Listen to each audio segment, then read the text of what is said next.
Last we left our heroes, you'd met face-to-face with the Pirate King, the captain of the Iron Dreadnought, Gambino the Childish.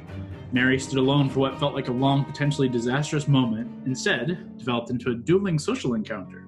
On one side, Mary and the Wildcards presented yourselves as you are, adventurers combating the Revenant Vow and seeking aid in the coming fray in this city. Well, Hondo, disguised, approached and presented himself as a third party, a poor figure whose ship and livelihood had been taken or destroyed by the vow, and he in turn vowed revenge, coming here with the hope of gaining Gambino as an ally in his pursuit of those who did him wrong. It went back and forth, presenting your cases and presenting potential outcomes and rewards of varying value for Gambino should he make a deal. However, Valentine made an offer he couldn't refuse. The Gate Gem compass led Gambino to follow that thread and ask for the Gate Gem itself and the compass in exchange for his aid. With no love lost between yourselves or Gambino and his men and the Revenant Vow, the pirates seemed unconcerned with their imminent arrival, but did want what it was they came to claim. The Keeper's Scythe. A deal finally came to.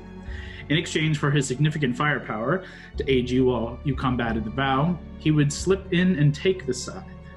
He will walk away with the gem, the compass, and the scythe when the deed is done, and you will successfully have kept the fourth seal from breaking. In addition, you walk away with the Valar monk commander you came to barter for. Ultimately, you walked into a lion's den and left unscathed, though the weight of outcomes in this coming fray grow heavier and heavier on you. You returned Quinn and Celine to the Raven's Eyrie and spoke with them of their involvement and found their purpose. They keep the influence of Asmodeus at bay. Within the scythe, a soul sacrifice must be placed at each full moon when the veil is thin and the champion of this city, and of the queen, is drawn forth. This is their duty and their burden. Finally, you made your way back to Gambino for dinner and the promise of providing a plan of action. You boarded the Iron Dreadnought with the exception of Hondo, and found it strange and technologically superior and beyond you, more so than you expected. You found Gambino and his crew, and it was decided, amongst drinks and food, that you would hold the line against the vow alongside Gambino's warforged creations. The Dreadnought will provide firepower from above, while Gambino and Cira, at least, would acquire the scythe. The night came to a close, perhaps not quite as anticipated with the Pirate King, but nonetheless, you departed, scooped up your own pirate, and now make your way across the darkened depths south of the Shattered Coast. Various ways of flying here, but your whole party flies atop the churning sea beneath, headed, presumably, as last I knew, back to the island and the Raven's Eyrie.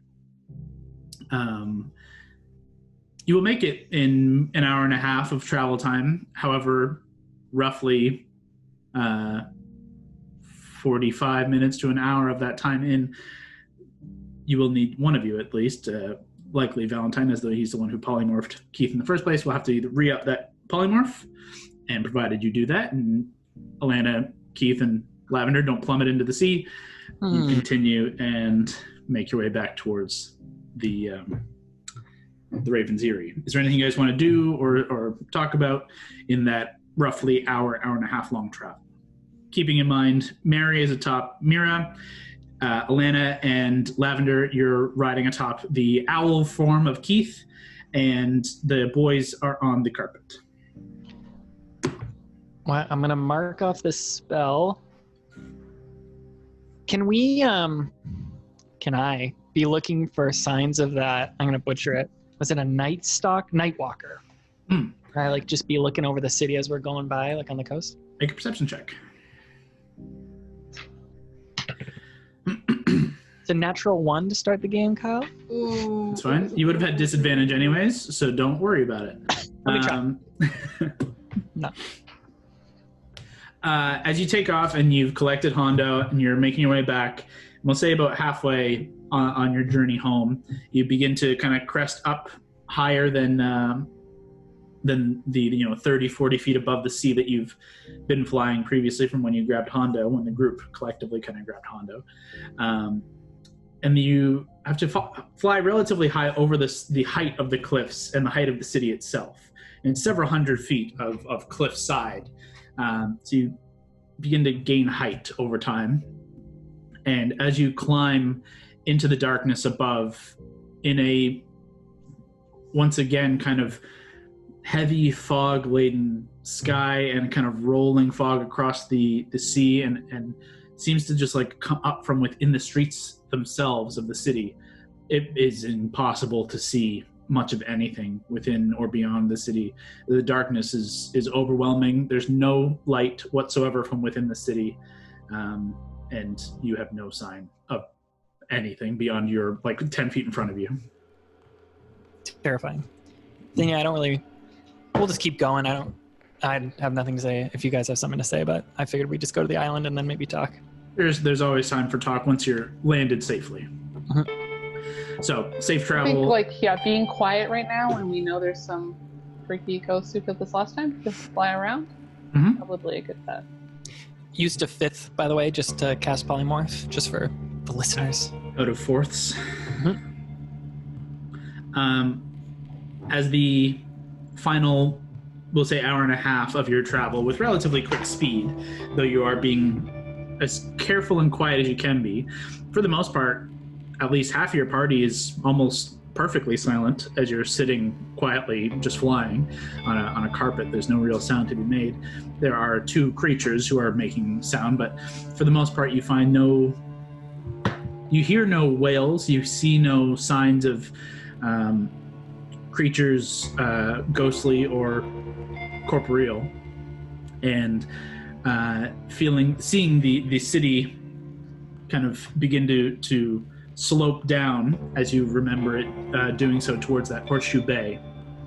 You crest low and follow the bay into the island itself. As you do, Hondo, Valentine, and Gord, as you guys kind of come in low, you do see sign of some undead in the bay beneath this kind of into the sand and rock of the bay, but they're not moving and look like they've sustained damage in some capacity. And as you get closer and closer to the island, you can see almost for 1 second there's nothing, and then the next second you see 2 figures emerge from shadow, and they heave a body off the edge of the island, and it tumbles down into rock and driftwood below, as you quickly make kind of eye contact with 2 of the monks who are protecting this island. Seeing they likely have either do this every night, or at the very least this night they had some visitors to be taken care of. But for the most part, it seems like relatively quiet as you make your way here. Can we talk about how shitty their jobs are? They're just life, sacrifice every month, this shit every night. Great. I whisper to myself on the carpet. Should we set down where their camp was? It's probably a good idea. So there's just as a refresher for the island, it's not massive. The Raven's Eyrie, the temple, kind of takes up the vast majority of the north section of this kind of island.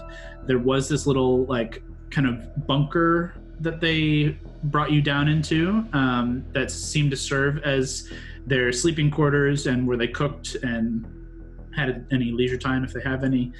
There's that singular tower that kind of stands closer to where you're approaching from on this kind of southeastern corner of the map of the island. And there's just kind of various bits of rock and strewn bits of probably parts of the temple. You can see just rock kind of lying about, and one of the either a battle or just natural erosion has just kind of all fallen away over the many years of this city. So yeah, you want to land close to the there's kind of an open area between the bunker area and the temple. It's kind of central. Let's do that. Yeah, that sounds good. Easy enough. You guys sit down. One question I didn't think to look it up before. Leah, when did you summon Mira? How long? Did you do it during the day, or just when you went to go and meet with Gambino? Just when we went to meet Gambino. So you have probably, we'll say 4 hours left. Yeah. Of that. So you've used half time there. And technically, Keith is still a giant fey owl for another about half hour to 20 minutes. Kind of want to keep him like that just for a little bit, just in case. So cute. But nonetheless, you are all able to dismount in various ways. You can see the two who, the boys you guys spotted, the two monks who were discarding one of those bodies. One of them has slipped away, and you don't see them any longer. But you see another kind of walking towards you, but not in a way to engage, just heading down into the bunker themselves. And so at this point, you all actually hear kind of a shatter of glass towards the temple. It's just from the fucking near empty, quiet night, just a small, but just something noticeable. You guys just want to head to the bunker instead of investigating that?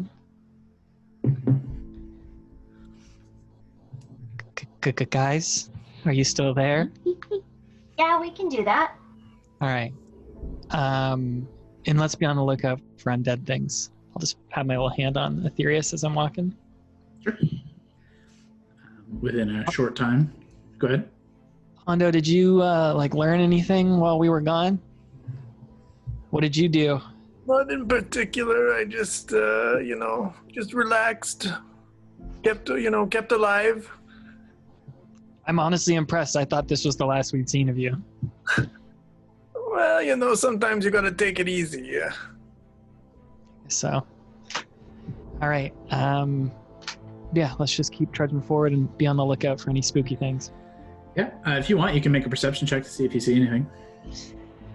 I did it so well last time. Let's do it. A little better. Truly a little. 5 on the dice, but I add 13, so 18.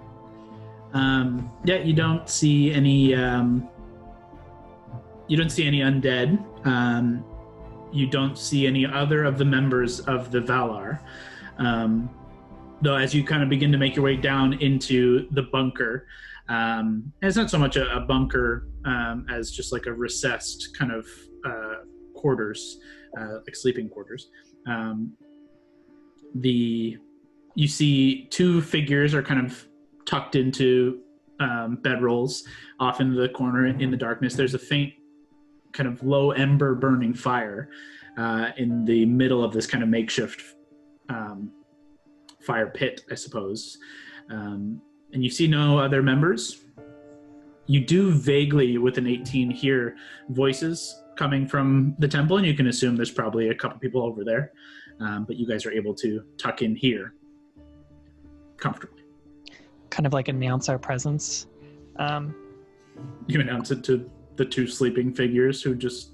Oh, sorry, I thought we heard chatter, then I won't say anything. There, you hear the chatter off in the temple area. Oh, okay. All right, you guys want to post up here? Yeah, might as well. We could even try and fortify this with lava a bit more if we wanted to use that stone thing you had. Sure, but who says who gets to stay behind the stone? Welcome back, Hondo. Nice to see you again. You want- I was happy to see you all. Mm-hmm. I admittedly don't think I'd be comfortable with making any permanent changes without checking with our hosts. Because those walls are permanent, right? Settler vibe. Yeah. They are.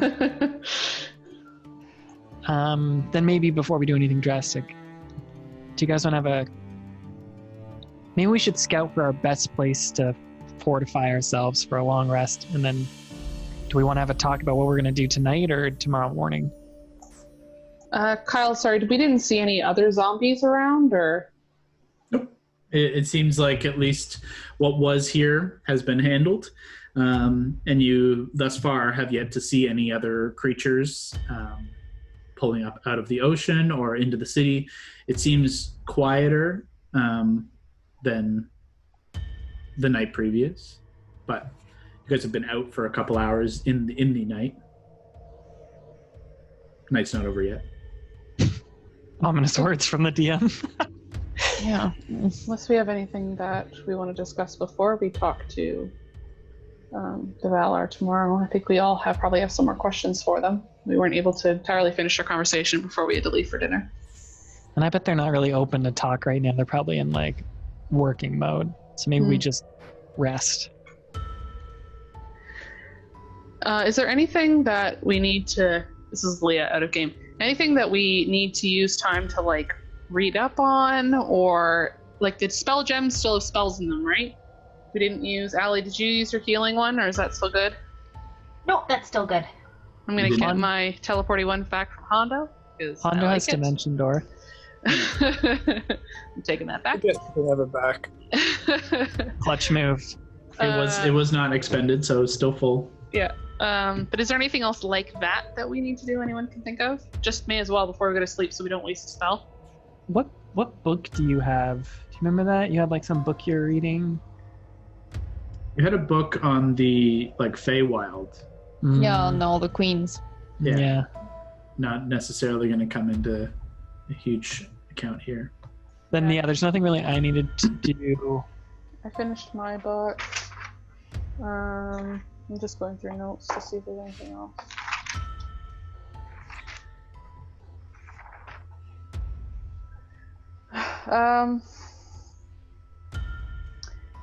Maybe I'll look at the when we got the gate gem apparatus. When we took it from Carval's lair, there were a bunch of like notes and drawings with it that we haven't had time to look over. Maybe I'll look over those, just because we know Gambino's he doesn't know that we have that, but I'd like to kind of know if we were to give it to him, if something like that happened, what we'd be out. Okay. I assume they're probably in Val's bag. Val's bag, yeah. So as long as Val provides them. Hand it out.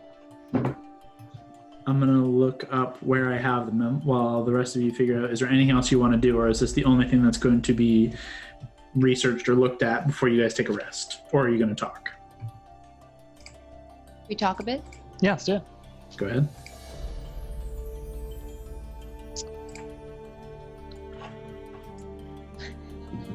Here you go, Mary. There you go. It's going to take me a second to find these, so go ahead. Don't know what. Why do you keep staring at me? Val says to Lavender. Okay, you're so I'm weird. frozen now. Hondo, do you... I don't know what to do. I'm thinking about how this is all going to go down. And do you have like any insight into Gambino? Were you... Like, do you... I'm just terrified that we're going to have to fight two people at the exact same time because of the deal we've made. I'm wondering... Pardon me? You will have to fight him guaranteed. He will stab you in the back the moment it's opportune. And so I want to opportune him by stabbing him in the back. So I'm even wondering if we should do it like if we fight before the moon is full, then at least it's just us against his boys. That being said, if we don't do that, it guarantees, obviously, his pirates, his ship won't aid us, his warforged won't aid us in fighting the Revenant Vow when they come. I don't know what the right choice is. Wait, so you want to fight him before we fight the Vow?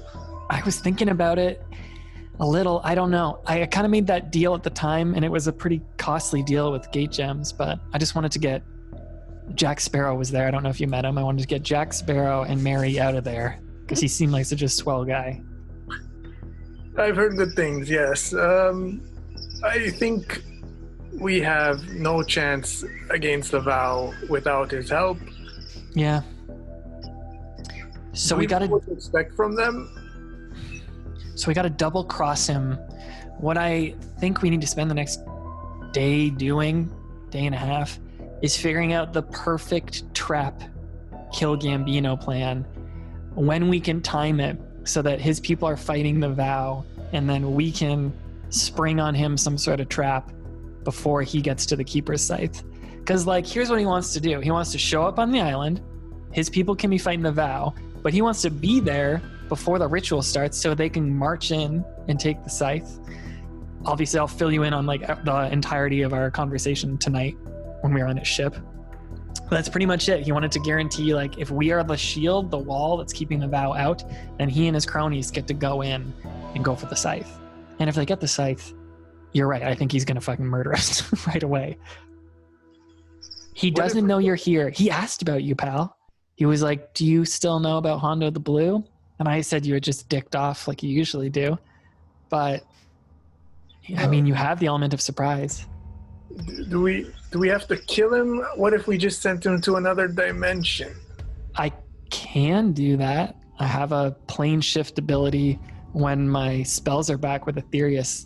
It's a one shot and it might work, it might not. That also does leave him still on the board though. And we've left a lot of pieces on the board that really want us dead. But how will he get back, right? That's not our problem. It pushes it down the road. I think it's a good option for sure. Sierra is a real piece of work. I'm not really jazzed about her. Can I pitch something to you? Gambino overthrew, what was that cat's name? I wrote it down in my book here. Godric Blackwood. Gambino overthrew him. He even talked about it, how he overthrew that guy. And now he's the king, obviously. He's like the pirate captain of all of them. What if you overthrew Gambino and replaced him as the leader of the pirates? How will I overthrow him? You might, like, if there was some grand, like, I challenge you. Now, Sierra's never going to go for this shit. But what if we took care of Sierra while you challenged him for the title of Pirate King? It is. I would happily do that. Fuck yeah. One point of order before you go down this whole rabbit hole. Oh my God. Hondo and Gord, you guys are pirates. You know how these kinds of things work. They don't necessarily go with a I challenge you for the title, that they can. Typically a mutiny, as was done from Gambino to Blackwood, is done by part of the crew, by a first mate. It's like a forced, like, taking his place. But there's typically, like, already, like, they've established themselves as part of the crew. They have the crew on their side in some capacity. Typically it's not a 1v1, it's a 1v1 with the backing of the crew. Not saying you can't do it. Mm-hmm. Just saying it's not as simple as a 1v1. Now you all follow me. Mm-hmm. They are pirates, and they might just say fuck you, as you have done that to other people in the past. So just keep that in mind, that it's not as simple as you win this fight, you're the Pirate King. You can win this fight and you can call yourself the Pirate King, but do these rest of these pirates follow you? Just saying. Or did they just turn around and I'll try to murder you now because you murdered their... It's a risk, I understand, but it's worth trying. You know, I mean, let's get some other opinions here. Brawley, Lev, what do you think? I mean, it's a gamble, but it'd be pretty cool if it worked. I mean, if I were you, I would want to try to be somebody else during the day too, so I'm sure that would be a good escape for you. Why is she so upset? Oh yeah, you weren't there when she was brought back to life. You're a real dick about that. That's why she's pissed. I think maybe there's an in with like this idea of you challenging him or trying to be like, we need like something that would make those young pirates want to follow you, or those other pirates. Perhaps it's you don't have to hang out in the spooky city anymore, or something else. What if we lure him in to the battle and then I jump him from behind? That's kind of, I think my first plan is you just try and murder him. But I won't be in the battle to start, but as it's going on, I jump in when he's not expecting. I think he's smart enough that he will always be expecting a betrayal. But you're right. I do think there's an opportunity for you to, if you can get a first strike on him, that's the thing. Whatever we do, we have to get the first surprise round on him, because if he tells his other pirates, if he tells the people on his ship, if he tells those Warforged, somehow he controls those robots to turn on us, we fucked. And he has a gun. And I don't know what a gun is, but he had a cool stick in his pocket. That thingamabob, yeah. The thingamajigger. The other option is getting him away from his ship. But I have a feeling that that's going to be difficult. If we can somehow... that ship is creepy, and that lady who was running it, I would not be surprised if there's some kind of like psychic connection going on with this weird-ass alien technology. We could try to trick them into thinking Gambino's giving them, directions, but if it fails, we're giving ourselves away right away. Not to mention, if we pull him aside, who's to say Sarah's not going to be keeping an eye on him without us knowing? For sure, Then she's we're gonna screwed. She's gonna be all about that. I have a feeling Yeah. she's not going to leave his side ever. Let's think about things we know have to happen, or at least that they want to do. So they want the scythe, and that would mean they'd be willing to go down into this temple to get the scythe, which is good. That's a contained space where we could do some sort of plan. Well, we don't know for sure where that even is. For some reason, this building's blown open. For some reason, I thought, and Kyle, you can correct me if I'm wrong, that you had to go down into the temple. Do I have that completely wrong? Did we not hear something like that? There was some allusion to the fact that you will be going through the temple in some capacity, but as of yet, you're not sure how it works or where. Okay. But there is some... Quinn alluded to the fact that, like, this is the starting point, is from the temple, and then you go from there. So there's a missing piece there that hopefully we could try and ask Quinn or Celine about and try and get some more info on. It might be even worth like spending some time here tomorrow looking at this temple, seeing if we can find anything that is beneficial to us. Mary, what are you thinking? I imagined I was concentrating on this note the whole time, so if we think it's been long enough for me to do that, then can I participate in the conversation? Yeah, you could have flicked through, and it actually would be a relatively quick read for you. Okay. Because it's not so much like written word, and it spans several different languages. What words are written, and many of the languages you do not speak. But you quickly gather, as someone who tinkers and has messed with like creating new items and objects. These are more blueprints and ideas and like failed concepts that became version 1 that became, well, it didn't work, here's version 1.5, and then ultimately came to be the version that you now possess in the bag. For the most part, the only thing you're gathering are other failed versions. They utilize these gate gems to some capacity, to which you have yet to really understand, and it's not laid out within these notes you have. You gather the framework is platinum, and it seems, for whatever purpose that means to you, like platinum is like the housing structure everything sits within, and it seems that Carval went through a couple of different iterations of trying to use different metals and different elements, but it seems platinum was the most successful. And a lot of, there's a significant amount of these pages that go way over your head, but you can see they are arcane like equations in some manner, but it means absolutely nothing to you. Are you looking at the gate gem compass handbook? Hit the notes. Basically, so there's nothing in here that's like, this failed because of X, or like nothing to indicate what the goal of this thing would be.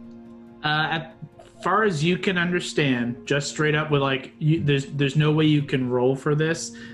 There are languages you don't understand, so you don't know what those are saying, and a lot of you can't roll for how the arcane elements would translate to its purpose. You at most you understand that there is some significant, intricate arcane work going on behind the scenes, and you've seen it. There are sigils and glyphs carved into the platinum across its entire face, all three faces of this pyramid and the fourth kind of bottom housing. but it's entirely alien to you as a non-caster, unfortunately. Yeah, okay. So, but someone else could potentially help me with it. We'll come In back to theory, you could work with someone and like with your tinkering mind and someone else who knows Arcana. In theory, you guys could piece together how or what it was intended to do.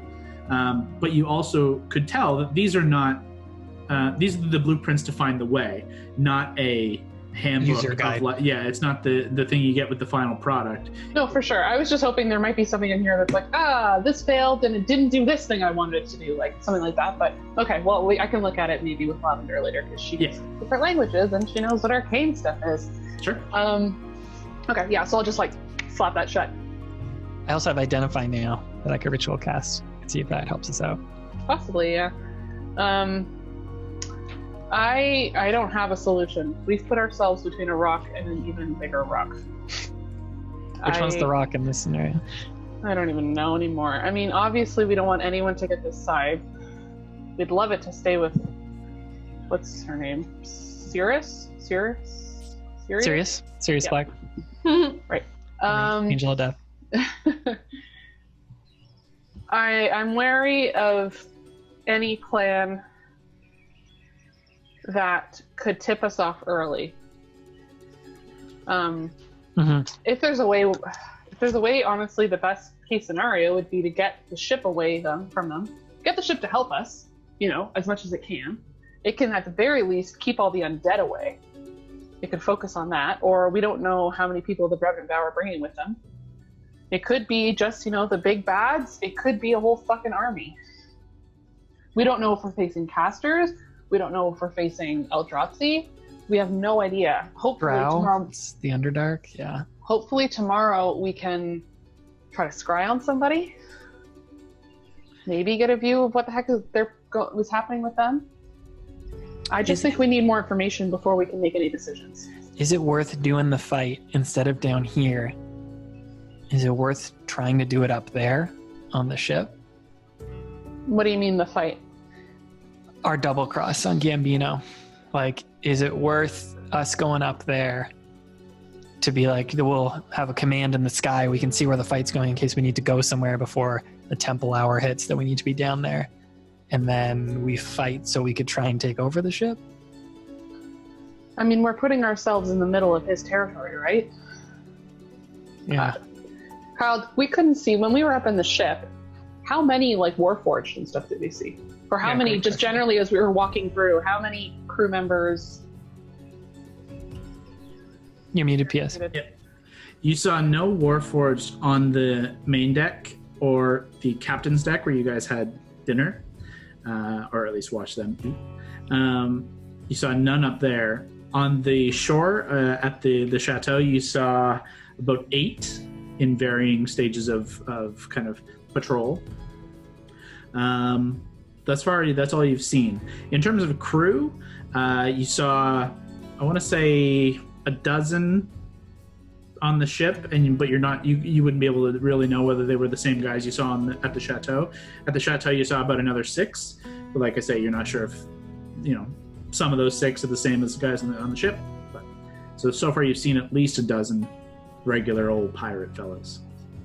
I mean, best case scenario, our enemies help take each other out. That would be excellent. If something happened and Gambino happens to take a hit from Raymond, oh no, that'd be amazing. That'd be the best case scenario.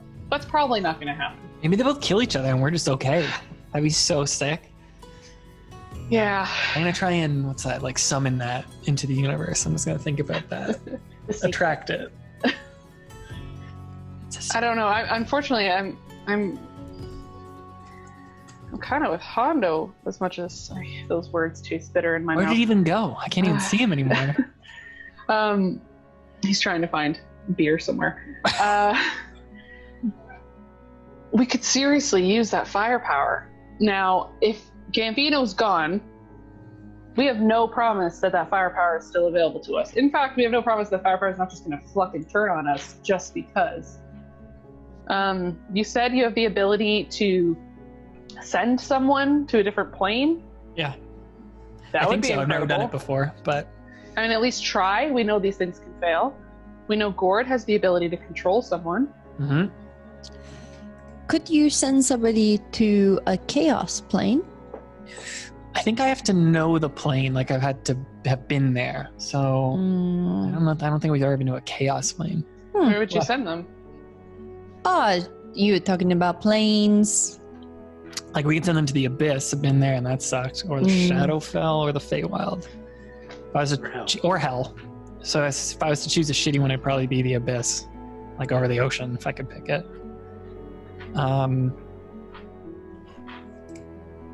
Yeah, so if things go real, let's say miraculously we all survive, we kill Gambino, the ritual goes through and the scythe isn't out in the open anymore. But the Vow are still around and the pirates are still around. We could bamf out of there either by me casting teleportation circle, which takes 10 minutes, or we could plane shift ourselves to... This would be a risky play, but plane shift happens instantly if we're all holding hands. We could bail out to the Feywild, to the Summer Queen. And then I have a scroll of plane shift, so we could use it to bamf back, or we could wait a day and bamf back. But we got super lucky on the whole time change thing. Well, the time change thing didn't happen in the Shadowfell. We would probably survive there for a day, or at least an hour. There's a little time fuckery, but it is controlled. Was. It's controlled time fuckery of like half time there, or half time, double time there, half time here, something like that. I forget what it is, but there was a little bit of discrepancy. But it's not going to be like, oh no, it's been a year. No, it was like from 3 days to a week, So yeah, we could So go the back question to... is whether we save that, or I guess you said you have a scroll too. Mm-hmm. We either try to get someone out of there, or we can try to control them with Gord. Gord has that ability, I think. He can work on random people, right? Doesn't just have to be a big, scary giant. That's all we've ever seen it work with. Gord? I feel like... I'm just looking it over now. I'm pretty sure you can use it on pretty much whatever you want. That'd be sweet. And I mean, again, they might be able to break it. That's happened. Mm-hmm. But we have two different options for potentially halting or completely taking off the battlefield somebody. The question is, who are we going to use that on? Is there a way for us to increase our chances of that succeeding? Dominate would be sick on Sierra. I agree. Because potentially Gambino might not realize that she's dominated. If we bamf her off the battlefield, eventually he's going to notice she's not there, something's wrong. Hey, giant-ass ship in the sky, please murder these people. I think as soon as we make a play like that, they'll know. Because I bet there's like a vocal somatic component to it. Unless we can distract somebody, but yeah, you're right. I mean, either that or we can go for broke and try to one in the other, hit someone with one and one with the other, but so that again, immediately the other person's going to know. And the dominate thing, if you're fighting them, it's even worse, right? They can save even easier, Brock, I think. They get advantage if you're in combat. Sure, I didn't know that. Any charm effect, typically, if you're in combat with somebody, it's disadvantage because obviously you're trying to charm them while punching them in the face. Like, but I mean, I guarantee, I don't know if that's going to matter because Sierra fucking hates us. Yeah, she'll be ready for anything. I feel like at any given second, she feels like she's going to be in combat with us. So I doubt that might do anything. Or, we can use that on something else. We could try to use it. I mean, Raymond's gonna. What if we dominated monster? Okay, we're just throwing every fucking crazy idea out there. What if we dominated monstered on that drow who hated us, who's the pilot of the ship? Yeah, that would be amazing. What was the other thing I was going to say? Oh, I like our silence plan. Our silence plans have always gone super great out of all the terrible plans we always come up with. If we can get silence on someone, especially casters, before us, that's always been great. That way they can't use spells. Hondo, you can get in there. I mean, Gord, you're saying your new staff has silence built into it, like how the staff of the Woodlands did, so that's handy. The other thing I was thinking about, and Mary and I were talking about this, on a carpet ride. How many people have silence? I have silence. Hondo, do you have silence? I don't think so. I don't think you do, Lav. Never seen you use Ford it. does, I think, right? Ordo and I do, yeah. It's just, is it a level 1? Right? It's really small. No, it's 2. 2. Okay, it's still small. I mean, that's gonna deter Raymond. That's gonna deter Sierra. Anyone who has to cast a spell. I don't want to see Raymond during any of this. That's kind of my goal. We're going to. Are you seriously thinking he's not gonna fucking show up? Oh, he'll show up, but I'm just hoping it's in the distance, and I just don't really want to see him. It didn't go great last time. Mary, you mentioned this. How can we break the cycle of a guy having to kill himself every full moon to prevent the Keeper's Scythe from falling into bad hands? Doesn't that seem like a high price, even for a god of death? Oh no, this is like your chick. She uses Whisper. Like, what's your read here? It's definitely a tricky one. You think you could chat to her? Maybe have like a one-on, like, hey girl. Don't die? I think I don't know. That's what I kind of want to talk to the elves tomorrow about, like. And we also know that Sirius comes here to claim the scythe, and she's just traveling around kind of immortal, always having to come back. Well, she has the scythe, but she comes here for the whatever the fuck this sacrifice is to stop her from getting corrupted again. Does she have any friends? I mean, She the has to Raven be- Queen, does that count? Does she need friends? Should we offer her friendship? I would love to offer her friendship as our master plan. Wait, to the Raven Queen or to the Angel?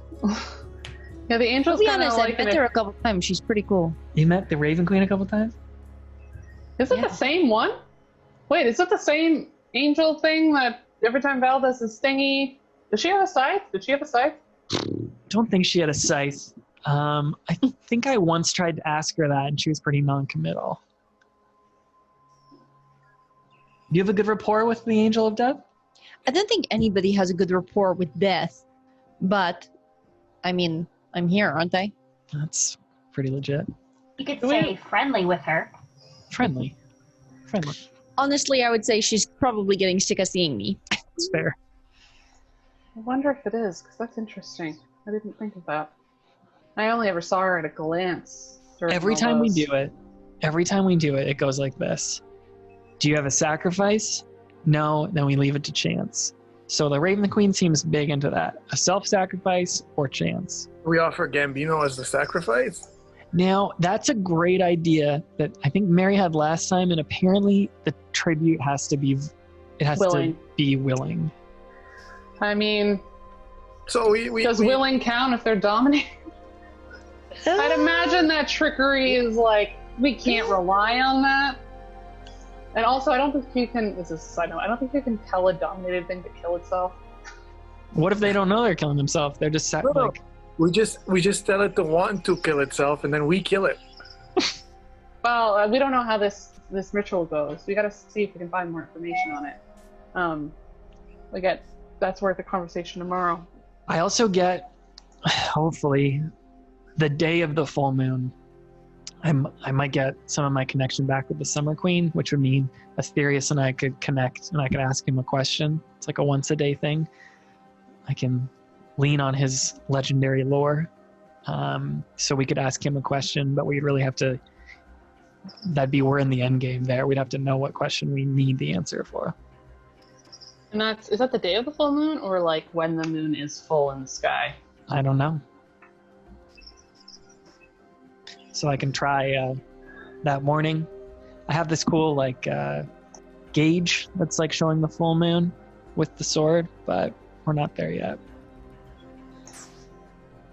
You guys want to we had some good productive conversation tonight.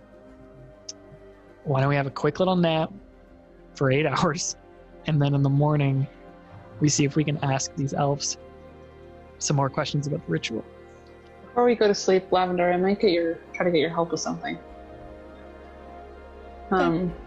You you weren't with us, but we were in the abyss and we found this thing. Valentine has it in his bag, but I'll show her the papers. Do you want me to take it out? I can take it out. I would leave it in there just in case. I'll just go. I won't do it. Like, we don't have to do it and scream. You want to take out the terrifying device from the abyss? Yeah, let's and not. The Island of the Dead? Okay. Let's not. The Island of the Dead. I'll just explain. We found it in Carval's lair, and these are notes that we think were used to help craft it, but I can't understand half of it because it might be in a different language, which I know she can kind of get around. What kind of language? Like I have no Undercommon? No. Well, you have comprehend languages, don't you? I have Common. I know Dwarvish, but I'm showing off and I'm saying this all in Dwarvish. And then I say, and I know Undercommon in Undercommon. Right. But can't you, like, make yourself know any language? That's true. I just don't know what any of this magic shit means. I can decipher the actual blueprints, but I just need someone who knows this shit, and I just gestured all the other stuff. And it's not out right now, right? So I can't see any of it. No, I'm showing you. She's throwing you. Not Okay. it's like the notes. It's like a pad of notes. So then I cast Comprehend Language. Okay. As you cast comprehend languages, you see language become understandable to you on some of the pages. It does nothing to the pages of these arcane notations and sigils and sequences. It's like math with no numbers and nothing that you recognize, but you do recognize parts of it. It's very odd. It will take you a significant amount of time to really sit and understand the actual like mechanic behind it, but you understand the magic. In terms of the language that you're reading now, you just see some notations of like different elements that were used. You see some notations of different spells and notations of like, you see locations like names of places, like, but nothing makes any sense to you. Like nothing sounds familiar. And like some are crossed out and some have notations beneath of like another name, but again, it doesn't mean anything to you. If you want to spend a little bit of time, and you can make an Arcana check and see if you can piece together the minutia of this equation. Okay, I do that, but in doing that, I tell Mary that to make this work, she has to hold my hand, which would make her so uncomfortable. Yeah, I'm pretty sure I don't believe you, but I'll do it anyway.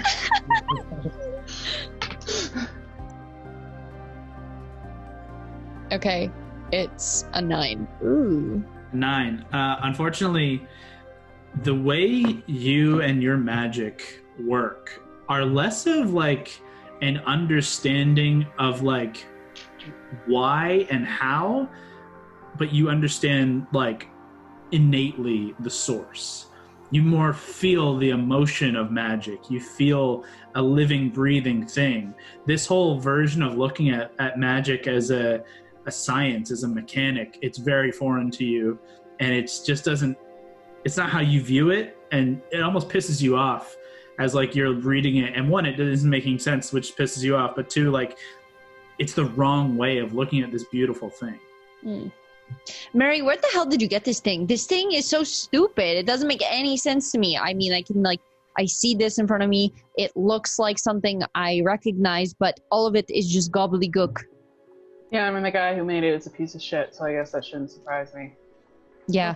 Thanks for trying. He basically took something that is supposed to be, I don't know, something that is sacred, and he made it stupid. That sounds like Carval corrupting shit that probably should be corrupted. Well, thanks for trying anyway. It was worth a shot. Thanks for holding my hand. Realize I'm still holding it, and yeah, take it back. I'll give Val the notes to put back. Maybe we'll try, when we have more information about something else, we can try again another day. I was just hoping to try to figure out why the fuck Sierra and Gambino want these gems. There's nothing in here that would really make sense. There are just a couple place names in there that I could probably tell you, but there's a lot of them that are crossed out, and I've been all over the place. I don't recognize many of these names. They don't seem like names of common. They seem like otherworldly or weird. Like abyssal names or something. But they Could seemed be. like... Sorry, keep going.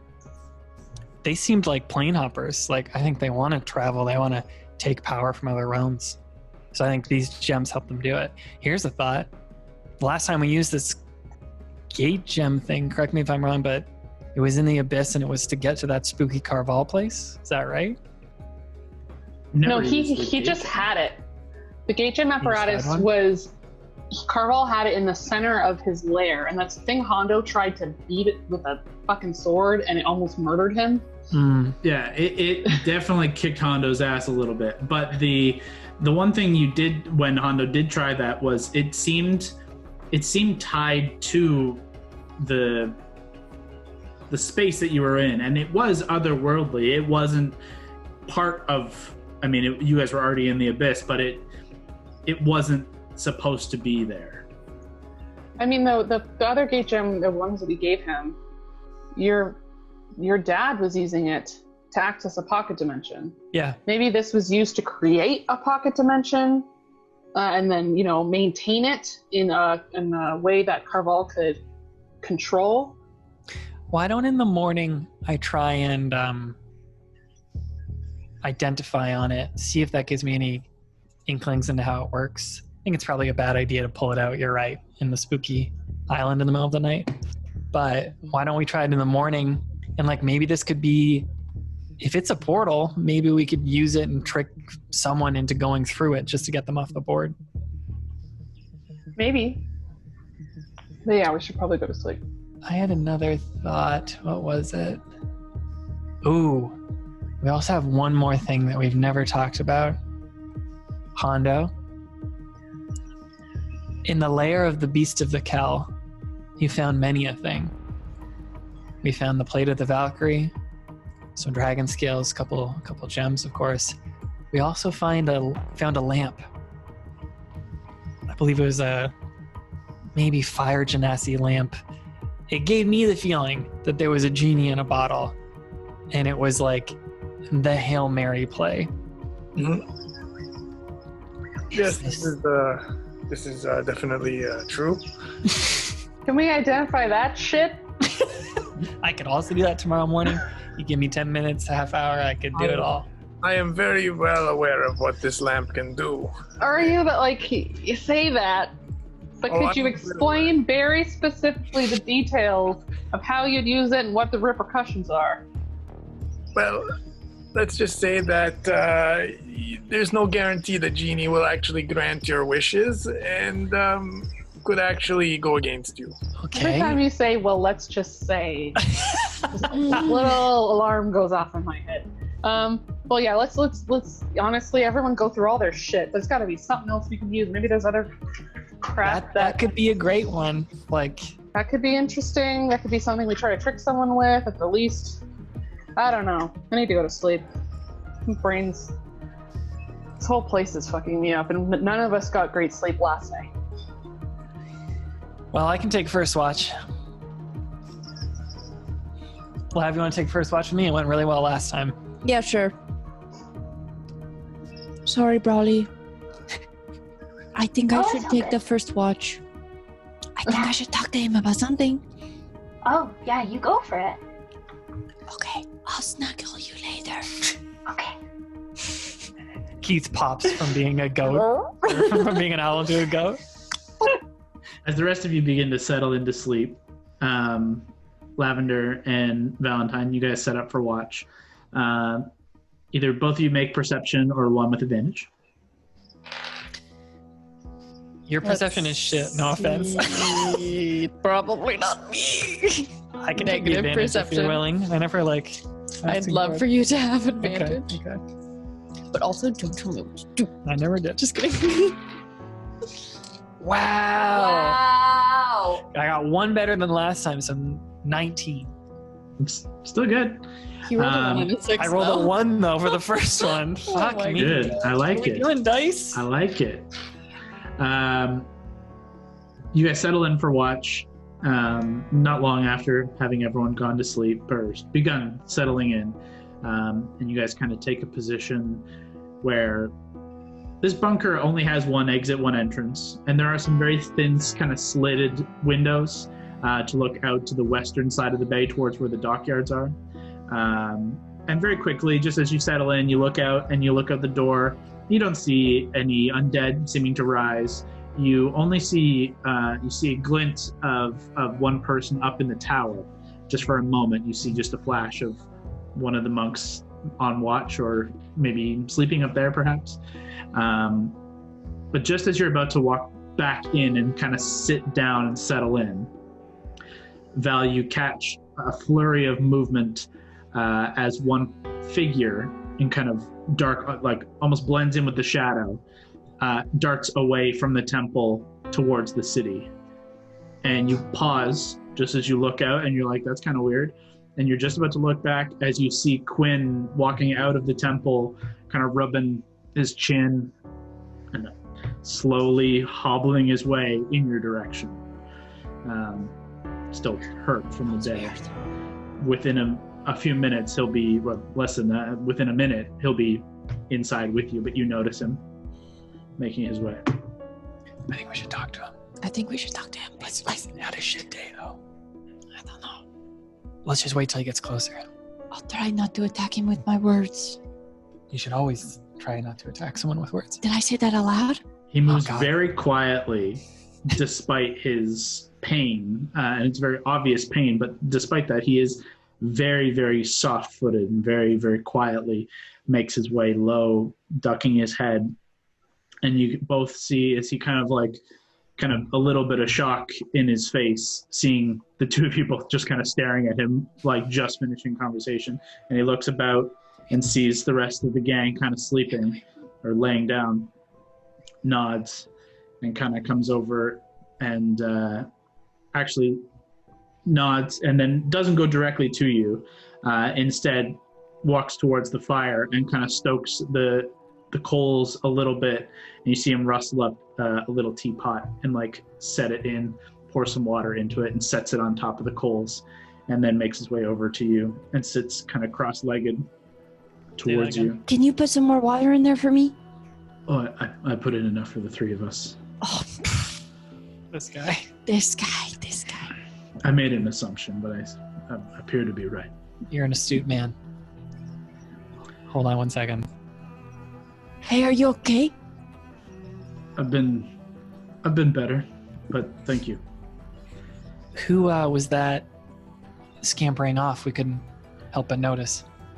No, I assumed her voice would carry. Celine and I got into a bit of an argument. She just needs to blow off some steam. We heard glass breaking earlier. Was that part of the argument? She can be a touch dramatic. In our group, I usually settle all arguments. If you ever need to talk, you can talk to me. He'll listen too. He's okay. You want to talk to us about it? You need any advice? Thank you for the offer, but this will work itself out. I hope. And he kind of rubs his jaw, and you can see a big bruise beginning to come out like real quick, right across his jaw. Was it about the sacrifice that needs to happen? Something about that. Oh, Quinn, let me see that. I cast Cure Wounds on him. He immediately just kind of eyes back, just like, oh. Thank you. This guy could use all the cure wounds. You're so welcome. I very much appreciate that. Celine doesn't pull her punches. Is there anything that we could do for you right now? Anything else? Or maybe something that you need help on your side of the argument? Perhaps I'm a little too bullheaded in my argument, but it's difficult when someone questions your purpose and faith. I explained to you all that he gestures around to the rest, we serve the Raven Queen We serve our people and we serve this city as protectors. And in that service comes a grave sacrifice. Sadly, we're born into it, and we're born knowing how we will die. What do you mean? And also, what sacrifices have you had to make as of recently? Well, he has to die earlier. He has to die in a couple of days. Maybe he'll tell you again. He has to die, though. It's really tragic. I'm getting that. Okay. Sacrifices in life thus maybe far. there's something else. Sacrifices in life thus far have been few. We live relatively well. Perhaps sacrificing our social norms we keep to ourselves, and we form a family of our own. And he kind of looks around the group. And some of us are family by blood, but not all of us are able to have anything more than duty and honor in life. Some of us do. Some of us Quinn, don't. I don't mean to question your faith at all. I myself am a follower of the Summer Queen, a champion of sorts.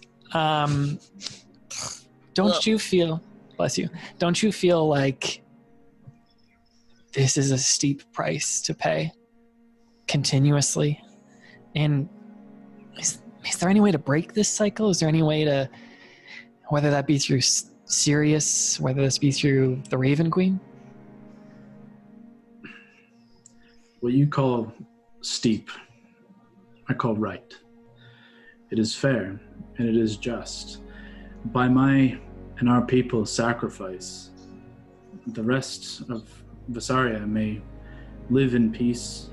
When it is their time, their eternal rest may be found, and not by some covetous god's plaything, but their rightful place, where they should go and live out their eternal rest. Without this, should the forces beyond, as you well know, claim this scythe, take this power, that eternal rest, that life forevermore, is tainted, is taken, it's broken. I cannot abide that. What if there was a way to permanently end the cycle, though? Through perhaps sacrifice, perhaps through something else, but just to stop the endless loop? Then I believe my matron would have found it yet. To confirm, I believe you've told us this already, but anyone who wields that scythe gets corrupted? That's the understanding? As far as I'm aware, it's only ever been wielded by one. What if someone else was to wield it? Like, if someone else wielded it, do you think this cycle would still have to continue every month? The cycle is not so much to protect. I suppose it is to protect the wielder. But without these protections, that force trying to break through, what would stop it? We don't believe it is simply just because Cirrus holds this scythe that Asmodeus is able to break through. If you were to hold this scythe, what would stop it from breaking into your mind? Have you ever forgotten a month? Like, things get busy. Have you ever been late? Has there ever been repercussions for not doing this thing? Not in my lifetime. Not as far as I understand. I understand it is a lot to take in. It is difficult to fully understand, and for years we attempted different methods, but ultimately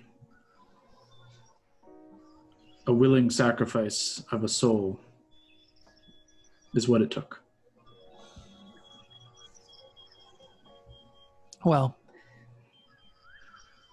I'd like to continue this conversation perhaps tomorrow when my party's rested. We'd like to know as much as we could about the ritual just to ensure that it does go down as well as it should.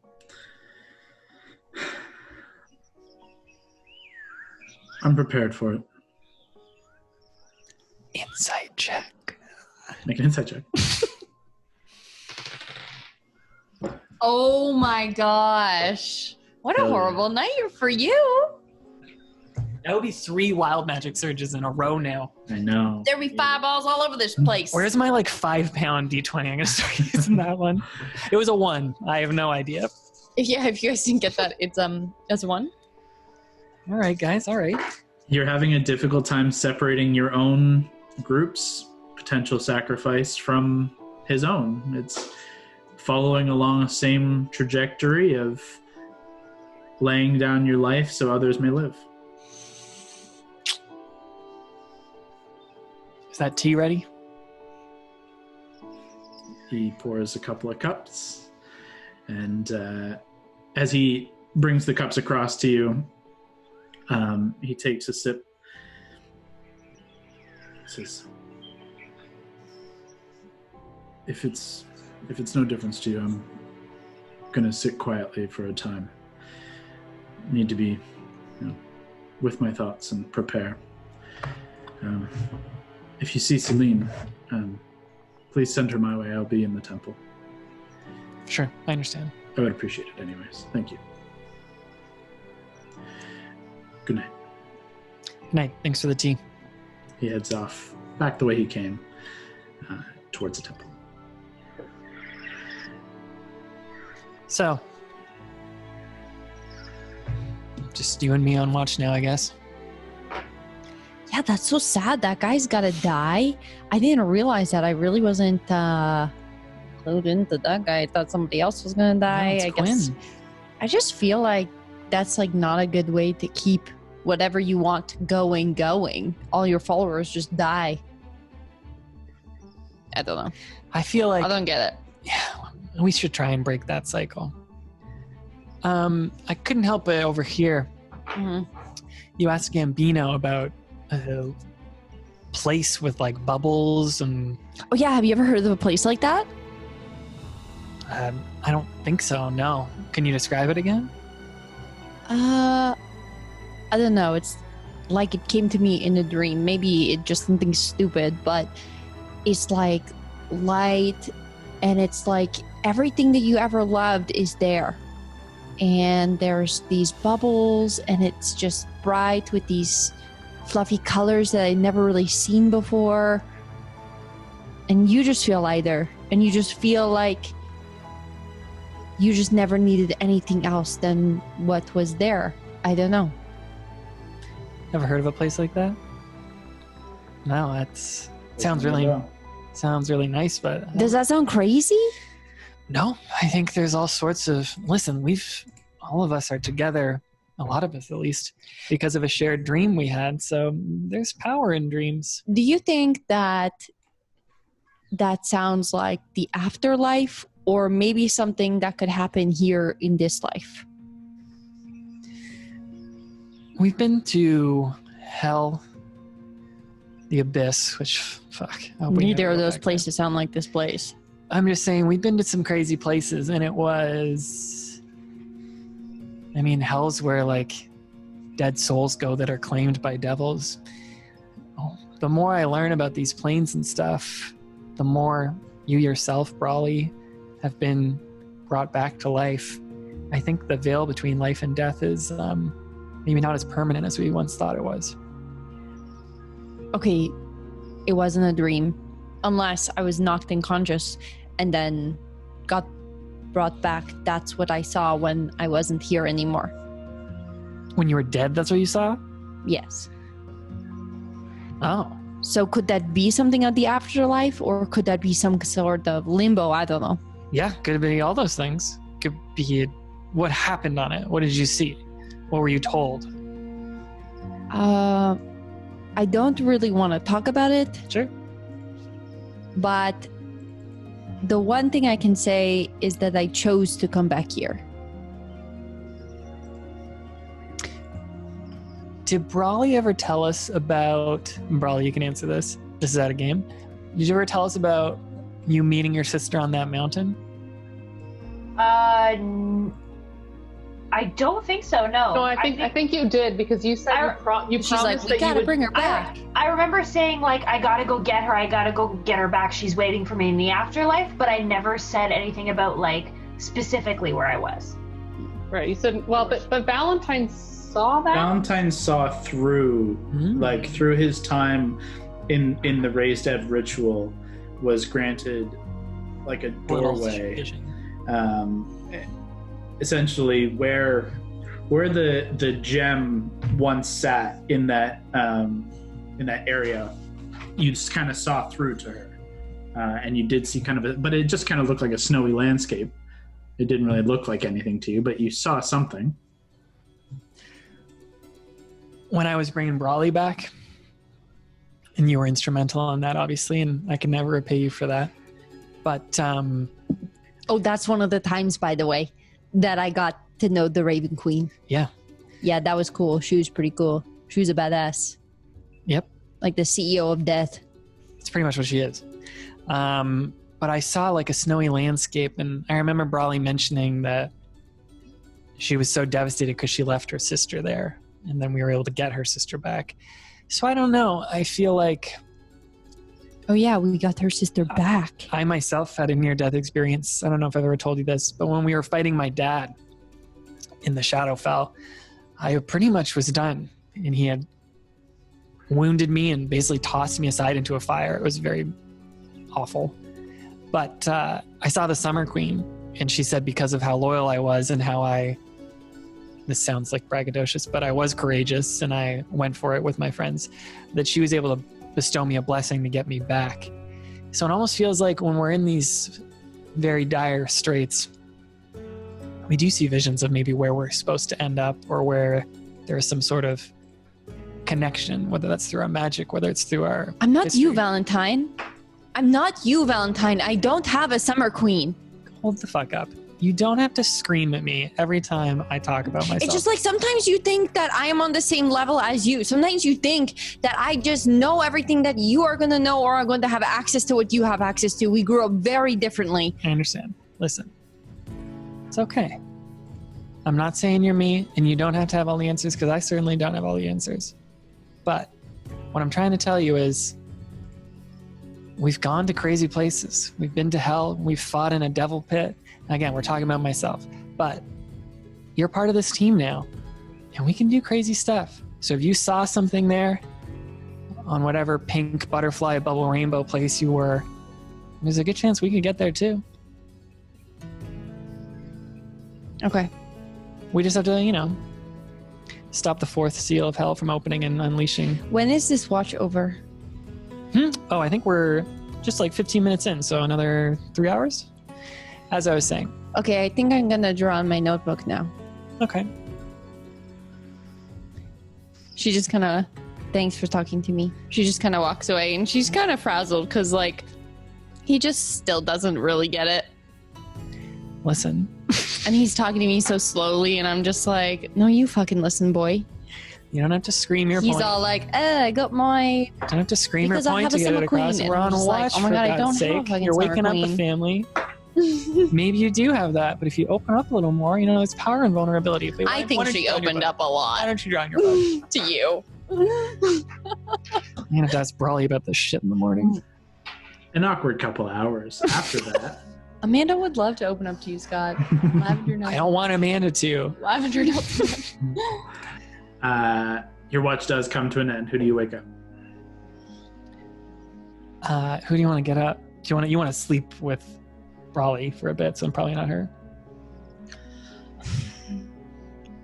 Brawley hates the middle of the watch. She never She's told me like, that. I hate going to bed Did she and tell then you waking things? back up and then having to go to bed again. It makes no sense. She's never said that to me before. I usually So- wake her up. I think you should not disturb Oh, you her. know what's a really fun one? Why don't we wake Mary up and Gord up? That's always so funny. Good idea. And I also cast Prestidigitation and I draw a bunch of things all over Hondo's face. I know it'll disappear, but it brings me joy. That's what. All right, I'll go wake up Gord up. Hey, pal. And I also go to wake Gord up and I say, Jesus. shh. No, we have to wake him up. Stop soothing him. It's time to get up now. Yeah, we're gonna wake up Mary. Mary, shh. Hey, Mary, get up. Oh God! Sorry. Why did you touch my head like I that? saw Lab Ew, do it. I that's thought, so weird, shut Val. up. Guys, stop yelling. This is a point of order more for myself than for anybody else. Gord, were you sleeping? Does Gord need to sleep?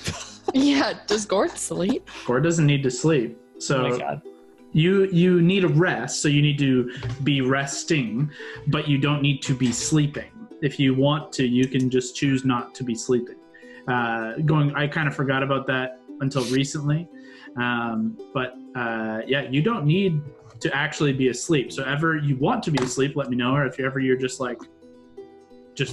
chilling, meditating, you do that. Just let me know. Gord, do you wake up? I'll say I was sleeping. Sure. You're now being woken up. So Mary and Gord, the two of you. Mary, we saw Quinn and Celine getting a little bit of a fight. He doesn't really want to talk about it. He's back at the temple. Celine ran off, so if you see someone come back in the middle of the night, it's probably her. Or zombie. Anyways, I'm going to go to sleep. All right. Also, I have to tell you about a conversation I had with Lav. She, screamed at me. Oh, my God. What did you Anyway. What else say? is new? What did you do? All right, fine. We'll talk about it. I talked to her. I don't know. It was nice. Good night.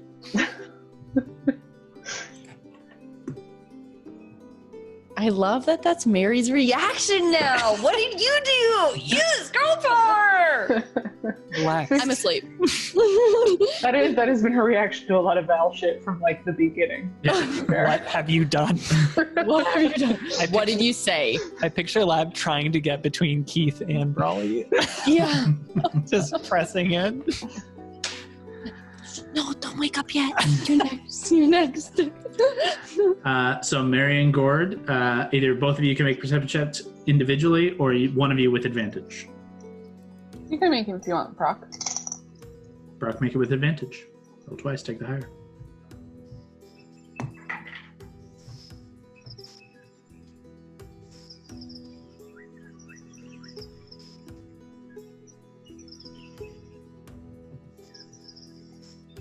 Gord? What? Did you roll a perception check?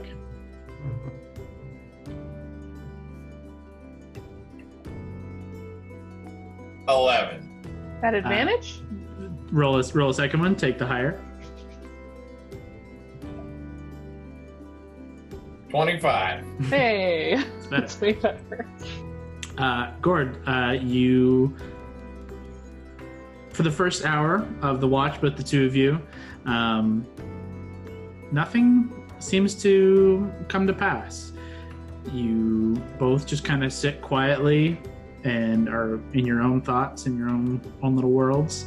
You don't see anybody, anything outside for the first maybe half hour, 45 minutes. At about the hour mark into your watch, you do notice two figures kind of break the shadow and fog, though moving relatively quickly. You notice two of the Valar monks make their way towards the bunker, and unless you interact with them in any way, they just wake up the other two who are sleeping, and they basically swap their own watch as the two sleeping head off into the night, and the two who are outside come and lay down. The two of you see that happen. And for the first little while, you don't see anything beyond that. A little longer, and nothing seems to come. Nearing the end of your watch, you do hear what sounds like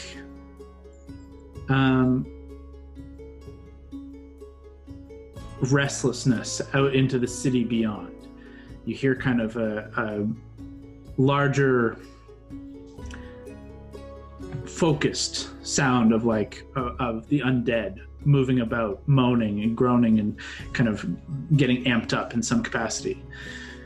But it seems to be moving away from where you're positioned. That's all you notice. That's the big, scary... What the fuck was it called?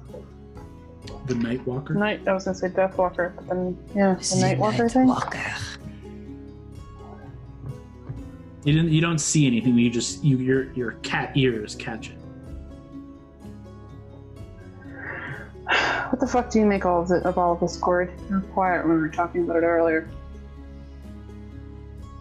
I still don't really know. I'm still trying to process it. Yeah, me too. I feel like there's not a right answer. There's just a less shitty one that we haven't figured out yet. Yeah. I don't know. I don't trust Gambino. I know he definitely doesn't trust us. It's just a balance. You know something's gonna fall eventually. It's too many wild cards that play. We got to worry about Hondo. We got to worry about Gambino. Yeah, what the fuck is going on with Hondo? Why? I thought he would want to confront Gambino.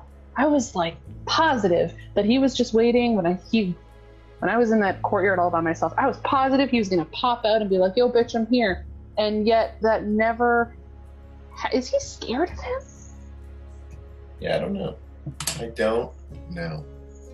I feel like any plan we come up with is going to be thrown out the window immediately. I mean, yeah, that's the wild card way. I mean, we've never had a plan that came off without a hitch. Ever. I mean, maybe like one time, there was like, that time, but when we first met Brawley and we were gonna attack those like, they were like ogres or something. That was a great plan. That worked fantastic. There was the thorn wall that blocked some shit. Silence went off. We took care of everyone. It was great. That was like 3 months ago. I don't think anything has been successful since then. Yeah, I don't think so. We're all in over our heads. Yeah, what else? Yeah, not like anyone else is going to do anything about it, so it's still up to us. Man. Yeah, you're right. We'll have to keep an eye out on Hondo.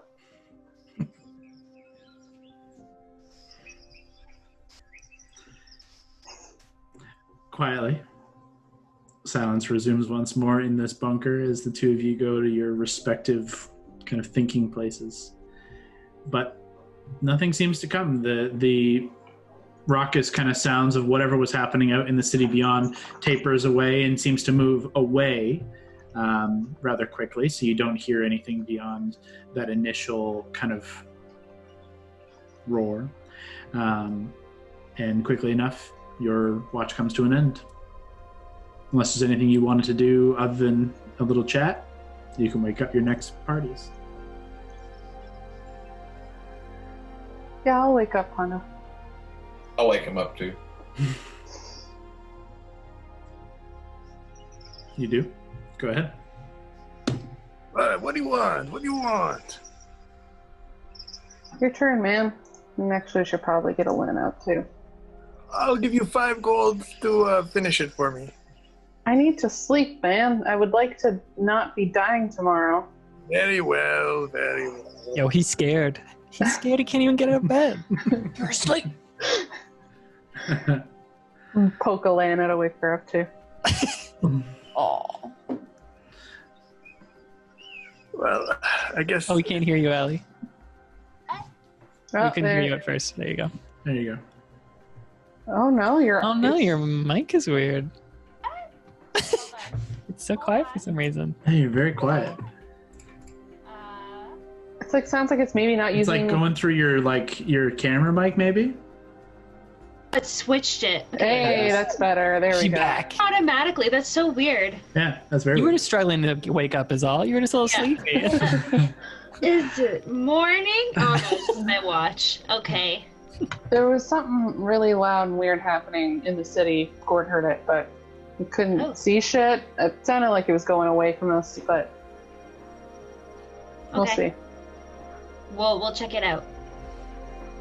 All right, Brawley, I say we warm up with a little sparring. Mm-mm. You're It's gonna supposed to spare be. me?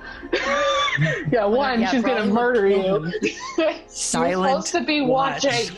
Just crack my knuckles. I mean, if you want to go, we can go, but we need to be quiet. I will. I'll owe you one. My I stealth. missed Brawley kicking the shit out of Hondo. I'd be really upset. Wasn't the first time they met they had an arm wrestling competition? Yep. These guys Yeah. see. You see how Allie just busted out an anime cracking knuckles for Hondo there? She was ready for it. If you want to, you can certainly try, though it will very likely break any potential stealth you guys have held. Yeah, no, I'll just be like, I'll owe you one next time for sure. Very well, very well. We get some free time, and it's like Hondo wanting to fight Oof, but it's Alana. Yeah. The There won't be dominance. as many lessons learned in that one, I think, other than don't fight Allie. Had to get my ass handed to me. Either both of you can make your perception checks, or one of you with advantage, if you wish. My perception's garbage, so you can go ahead if you want. Hondo, roll twice. Take the higher. Yeah, avoiding Brawley and Lav on watch is our new secret Yeah. to success. They also just gossip too much.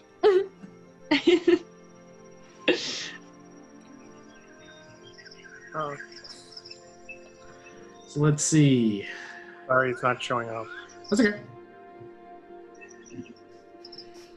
Okay, so it rolled without showing the dice. Oh, that's weird. Okay, 2 sucks, but you can roll a second one with advantage. So that's good. Oh, it's still not showing the dice every time? That's No, annoying. I'll refresh them. There, wait. These are bad signs. Yeah. Regardless, your perception total is 22, which is still pretty good. Okay. Oh, I have your character sheet here. Yeah, quickly enough, the watch that the two of you take in very quickly early on, about 15-20 minutes into your watch, you see a figure quickly making their way through the fog on the island back towards the bunker. Honda, you catch the sight of you quickly catch the sight of a female form in the monk garb of the Valar that you've grown accustomed to, making her way quickly into this bunker and brushes past you, paying you no mind, but is being very silent. You notice, like, as she's moving, she's very, very quiet, but you can obviously see her. And as she passes you, you see her mask has been kind of pulled down and away. You can see scratches on her neck and face. Her monk garb is kind of torn and ripped. You can see she's been in a bit of a fray. I'm gonna follow her and ask her if she's okay. She just makes her way over to the fire where there's a little pot of water and tea sitting at the fire, and she stoops down and starts to pour herself a cup and quickly just drinks it.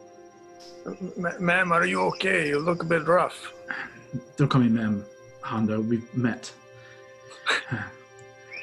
I'm fine. Thank you for your concern. And she begins to kind of get up and does kind of look down at herself for a second and just begin to try and cover up. She's just trying to piece together her light clothes, and you do recognize Celine. She's just trying to, like, where there are bits of her clothes are torn away. She's just trying to, like, tie them back together very, very quickly, and just keeps drinking her tea and looking about the space. Says, I just need to blow off some steam. By fighting to the death? Only I do that.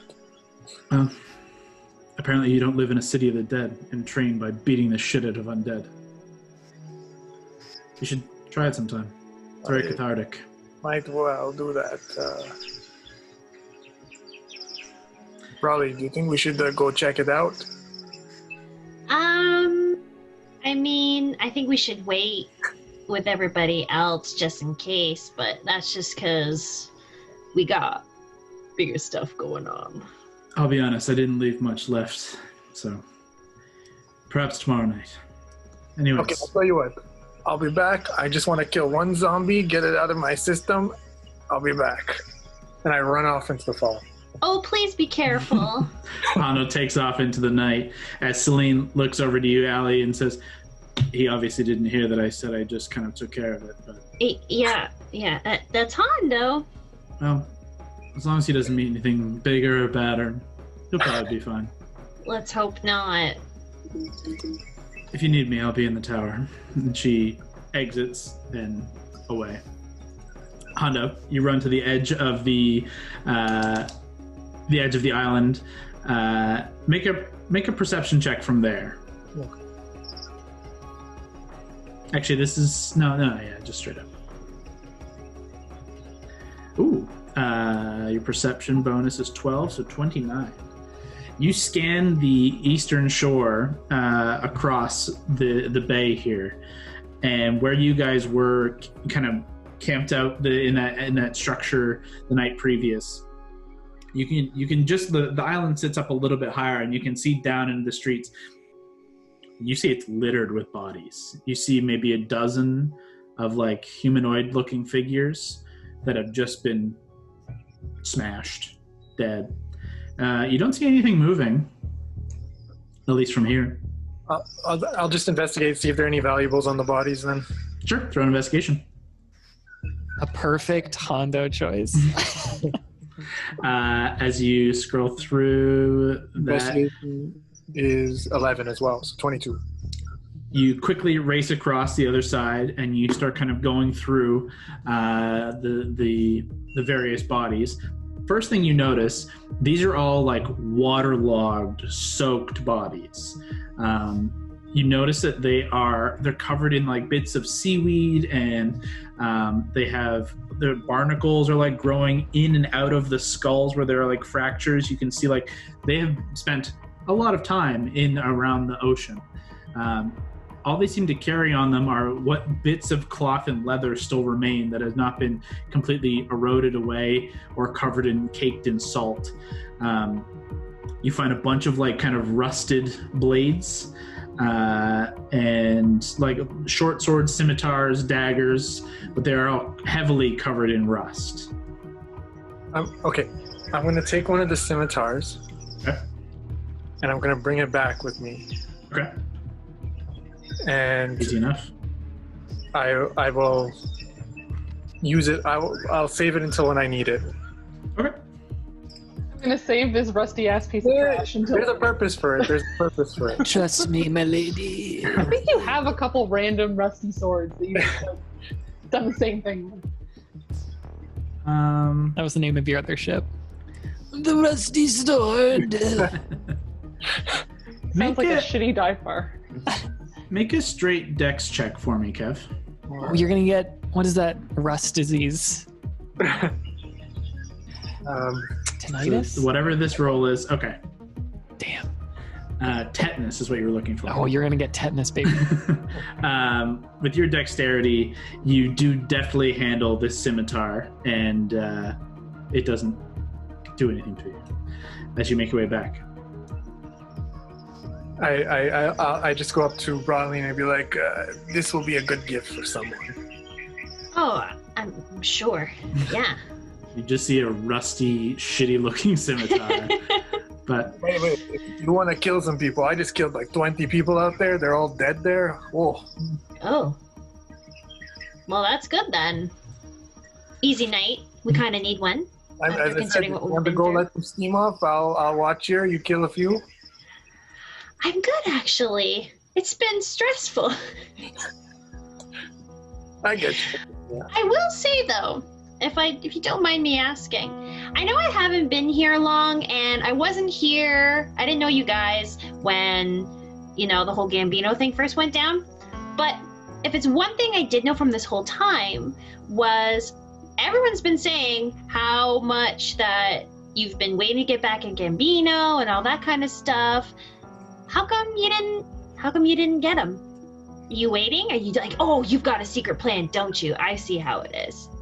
You see, Right. you don't jumping up at him and just attacking him. It would not bring much joy. It would sort of play into his hands. I want him to have his guard completely down, and when he least expects it, I will pop up And when the fear strikes his eyes is when I will strike. But to just show up, and whenever, it would not bring me joy. It would not bring him much joy either. Fair enough. I see. So you've got something planned then? I will time it just right. Cool. That's what I thought. That's pretty cool, Hondo. That's very piratey of you.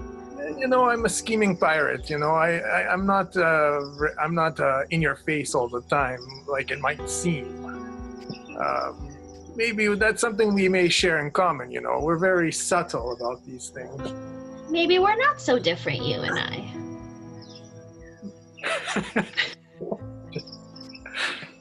There's more to us than meets the eye, definitely. That's a quotable. I have to write it down. Do we have any other catchphrases we want to toss out? Fuck, that one's great. I have to tweet it right now. As the two of you find common ground, the night does come to pass, and you see the morning light begin to break over the horizon, over the city, and it's only a short while as you guys are the last watch before the fog kind of is burned away and the mist of the city of the dead burns away, and morning greets you. You see your friends beginning to slowly wake up as the day is yours. I will point out, 21st of Morden, tomorrow is the full moon. What are we doing? Is everyone awake right now? They're coming too. Okay, I'm going to take my, scimitar that I had? Mm-hmm. And I'm going to go to Lav, and I'm going to be like, Lav, I realize I was not there when you came from the dead. So I would like to provide you this welcome gift, this antique scimitar. It is very valuable, very rare. Where did you get this? Let's just say I had to kill a few people to steal it. But it's... Can I do a perception check even though I'm really shit at it? Insight? You can do an insight check, yeah. Oh shit! Oh no! Hondo, make a deception check in response. Okay. This is the bad part. Hondo's good at this shit. Yeah, he's super good. When he rolls a 4. Let's see. Lavender, what's your total? Mine ended up being 8. 8. Oh, it's so good! 17. Hondo. My God. You're still not sold by the sincerity of this gesture, but the words he's saying, at least he believes. Okay, I'll take it, but do you think that this could give me like a disease? Well, it is old, so of course it could if you do not handle it well. But you're very welcome to just accept the gesture, and you could discard the centaur, but it is an antique, I will tell you that. Okay, I have something for you too. Look in your pack. I pull out of my pack and I have a drawing of me and Hondo, and I have an X through Hondo, and I fold it up very tiny and I hand it to him and I say, never disrespect me again, or this picture is going to come to life. I respect the challenge. And I take the picture and I look at it, and then I fold it and put it in my pocket. And then I look at him, I say, who's your daddy? You? Weird. Because he always says that he's my dad. He always jokes, so I want to be the dad. Hondo? And I look at it like, you have more balls than I expected. It's another quotable tweet tonight. And I look at him and I say, the boys are back in town. And then I just walk around. I walk away. You don't do your secret handshake? You don't bust that out? Yeah, we do have that secret handshake. I don't bust that out. I'm not ready for that step yet. But when I tore out the picture of me and Hondo, the picture that was under it was that old picture that I drew of Hondo when I was trying to Practice. I was practicing because I was actually just pretending because I was giving him the vial, and hopefully he sees that good memory that we have together. Me drawing him nude. You would see that. You have a very high passive perception, so you would definitely, or an investigation, you would catch the sight of that and remember that moment for sure. Definitely. Good memory.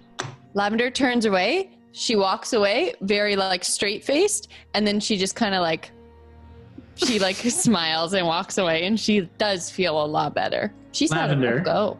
Make a dexterity check for me. Oh no. What the fuck is the sword gonna do? What's he gonna do? You're gonna This is a rusty sword. That's good. I did not take the sword, Kyle. You? But he Oh, I offered thought- it to you. I thought you took the sword. He offered me to it, and then I said, "Is this gonna give me a disease?" And then he said, "Well, you could just take the gesture." And I'm like, "Yeah, that's pretty much what I'm gonna do." I thought you still took the sword. Yeah, there's no fucking way Lavender would touch that shit. Then never mind. Don't worry about that. That's my I just mistake. toss it away. What's your roll out of curiosity? Someone's like, "Ah!" It is. While I'm It drinking clatters my off coffee. to the side as the rest of you are conscious. In case you wanted to know, I did roll a 12. Go on. You've been fine. You've been fine. All right, wildcards, everyone awake? You munched on your dry rations. You, whatever that conversation was over there. I was just reminding him of this, and I showed him the picture no. of Hondo nude. No. Put it away. I've seen it too much already. It's so lifelike. I know. Stop. It's power indeed. Could Why'd he you have to give me actually gills? pose naked, or is that an imagination? I mean, neither of those things would surprise me that much.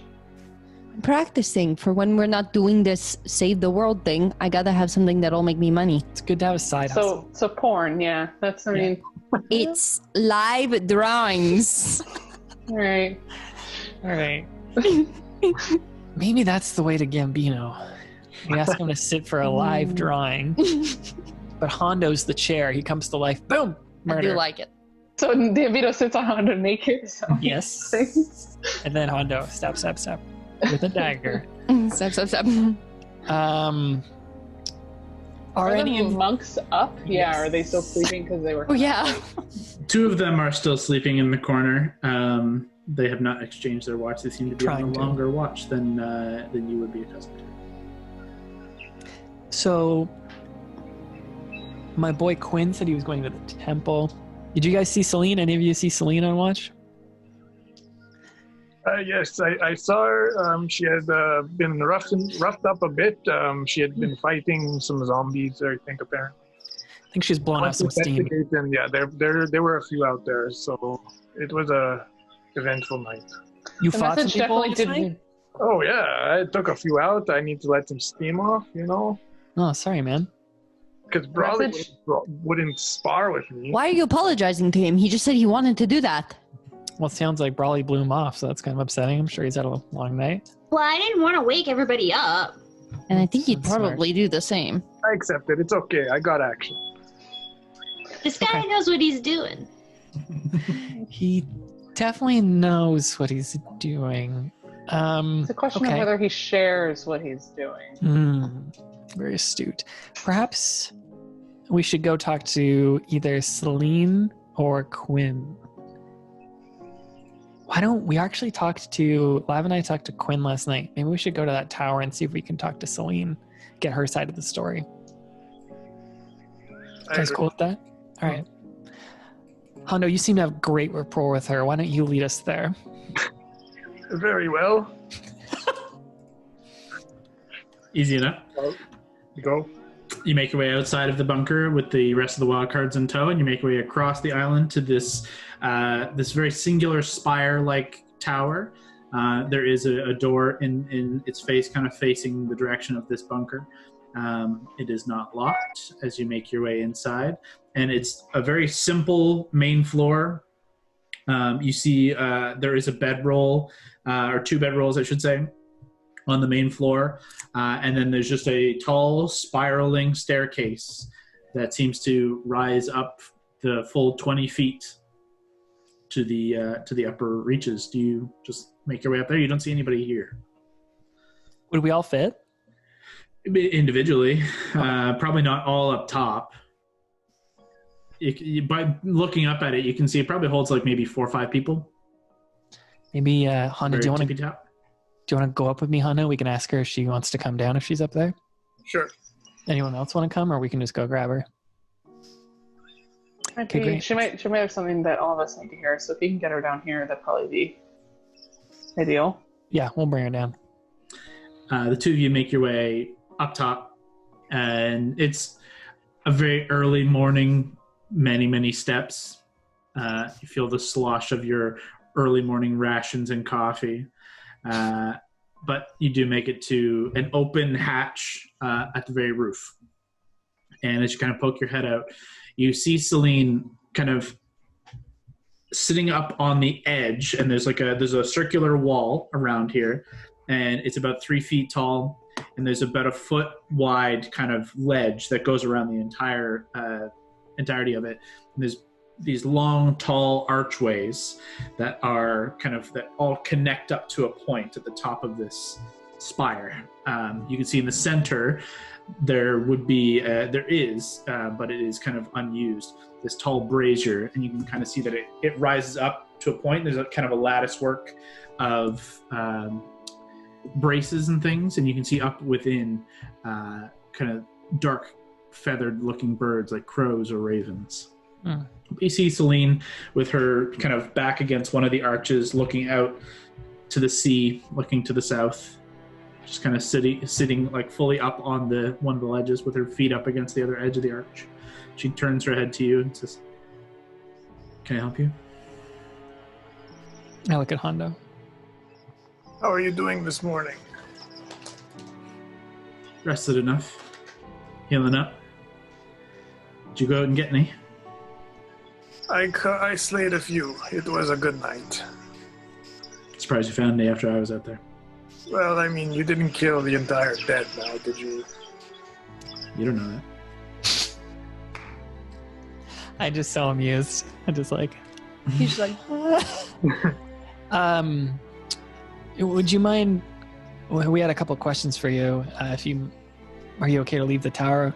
Didn't want to bring everyone up here and disturb you if you need a moment. I mean, I need to stay here. I have to be on watch here. If you have any questions, though, I can answer them. All right, just one second. Hondo, talk to her for a second. You guys just want to come out? Maybe like a couple you can sit on the stairs. I can. She looks over at you, Hondo, and it's like, is he your boss or something? He's trying to make a plan up, and we don't want to die, we want to, succeed here.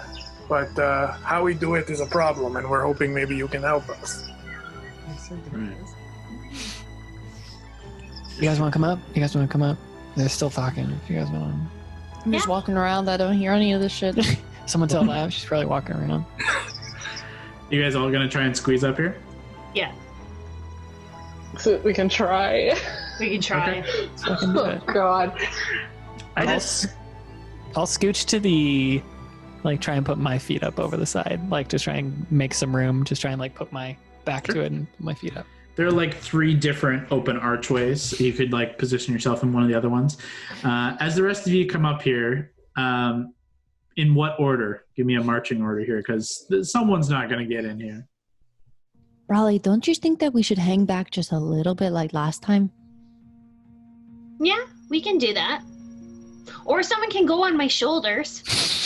Oh my god, so cute. Can I go on your shoulders? Yeah, let's try it. We've never done this before. Go! Better. I'm like this.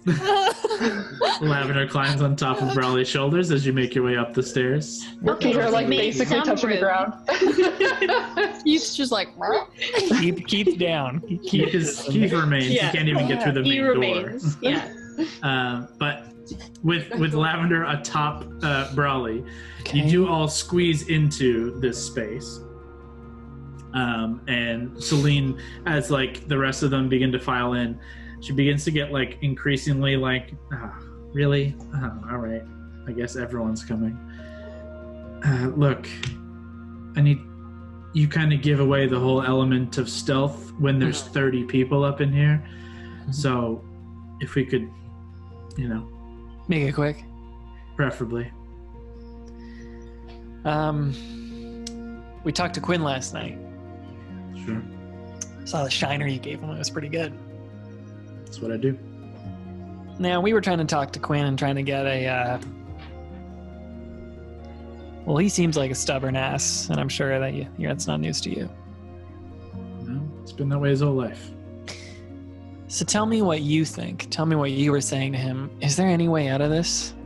That he doesn't have to sacrifice his life? Truthfully, I don't know. I don't have an answer. I don't have a solution. I just don't want to have to do this. I don't want him to have to do this. She looks over at, I think it was Hondo.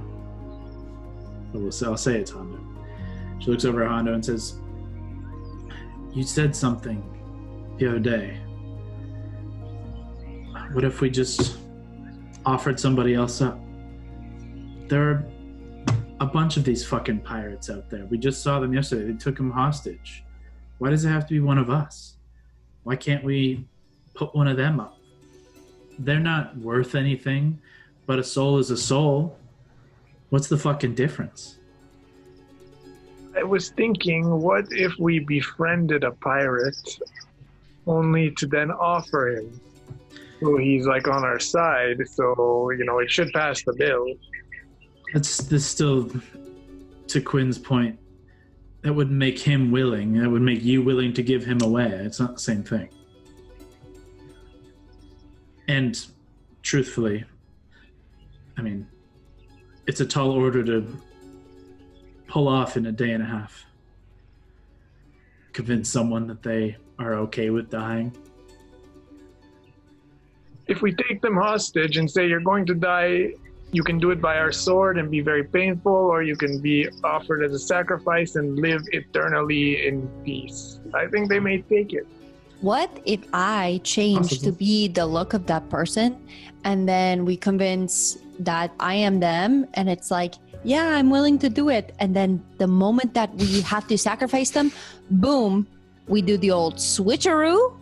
We knock them unconscious and we throw them in the pit or whatever you guys do. Well, that's the thing. One, I don't know how this offering is done. I've never been within. It's typically a one-man show. But why Quinn believes it has to be him, it's about faith. And I'm just losing that faith right now. I can't see us being able to trick the god of death. Well, maybe this whole thing is a test to the god of death. But along the lines that you're thinking, this will to change how it goes down. Perhaps that's a test of faith as well, and perhaps that's where the answer lies. I agree with you. I think there's got to be a better way. So I would encourage you to maybe think that isn't a crisis of faith, but maybe your patron pointing you in a different direction. Possibly. Just not the direction I thought they might point me in eventually. I don't know. It's just all very difficult. Have you ever seen Sirius? I haven't, no. Not outside of drawings and things. So you've never seen how it goes down? Because she's supposed to come here, right? I've never been within. I've never gone along on the journey. From what I understand, Quinn knows this more. We go beneath the temple. There are some trials to weed out those who are unworthy. And at a point, the one who chooses to be, the one who is willing, the one who chooses to be the sacrifice, they pass through alone. That's very handy information. It goes on below, there's trials. We're trying to do a lot here. We're trying to prevent this. Have we told you actually why we're here? the fourth seal of hell and all that. You alluded Trying to to it. Yeah. Trying to prevent that from happening. And we had to make a deal, obviously you witnessed that, to save your brother. Promising people who should not have an ancient evil relic that they would become the owner of such. Yeah. So if we can find ways to lure them away, whether that's that they participate in these trials with us to get Quinn to the end, but during those trials we betray them to save this entire realm, maybe that's our play. Do you think Quinn would know more? He's been down. He could, in theory, lead you. It has to be done during the full moon, eh? As far as I know. It's when the veils are thin and yada yada.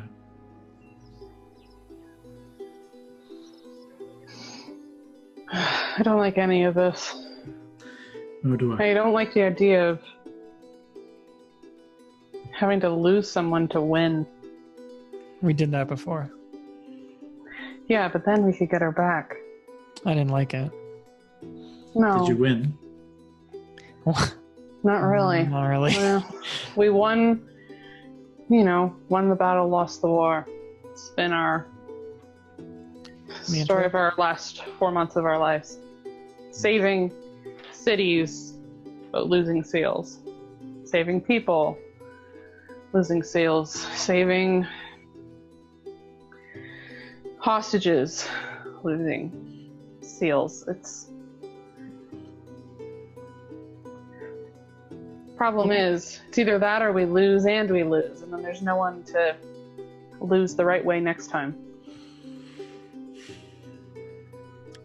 How many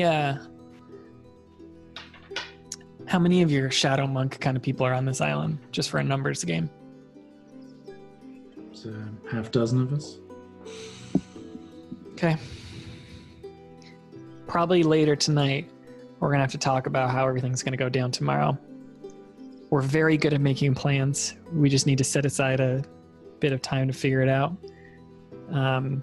Truthfully, you should be doing this with Quinn. That's what I think. And now listen, let me tell you, I and the rest of the Wildcards are going to do everything we can to see if we can save Quinn's soul and life and not have him sacrifice, but still have a happy ending. If it means that we have to sacrifice our friend Hano the Blue over here, we're all willing to make that.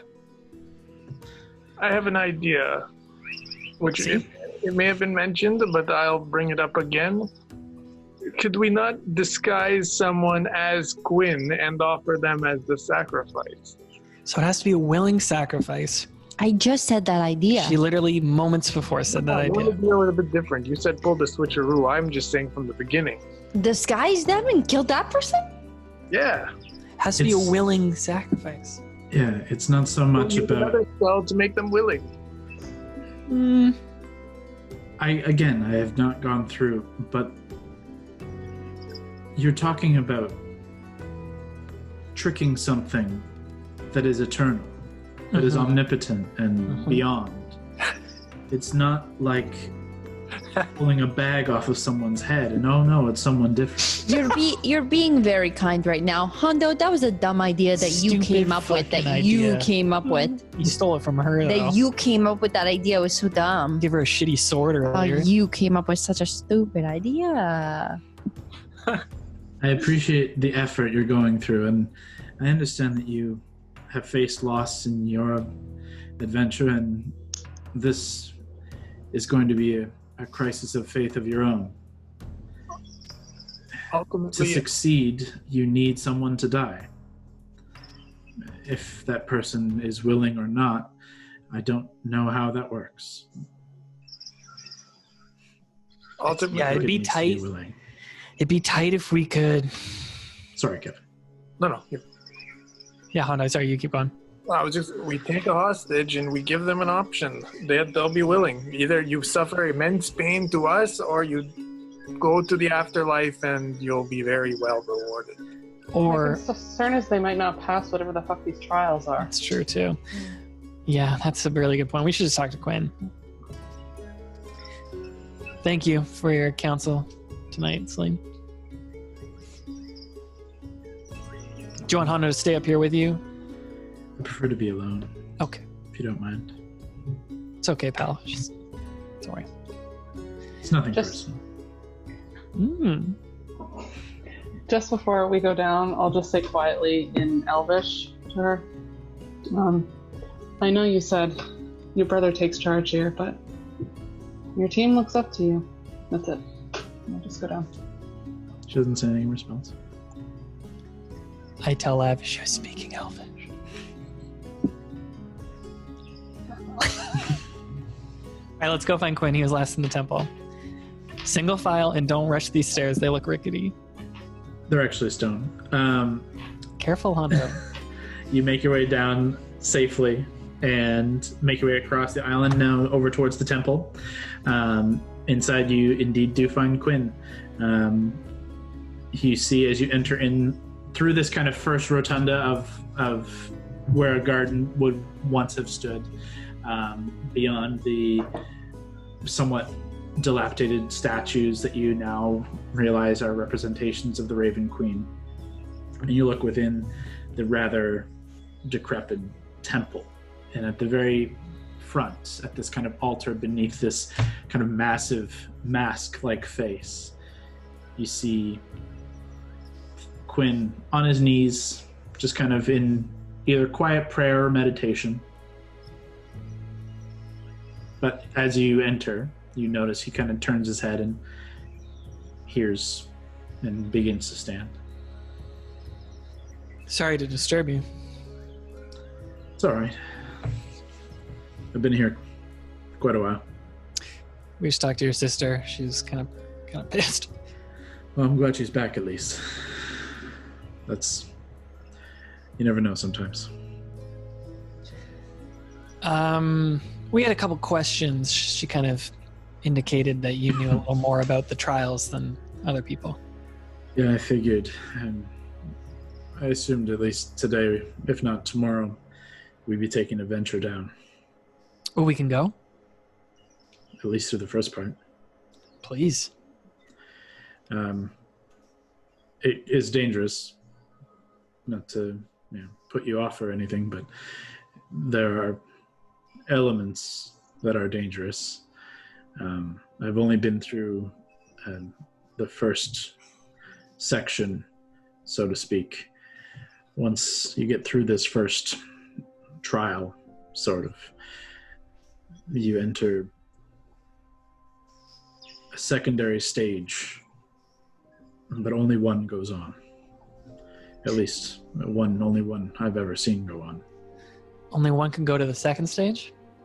I'll show you.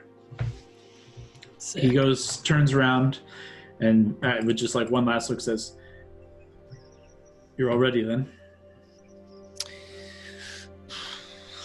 Maybe you should leave Keith Brawley. Oh, yeah, sorry, he will not fit. Yeah. Where can I leave him? He'll be safe on the island. I could get one of the others to make sure he's safe, but I mean, during the light of day, this city is surprisingly safe. Okay. That works. My apologies. It's all good. If that's the rest of you, then Let's he do it. turns, and Lavender is the only one who understands the word he says next. The words he says next. Oh, shit. As he turns to the altar of the Raven, and he puts his hands out, and in Undercommon speaks the phrase, "I am sworn by sorrow to serve the sorrow sworn." And you see, "I am sworn by sorrow to serve the sorrow sworn." You see the mask kind of shudder, and you see a kind of a puff of dust and air kind of behind it, and it the eyes of the mask close, and the mouth kind of drops away as the upper part kind of opens tall, and it creates this open space, this shadowy space, that is about wide enough, about maybe 5 feet wide enough for a single file creature to head down. You see a set of stone steps begin to descend from like within the mouth. And you can see there's this faint blue flame that's flickering beneath, like in a sconce. And he kind of looks to you all and says, "Single file, watch yourselves." He ducks his head and begins to walk down. Following in, you see these stairs. They progress and they're steep. And there's immediately this kind of old, musty smell. You've smelled in different stages of your adventuring career as that of a catacomb of old stone and kind of mold and just kind of still air. You see these steps drop about 20 feet and they're relatively steep before leveling out into a catacomb that's roughly 60 to 70 feet square. You see, as Quinn kind of strides through, simple stone coffins that line the floor in 3 rows. They're evenly spaced, 4 to 5 feet apart, 7 across. Along the walls, shadowy alcoves are cut into the stone, and torches lit with bluish flame cast eerie, flickering shadows across the top of the coffins. On the opposite wall from where you enter, you see 4 mausoleum-like structures. Quinn just kind of gestures and says, "These are the original catacombs. I don't even recall the year. They're very old. Watch your step." Kind of crosses through, making his way through the 3 rows across to the 4 mausoleums. And as you all enter single file, you're able to kind of spread out and disperse ever so slightly. He kind of looks across and says, "These were the 4 families of the city in the days of old." Starts walking across them and says, "The Valmar, the Asharnai, the Silmoran, and the Elistar." He finishes as all 4, and you can see copper plaques are on like kind of the face of each of these 4 mausoleums. They're old and you can see weathered. And as he kind of finishes on the 4th one, he actually steps back to the 3rd and says, "The Silmoran family are the ones. Cirrus Silmoran, the champion of Casteria." He then begins to look a little uncomfortable. And you note he's like patting his chest. He kind of reaches up slowly and pats his chest. And then is kind of patting around. And just, fuck. Well, this was a short tour. Do you need a key or something? I had a key. Must have lost it in either the capture, the scuffle, or the torture. Truthfully, I'm not sure. We have some people who are good with locks. He kind of looks across your party. Oh no, do you want to show him what you can do? Maybe take a look at it first and make sure it's not going to knock you on your ass if you fuck up. It will. Be very, very careful. The annoyance of not having this key. The key stops an effect, a trap of some kind. I've never seen it happen, but it can if tampered. So be careful, I suppose. Careful's his middle name. Hondo? I take a step back and pull Brawley back with me. Okay. And also me then, because you're holding on to Brawley. Still, You're still on her single shoulder. file. The group all just slowly pulls back into the middle of the room, away from Hondo, away from the line of mausoleums. Okay, what do you want me to do now? Investigate it first. Yeah. Open this door, bro. You can investigate if you want to investigate. He told you it's trapped. I'm not, what you could learn how it's trapped and what the trap is. He has already informed you it is trapped. So if you want to make investigation check, go ahead. Yes. After that, it will be a thieves' tools check. Yeah. Solid 19 on the die. Big Wait. money. Adds to 11, so 30. Oh boy. Okay. So you can see as you kind of get low and start looking around, you can see along the edges of the door and along the interior of the keyhole, there's a faint kind of glimmer within, almost like an oil slick in some capacity. There is some kind of magic that is shrouding this entire door, or the keyhole itself, or at least some mechanism here. You can also tell there's a physical mechanism that is almost like you're very skilled in these kind of things, and you can tell that there's a physical mechanism tied to the intricacy of the key that should go with this lock, and in a way that when the key is inserted initially, it would deactivate this first part of the trap, and then as it turns, it's a secondary deactivation. So there is 2 moves to this key lock pick that you will have to do. It's going to be in the singular roll, but it's in the difficulty, and you find this is a difficult pick. Does anyone want to inspire? Come on, somebody. Oh no. Show these people what you're made of, sir. I'll inspire you. All right. So roll a d20. Yeah, there you go. This is adding your proficiency bonus, adding your dexterity as well. So it should be plus 10 to that. So Yeah, my dex is 27. plus 1. Right. Or wait, no. Your dex is a 5 and your proficiency is a 5. Yeah. Okay. So 27.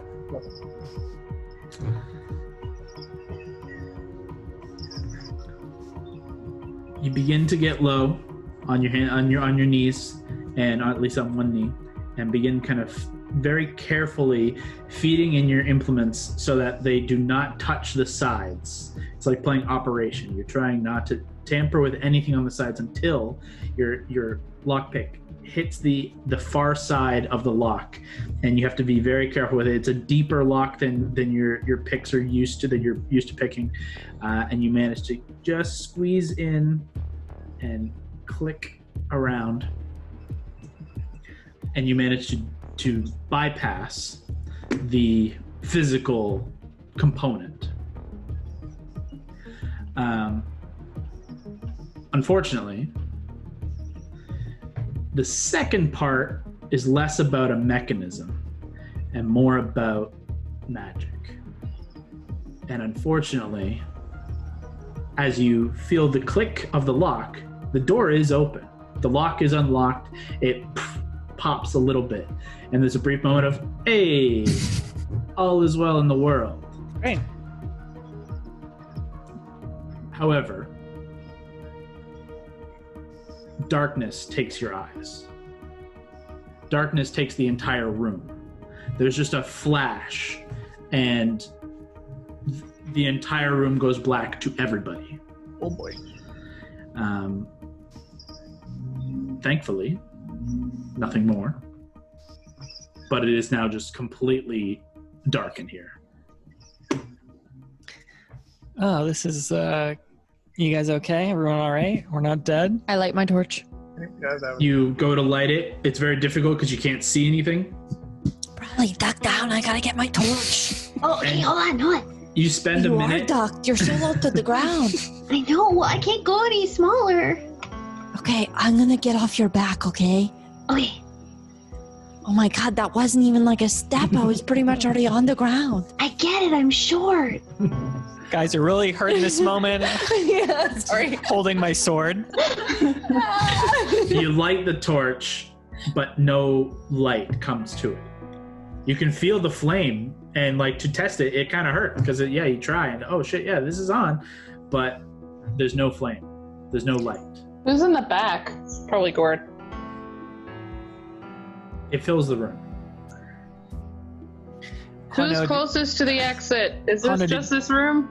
Hondo, did you actually unlock the door? Like, what if you move in?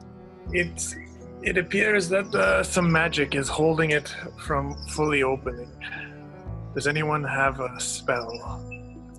Is that true that it's held from fully opening? Did you say that there was a spell for the second part, right?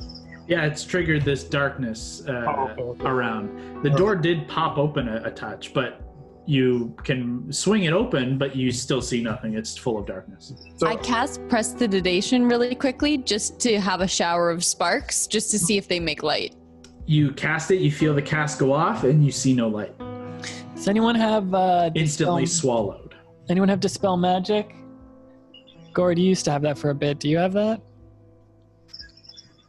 I have it in my sword, but I don't know how that would work with a random effect like this. I've never done anything like that.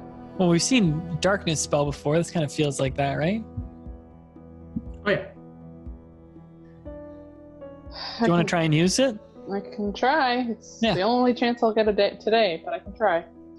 Let's do it. I'll pull out the sword and try to remember where everyone around me was so that I don't draw it into somebody. Okay.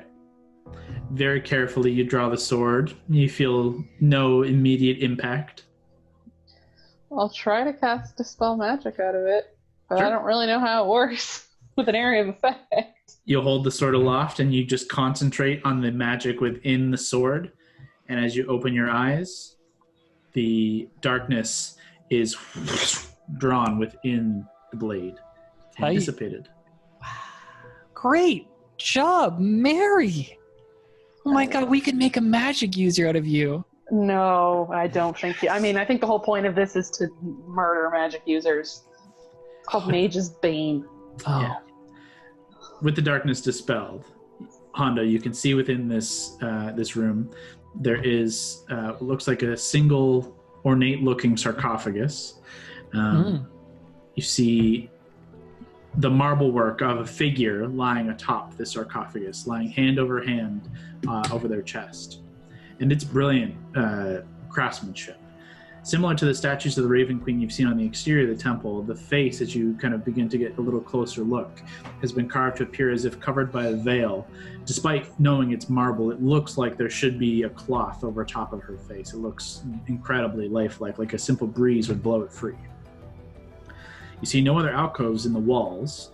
However, you do see several urns around the body, each overflowing with long dried bits of vegetation and now just mostly dust, honestly.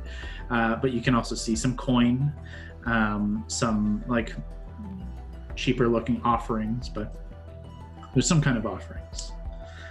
But you see this sarcophagus. Quinn kind of steps forward and says, well, at least whatever other trap may have lied in here is not triggered.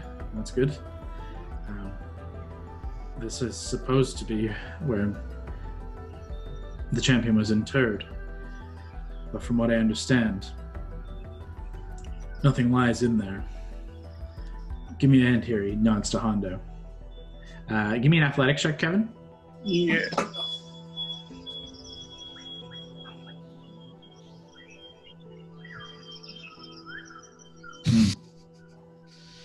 So Hondo, dice. Yeah, Hondo and Quinn both begin with all their might, just trying to push.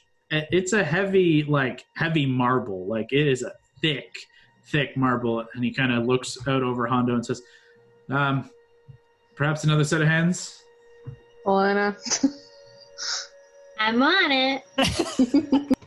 Allie muscles her way through. Allie, can you give me an athletics check, please? Okay.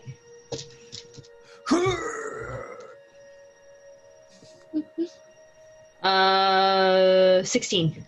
Yeah, with Allie, Hondo, and Quinn, in a moment, it just dislodges and safely kind of shifts across. And it doesn't topple, it just kind of shifts over. And you see no body inside. Instead, you see a single black raven's feather that sits at the base of this sarcophagus.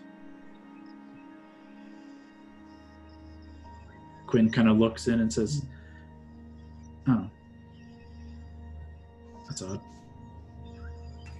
Kind of puts his hand down in. Says, there should be something to pass through here. I pull out Whisper and I stab the sarcophagus to see if anything happens. Your blade just... Yeah. And it doesn't chip or crack. It leaves a very, very small indentation at the tip. And Quinn just jumps back. It's like, that was unexpected and ineffective, unfortunately. To be fair, the blade does have ties as brutally as Hondo wields it. Well, it didn't seem to have any effect. So the last time you said there's supposed to be something here, but you've only ever been here on the full moon. That's correct, but I also didn't come in here. I was only on the exterior. I'll like nudge Hondo and be like, touch the feather. I get the sword and I pick it up with pick the feather up with it. You lift it rather easily, as it's a feather. Hey. Just to make sure it's not trapped or something. Doesn't seem to do anything. You grab grab. It seems to be it does seem to be a raven's feather on closer inspection. Anyone of you CV detective types want to check this little sarcophagus out for anything? Secret hatches, something. I'll do an investigation. Sure. Go ahead. I was thinking that too. I think I will try and start casting detect magic. Sure. Oh my god, 19 for this guy. And as you are focusing on the feather for a moment,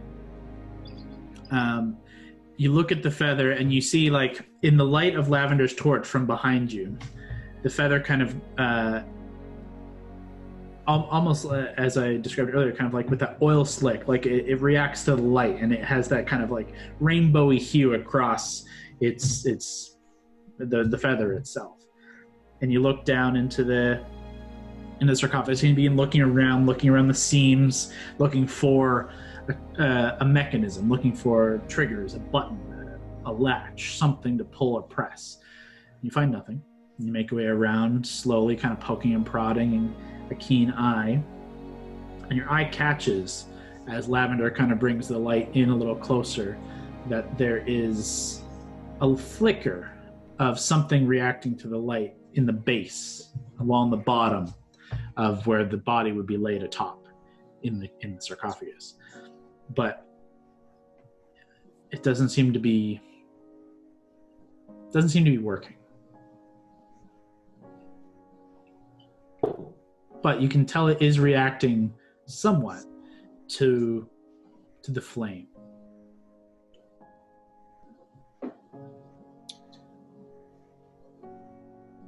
Do you think we should burn the feather? I think we should burn the whole sarcophagus. What do you guys think? I think one of those is very drastic. One is interesting, but it's a one shot. Let's let Valentine finish trying to get a look at it first before we do anything drastic. There might be something else. Takes me 10 minutes to do this, by the way, because I have to ritual cast it. Do you want me to mage hand it away from Hondo? I think we should always be ready to mage hand any object Hondo's holding away. Hondo, what about lying down as if you're a dead person in the sarcophagus with the raven's feather? I'll give it a go. What if that thing closes on him? It'd be pretty funny. What if we can't get it open again? Still really humorous. Why do I care this much? I'm not sure. You lay down in the sarcophagus? Yep. Oh my god, don't do it! You It's such a lay bad down, idea. you kind of wiggle in, God. and Get all you lay snug. with your hands across your chest, holding the feather. Close your eyes. Nothing. Is this what it feels like to be dead? Keep asking her that, Bud. It's too soon, but that was pretty funny. Sorry. Nothing happens, you say, DM? Nothing seems to happen. I walk around a bit more, see, or I put the feather put the feather under me, like, so it's touching the wood. I'm like, nothing. No seeming effect. Just all of us watching this is so uncomfortable. Quinn does excuse himself for a moment. He kind of walks out into the main room. Hondo, why don't you pop out of here for a sec, though I thank you for taking this risk. Lav, why don't you put your torch real close to the bottom of this? Not to catch it on fire, but it seemed like it was shimmering with the flame. Okay. Now knowing that there is some effect that Hondo's kind of pointed out, it does seem to, as you bring the torch low, you can see there is some different texture within, almost like something hidden that the flame is kind of revealing, but not right. Hey, Lav. Oh, Quinn's gone. Well, did anyone here understand what Quinn said to first enter this temple? Like, maybe if we say that again. Yeah, she did. I heard He did? Quinn's a boy. I don't see gender. Okay. He said something about like a swan, a sorrow swan. What was it? I am swan by sorrow. Sworn by sorrow.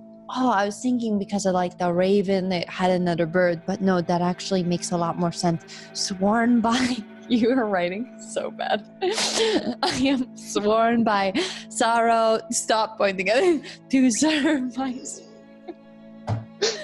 You want to finish that to one? serve by the sorrow. What was it? To What was serve it? the sorrow sworn. Yeah. That's what it. But you have to say it in language, which I assume you did. I say it in Undercommon. I say all of this in Undercommon, so it's extra confusing. What the fuck are you saying? No one has any idea. Oh yeah, you guys don't speak that language. Okay, I will convert this to your language. I am sworn by sorrow to serve the sorrow sworn. Say that 5 times fast, although I'm telling you, that's a tongue twister. Do you mind just saying that in whatever language he said and seeing if that activates this door here? Okay, yeah. Really good. It sounds great, but there's no effect. It was impressive. At this point, as you guys are still kind of just not having any luck, we'll say the time passes and Detect Magic finishes. Immediately, obviously, all your friends are blinding. Stay out of my sight. It's really difficult. But as you get close to the actual sarcophagus and the mausoleum itself, you can see the exterior around the door has a slight evocation that seems duller now, seemingly been triggered, but it still remains. And you also see a faint illusion magic. I had to find it. Keep going. You see a faint illusion magic coming from the base of the sarcophagus. And before you actually go in as well, you can see around the room very faint glows from each of the bluish kind of torches that kind of line the exterior of the room. There's like 4. But each of them kind of glow a little bit. Could I go and try and grab one of those? Yeah, they're just torches. They come out. So if I take one of those off, what sense of magic do I get from those? It's a bit of evocation, bit of illusion. Can I try and hold one of those torches to this sarcophagus thing? Yeah, you bring it across, and immediately the flicker of flame illuminates language in common. The blue flame revealing, though it's hard to see through the detect magic, you do take a moment to like let your eyes adjust to both the magic illusion as well as the physical kind of light. And you see now, beneath this blue flame, to seek audience with she who was chosen, penance must be paid that the path may open. Firstly, to those who gave their flame, so our queen may rise anew. Secondly, to the two full and bright, upon whose light our champion flew. Finally, to the domain of the corruptor, whom these wards cannot break through.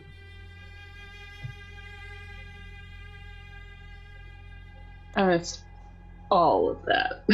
Great, super helpful. Sorry, I can't write fast enough. I'm gonna write it in the chat because it'll be easier. Could go for it. To seek audience with she who was chosen, penance must be paid that the path may open. Firstly, to those who gave their flame, so our queen may rise anew.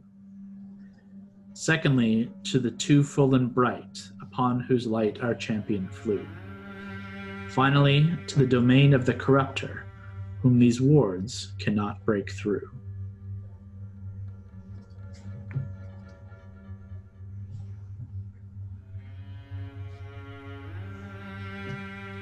The only thing I think I missed was to the two full and bright who our champion flew. What was that? Who on our champion flew?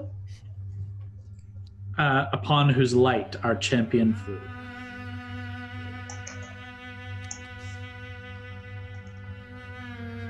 And to the finally to the domain of the corruptor, whom these wards cannot break through. Whom these wards may not break through. To seek audience with she who is chosen, Sirius, we assume, penance must be paid so the path may open. To those who gave their flame, so our queen may rise anew. So the person who's willing to die? To seek audience with she who was chosen, penance must be paid with the path, so the path may open. Firstly, to those who gave their flame, so our queen may rise anew. Well, there's 4 flames here. These 4 families are the founding families, so perhaps this has to do with a torch from each one of these mausoleums. Firstly, to those who gave their flame, so our queen may rise anew. You can also ask Quinn about that if there's some history with these 4 mausoleums. Secondly, to the two full and bright, upon whose light our champion flew. Sun and moon, maybe? Full and bright, full moon. Sun, upon whose light our champion flew. Finally, Probably like she flew here through sunlight and daylight. to the domain of the corruptor, so that'd be Asmodeus.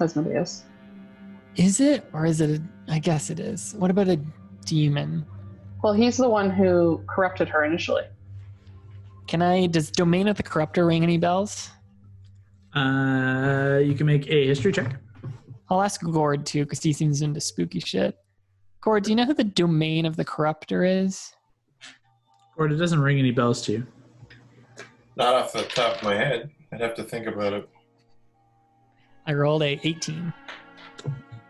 It doesn't seem like it is indicative of a specific being, but more specific to this moment, this specific person.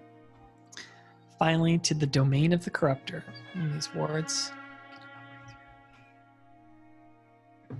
Penance must be paid that the path may open first, so we have to pay penance to those who died in the past. True. Firstly, to Pay and then pay penance to the two full and bright. Sun and moon is interesting. So we pay penance to them. Cool. Oh wait, there's 2 moons. Is there in this place? Is there 2 moons? Dope. I love a 2 moon setting. That's sick. Finally, to the domain of the corruptor, whom these wards cannot break through. To me, that sounds like the whole point is Asmodeus corrupted Cirrus, Yep. and the whole point of all this is to stop that from happening again. So we need to figure out what penance means. Can we find Quinn? He's there with you.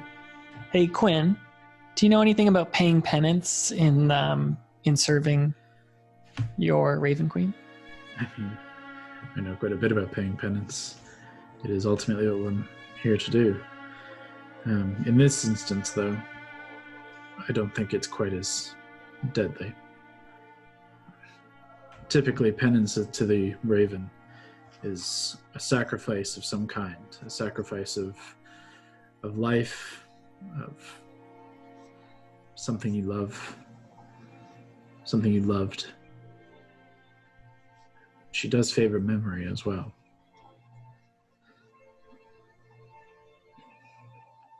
But to seek audience with she who is chosen,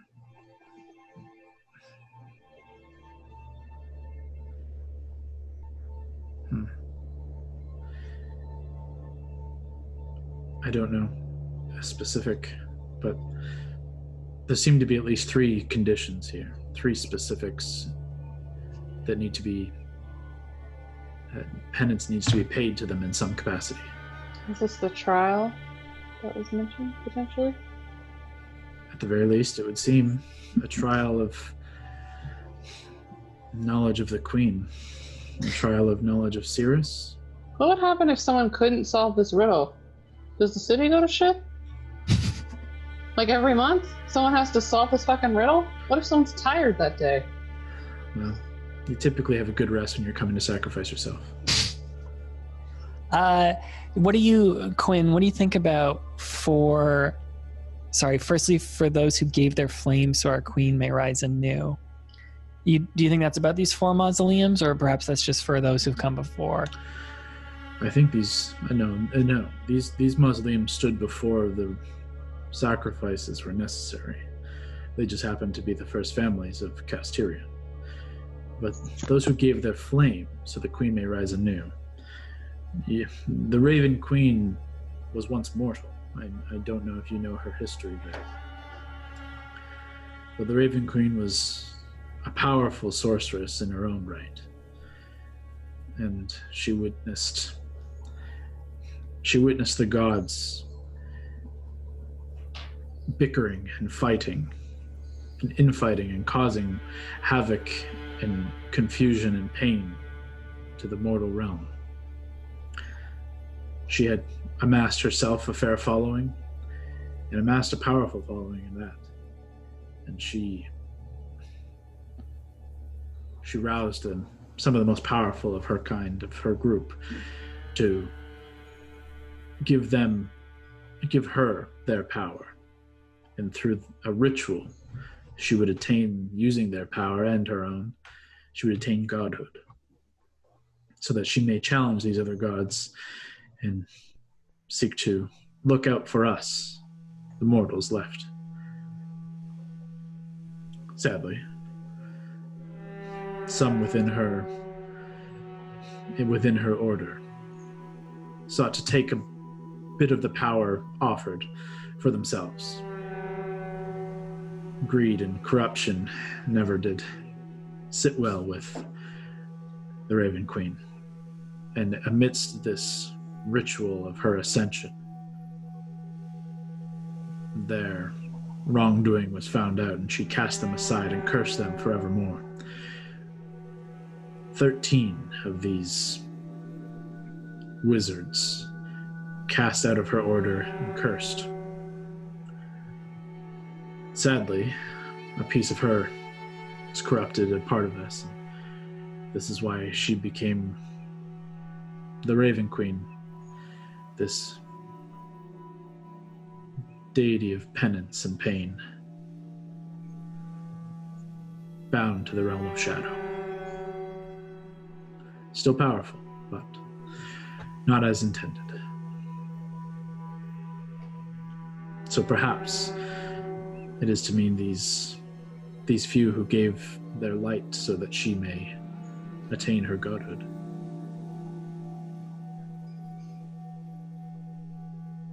So upstairs, we encountered that lock of hair. We encountered other tributes to the Raven Queen. Perhaps if we offered something ourselves, this is the kind of penance she's looking for, at least for part of this trial. It's possible, though I know not what penance you could offer in terms of her ascension, in terms of what would connect to that. I think you're onto something with the moons, with Muriel and Anyan being part of the Two Full and Bright. the light upon our champion flute. I think that makes sense. That it is only at the full moon that our champion arises and comes to the city. The domain of the corruptor certainly speaks to the wards that we are currently protecting, and Asmodeus, King of the Nine. And finally, I do believe that these 13 who gave their power to her are something to do with this. Looking around the room, is there anything? There's no more markings on the walls. There's no more, 13 of anything. Make an investigation check. There's 4 mausoleums. They had 4... Some of them had 4 torches. Maybe there's 13 torches. Investigation? This is your shit, Mary. Yeah, I know, but I didn't roll very good. 20 total. What are you talking about? I rolled a 9, which isn't great. You begin walking around the room just looking for signs of something that numerically, something to trigger that. And you begin walking around the exterior, and there are 2 torches on either side of the room that cast these bright kind of blue shadowy flame, though one of them now brought over towards the mausoleum, pardon me. You do in fact see 4 mausoleums, but the vast majority of the room is taken up by the 21 coffins, these stone coffins that sit about the room. And as you kind of walk through the rows, the three rows of 7, you see kind of on their face, faint dust-filled and covered markings. On the first, at the first one, you see a marking of a raven's head. The second, you see 2 moons. The third, you see a sun. The fourth, you see an all-seeing eye. The fifth, you see an open tome, and so on and so on. And each seem to have somewhat different-looking symbols.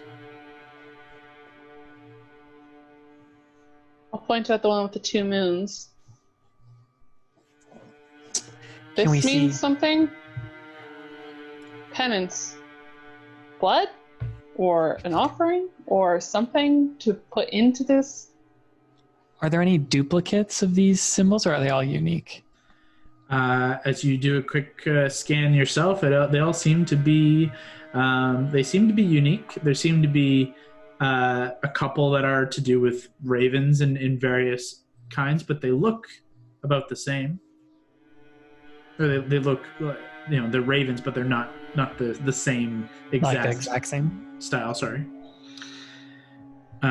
Quinn steps forward towards the one you point out with the moons, and says, "Well, that is to be second, I believe. First is the flame, so our queen may rise anew."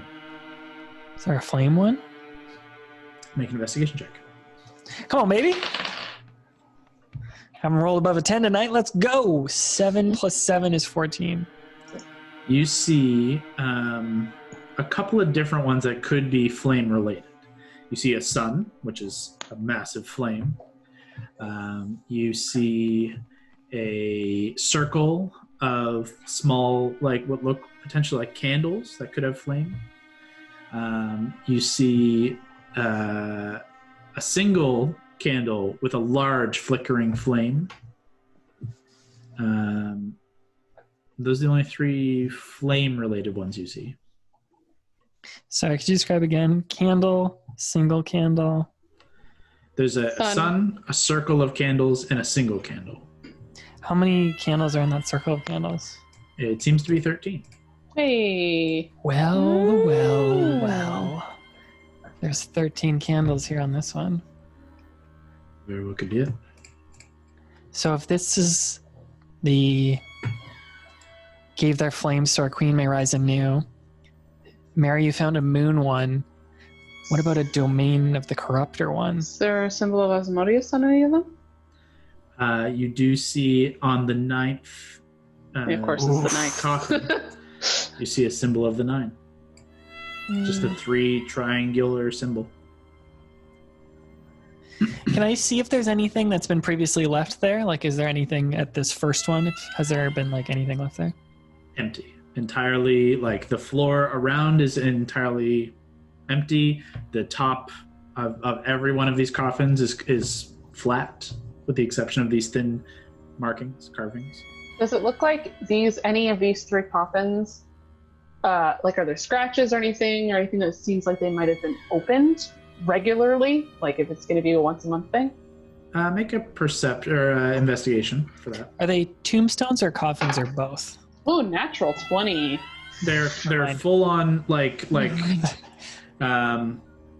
just purely rectangular coffins of stone. They stand about Gotcha. 1.5 feet tall, and maybe they're about 6 feet long and about 3 feet wide. Mary, you don't see any sign that any of these have been opened, or there's no chips or marks on any of them. They seem like they have been there for a very long time and undisturbed. But you do notice, knowing now the 3 that you're looking at, as you take a minute and 2 minutes to kind of go between the 3, this one with the 2 full moons, the symbol of the 9 hells, and the circle of 13 candles. You get low and you can see that while the majority of these are undisturbed, you can see just around the symbols of these 3 more disturbance over time, some faint erosion around each of the symbols themselves. On between the 2 full moons, between the 3 triangular symbols, and in the middle of the circle of 13, it's just eroded ever so slightly. It looks like maybe there's been repeated, like someone touching them. I mean, or Can I try and touch mine as she says that? do the first one. Which one are you at? I want to touch the candles first. 13. You reach down and tentatively and then press, and you can feel there's a little bit of give in the circle, in the middle of the circle, and you press. And immediately you feel this pinprick in your Yep. hand. That's what I was thinking. You take 1 point of damage. Okay. And you die. Immediately, you draw back, and you can see just this thin little drop of blood on the tip of your finger. However, nothing untoward seems to happen. I'll just lick my finger. Oh, I shouldn't have done that. I should have washed my hand. Guys, wash your hands. Mine worked first. I think the moons are next. It's going to prick you, but that's the sacrifice at least. Quinn reaches down and presses on the 2 full moons and pulls back his finger and says, "So far, so good." I'm probably standing by the Asmodeus one because I had to find it, so I'll do that. That's probably the scariest one. Be careful. Yep. You press down and you take 1 point of damage as another pinprick stabs your finger. But as all 3 are pressed, the final one pressed, a shifting of stone sounds from the sarcophagus. And the entire sarcophagus, the lid shifts back atop, and the entire sarcophagus shifts and spins sideways, and revealing beneath it a descending staircase once more.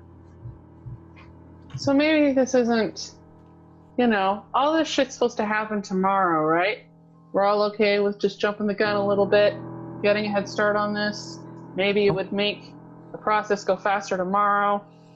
It gives us an up on what Gambino and his crew don't understand. And I think the more we can understand about this and find places to use to our advantage, the better. For example, that darkness trap, that's an ambush waiting to happen. Yeah, but I just spelled it. Who knows how long it takes to come back? Well, we can find out tomorrow. I think we keep going. Like, if we can do some of this stuff beforehand. Hondo, what do you think? This is your patron, the Raven Queen. Well, let's investigate. What are we waiting for? Quinn says, as far as I know, this is all that's left. Is this chamber beyond. I'll lead the way. I happily let Hondo go first. But I investigate for traps first. Sure. Boy, Throw look an at him. investigation check. Learning from mistakes. Not of Look at this my game. baby boy. I Seven got on the dice. 11, so 18. yeah, 18. The stairs are relatively shallow and steep. and you see no sign of light down at all. I look. I need a light. Anyone got a torch? Don't throw this, but I can give you one of the Raven Queen ones. Do you want that, or do you want to use a torch yourself? You don't have a torch in your pack? If one's being used already, we should conserve, you know. Okay. Lav, do you want to give me your torch then? Yeah, but don't ruin it. Don't okay? ruin it. Don't worry. It's a torch. It's our favorite torch. My favorite torch. I've had it for Aurora. a long time. It's named Thanks. Aurora. With illumination now, you can see that this staircase does descend for about maybe another 20 or 30 feet. Again, single file and not incredibly wide. At the base widens to a nearly 40 to 45 foot across, seemingly empty square chamber. With the light illuminating the space, you can see there are no doors, no windows, no writing or design on any of the four walls. You do notice a small rise opposite the staircase, almost against the far wall, opposite where you enter, stopping short of that wall by about 3 feet, like just a small step or platform that is wide enough, about 5 feet, about wide enough for like one person to stand on. You look around the space, and with your passives, you again see nothing on the walls, the floor, and you look up into the ceiling. And as you look up into the ceiling, it's just pitch black. The light not even poking into it.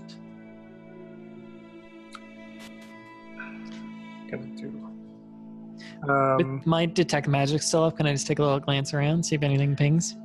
Yep. The torch is obviously still magic, and it's being there. And I would say you do get a faint aura of magic above. Might be the right school. Am I alone right now, like in the chamber? I think everyone is slowly filtering in behind you. I'm gonna yell, Gambino, get back here, you! It just rings off around the room in an echo. Guys, I just saw Gambino! No one believes you. That was so strange. He's gone. I stabbed him. He's wounded, but he's gone. The best part is Hondo's laughing the whole time. He's trying to kind of cover the little giggles. Is he that afraid of him? What's the right school for this? I'm going to say abjuration. You see a faint abjuration and maybe even a little bit of conjuration above in the ceiling above, and it just kind of looks like an empty darkness, like a vacuous nothing. Well, do we want to go investigate that altar-looking spot? Absolutely. You said Gambino was here first, though. Are you afraid to go investigate yourself? Do you want us to come with? No, let's go. Okay. You make your way across the only 30, 35 feet to, there's like a single step up, and then on this roughly kind of circular, like 5 foot radial platform. By the way, I was getting something magic-y from above, just so you know, so keep an eye on that. I can't see how high it is up, right? You can tell it's probably about like 40 feet. Like it's a cube, 40 by 40, we'll say. Okay. So ceiling seems to be about 40 feet. It was like a protection magic, just so you... Wait, is there like a protection magic, just so you know? So like, Did you don't throw a fucking whisper? throw something at it. Did you throw a whisper? Yeah. Okay. Throw it up just to see if... It disappears into the darkness. And then it comes clattering back down. No, nothing there. No, I don't know. It's disappeared in the dark. That's kind of interesting. It's not like it hit something. Okay, give me a boost and I'll see what happens. I'd rather we focus on this altar in front of us. Okay. It's not so much an altar. It's literally like a 5 foot round like circle of like somewhat raised stone on the ground. Can we? Maybe you should investigate that for traps before you A step faint on it. platform. Sure. Go ahead. What's Quinn's mood? Quinn is kind of just looking around the space, and at this point, he was walking with you guys, and like he was curious and trying to be helpful, and with the first room, and now at this room, it seems a little confused. Okay. Hondo, there seems to be no sign of traps. I step in. You step on top, and you are now about 3 inches taller than everybody else. I don't like it. And what were you expecting? Like, did you just not know what to expect? I thought that he'd teleport away or something cool. Do we still have that feather? Should we try putting the feather in here? You were holding it last, bud. Would I still have it? I think I would. Yep, you still have it. I'll see. I'll rub it around, see if anything happens. There seems to be no real effect. Well, nothing here, guys. I guess we gotta look up. You know what? Actually, I retcon that. Not the feather thing at all. But, You die. as Hondo touches the feather for the second time, he dies. And so ends the tale of Hondo the Blue. Val, as you get onto this side, now kind of investigating around this platform with Hondo, making sure that it's not trapped, it seems safe, he steps on top of it. As he steps onto the platform, there's no visual change to anybody else. Val, with detect magic, you get just a faint aura of transmutation coming from like around the base, and you also see just like the faintest of auras on the wall before him.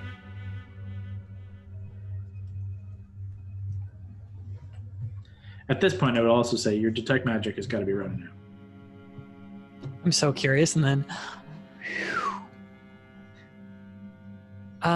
that's interesting. Hondo, when you stepped on it, I got a little bit of transmutation coming from beneath you. Mm-hmm. There's something going on these walls behind you. Can one of you detective types take a look, see if you see anything? Do we still have that magic torch that showed us shit before? We can go get it. Do you want to see if you see anything first? I can go get it. I'd say, I was going to say Quinn doesn't have dark vision, but he's a half elf, so he does. Never mind. Yeah, fuck it. He's holding it. He's holding it? Yeah, he's holding it. Oh, Quinn, thanks. Do you mind bringing that close? Sure. He steps forward. It doesn't seem to do anything different. Can I touch the wall? Yeah, you reach out. It's kind of cold. Feels kind of sandy. Hondo, what if while you're on this pillar you touch this wall? It's like 3 feet away, right? I will do that.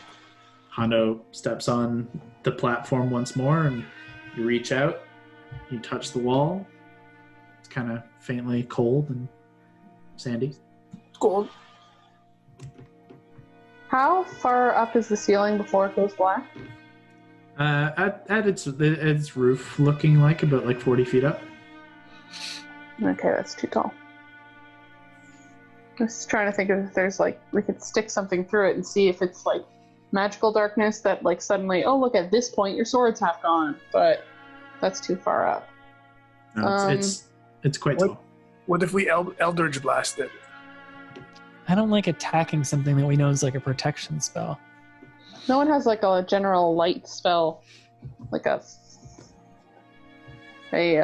what's it called? Flare type thing.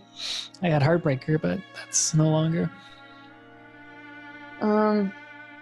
Okay, but we also have to think that all of these are things that could be accomplished with one person coming on their own with the history and abilities that Quinn has.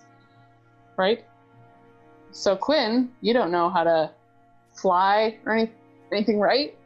No, most of my order don't have any capabilities of any kind of arcane. We kind of rely on our physical forms. No, What are your this is- capabilities that might help us figure out what they might be expecting of you? I mean, to me, this is the end, right? This is an altar to place yourself on at the end. This is the place of sacrifice. That's what it kind of speaks to me to. I don't know about this. He kind of points to the ceiling. Hana, what if you use Whisper and just drew a little bit of blood and pressed it on the pillar you're standing on? I can try. You cut yourself, you take 1 point of damage. Put your hand down. There's no reaction. Quinn also kind of looks to you and says, perhaps this is where the full moon comes into play.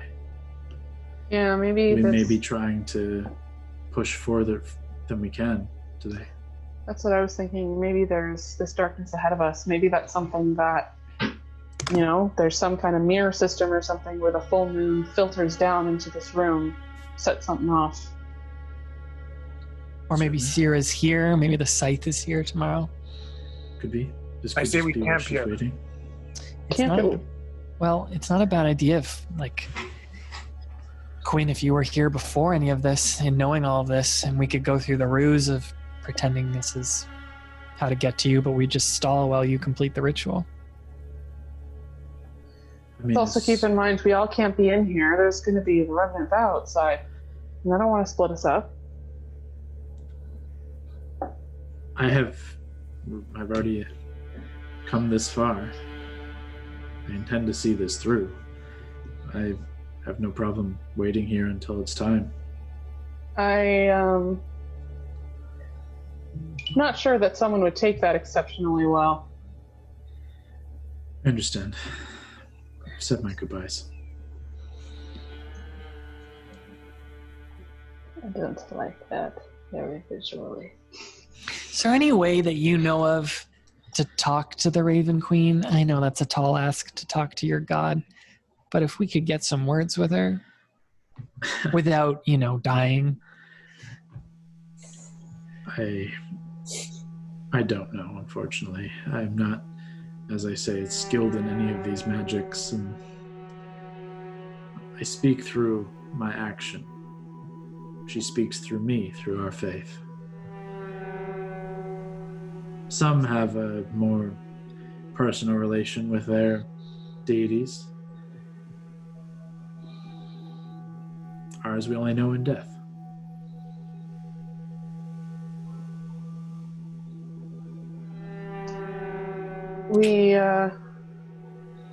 There's still a few loose ends. The key's still missing.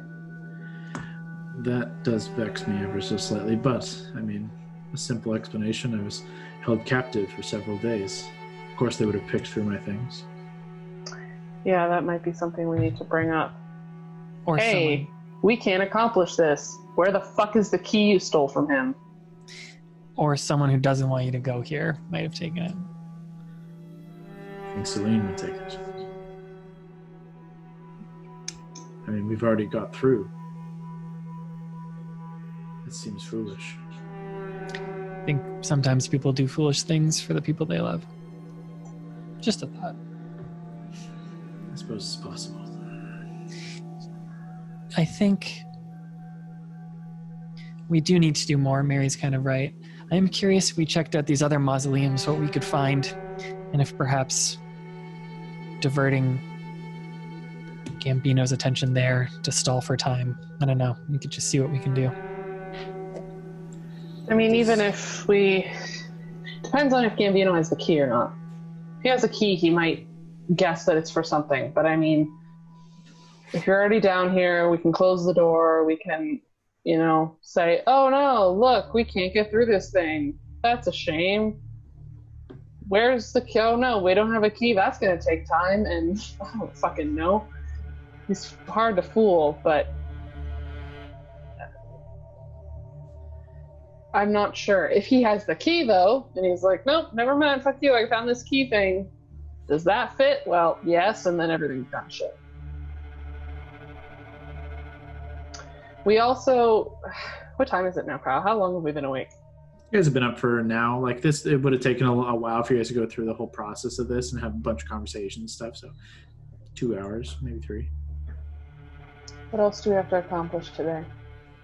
Is there anyone we want to scry on?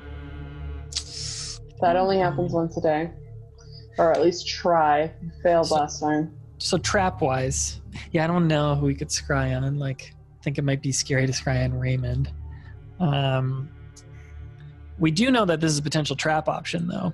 Quinn, if we leave you down here and guard you from atop, we do know that even if we do this ruse of the key or pick the lock with these pirates, I'm sure they'd be comfortable doing that. Triggers a darkness spell. We could time the darkness spell with a silence spell. Pick our spots when someone is about to open that lock to be close to someone to try and hit. Like if we were all around Gambino or something. If that goes off and we had a surprise attack on him, Hondo, that's a good time to reveal yourself and do some murder.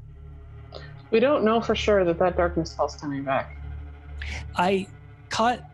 It didn't seem expelled. You're right, it seemed weakened, but it did seem like it was still present as if it could recharge. We can always test it out, but I like this idea. Quinn does kind of point out, though, a little bit and say, I have a few questions. Firstly, what will the reaction be to finding me on the other side of the door should they make it through? Are we aiming to kill them there? Why hide me? I can aid in the fight. Well, I was thinking if we tried to delay, like if we tried to keep them from getting in this room as long as possible, that it takes for you to do the sacrifice. Like if your stand was here and we tried to keep them out of here. Of course. And let's not forget, it's not just Gambino who's going to be trying to get their ass in here. Precisely. It's the whole Revenant Vow. Everyone's going to try to be getting into this room. Everyone wants that staff, not just Gambino. And let's be honest. If they have Raymond and he wants to be in a space at a specific time, there's nothing that's going to stop him.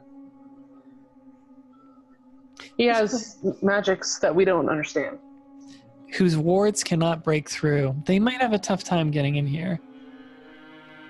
Well, that ward is more to guard the scythe itself. It's a ward on the scythe. So maybe they have a way to break that. They wouldn't try unless they did. But it's not exactly easy to get in here, I can't imagine. And beyond going through this whole rigmarole, and then you're at a disadvantage making your way in through a tight opening. It's not easy. They will be at the very least. You have many options for an attack. They're pinched very poorly. Choke point. How big is the room, Kyle? Sorry, I might have missed that earlier. It's about 40 by 40. It's like 40 the main sarcophagus room or the secondary room? That's this empty chamber. Seems to be 40 by 40 by 40. The room with the sarcophagi are all, it's about 65, 70 feet wide, and square there as well. So 65 by 65, 70. And that's the room that went dark. That's the room that went dark. I mean, yes, giving people tight spaces, choke point is fair. Putting ourselves all in one single fireball range, not ideal. Mm-hmm. But I mean, there was a staircase to get down to that bigger room too. There's still a choke point. But I also want to point out the darkness idea. As much as you will position yourselves well, you're still at a disadvantage yourself. You put yourselves on equal disadvantage with them. Yeah. By being in darkness yourselves, unless you have a manner of combating that, as you did earlier. I mean, I will, but I'd kind of like to save that for something a little bigger. And it dispels it for everybody, which... Precisely, it kind of defeats the purpose of the surprise. I mean, it will also... Any of our combatants may have that same spell. It was simple. I didn't even have to... Normally, I have to focus or try really hard, and it just fucking worked like that. That can be dispelled easily by a sword by someone who has no idea how the fuck to use magic. Don't sell yourself short. It could just be an opportunity, a trigger, but I agree. It would be a good opportunity for an attack, but it just also puts you your whole group at a disadvantage as well. We also have Lav's great ability to stone shape. Perhaps we could use that at some point to try and wall people off like my uncle did with his icy walls. But if we were able to, Gambino goes down or Sierra goes down, and then we could, if even temporarily, use the stone to keep out other people and just focus on ganging up on him or Sierra, it's a good play. How tall are the doorways in each space, to the entryways? Down into like these stairways. I'd say both, yeah. Like the entrance from the stairway into the larger sarcophagus room and same with the smaller room. They're more or less the same entrance size, and they're about maybe only about 5 feet wide and about like 7 feet tall, 8 feet tall at most. It's a 10-foot tall wall, right, Amanda? Yeah. If we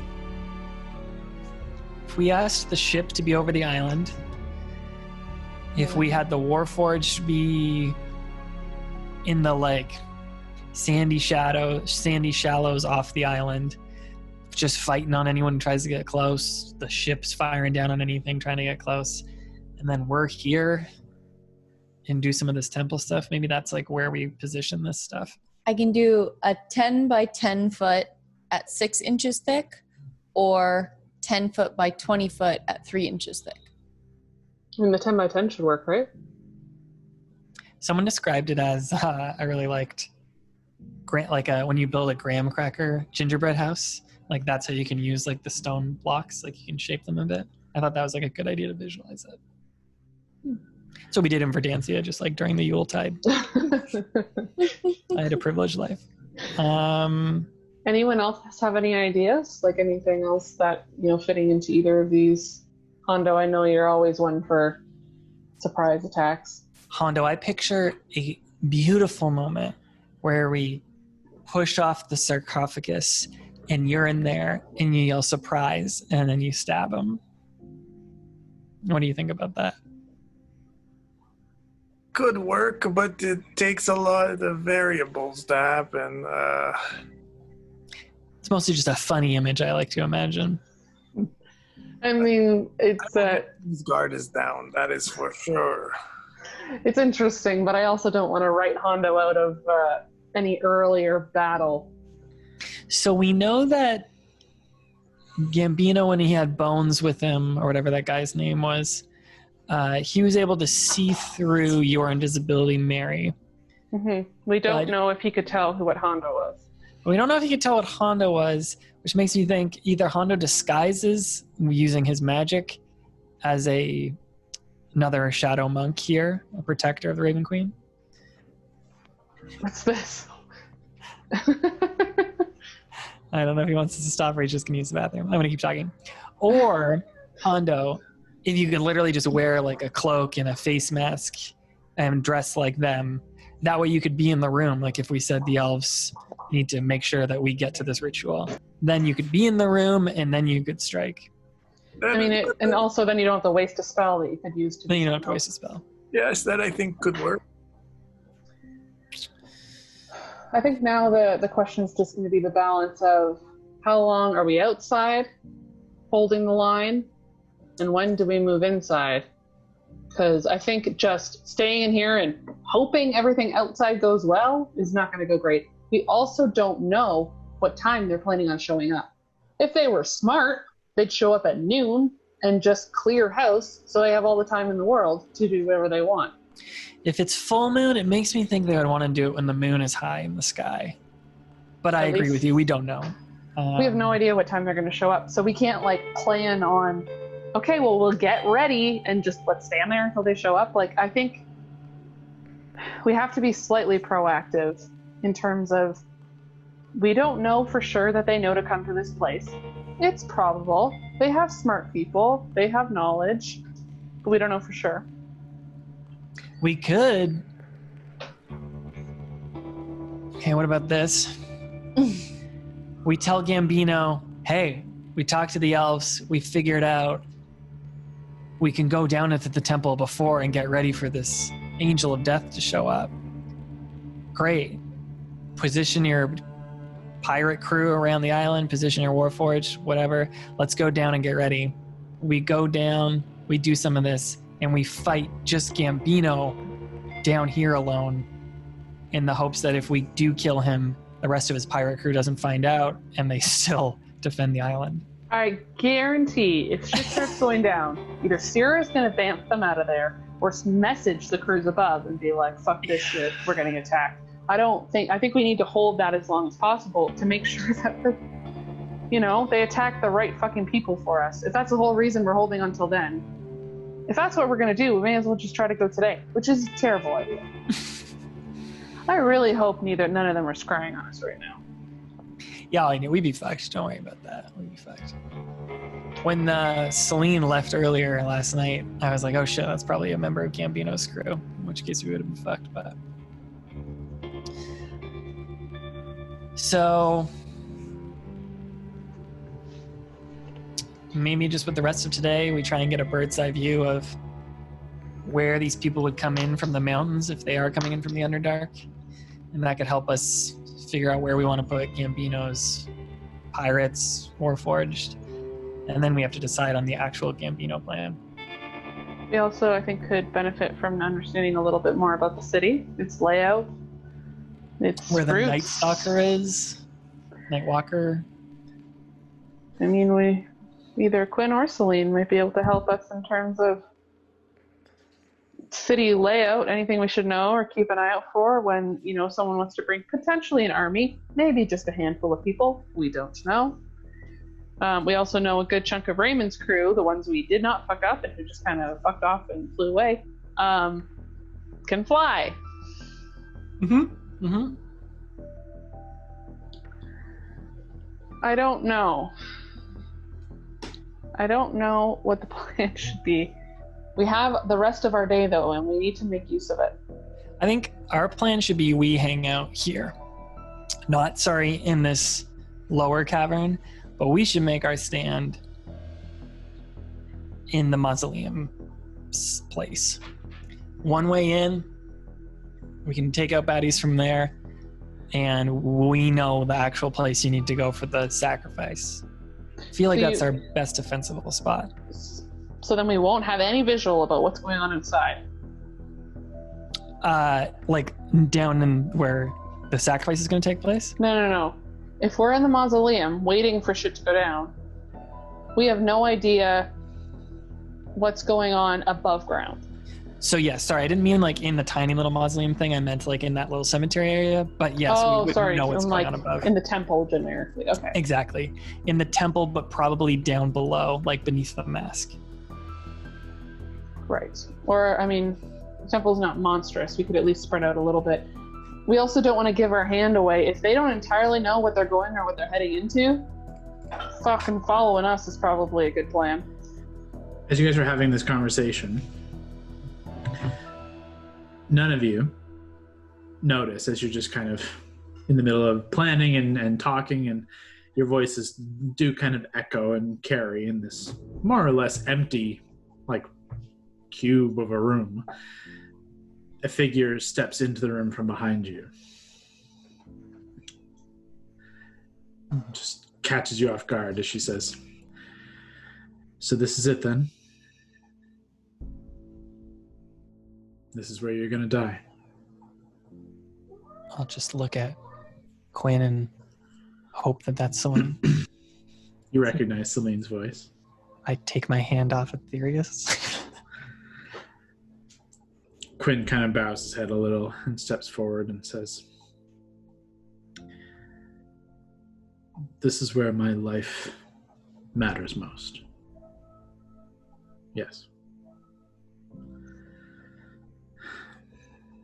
She kind of just looks at you and says, "It's not much. A little underwhelming, honestly. Kind of thought, I don't know, be tapestries or something." Maybe there will. I suppose. Hey, Celine, I hope you don't find this question offensive. Have you seen Quinn's key lying around? What kind of key? Can I insight check her. I was going to say the same thing. Let Mary do it. She's way better. You asked first. Damn it, why did I do it? Come on, dice. All right, that's the first above 10. Let's see, what do we got? 21. She knows what key, but she's keeping things close to the vest, I guess. You know, the key that helped us get in here would have helped us get in here. I suppose I should have already figured that Quinn would make mention of it. Well, that makes sense. It's foolish. I don't have it, if that's what you think. Hondo thought that. I thought that was pretty presumptuous. No, that makes sense. But no, unfortunately, I don't have it. And clearly, it wouldn't do me any good if I did. I made it down here a day early. Just wanted to see what it would be like. See what we could find ahead of time. Would it be worth it for us to try to find this thing? I mean, we're probably going to have to eventually. Is that a useful use of our day? Follow footsteps. I don't know if there's anything else we can find out or accomplish at Gambino's hangout on the hill. I mean, outside of just talking to him.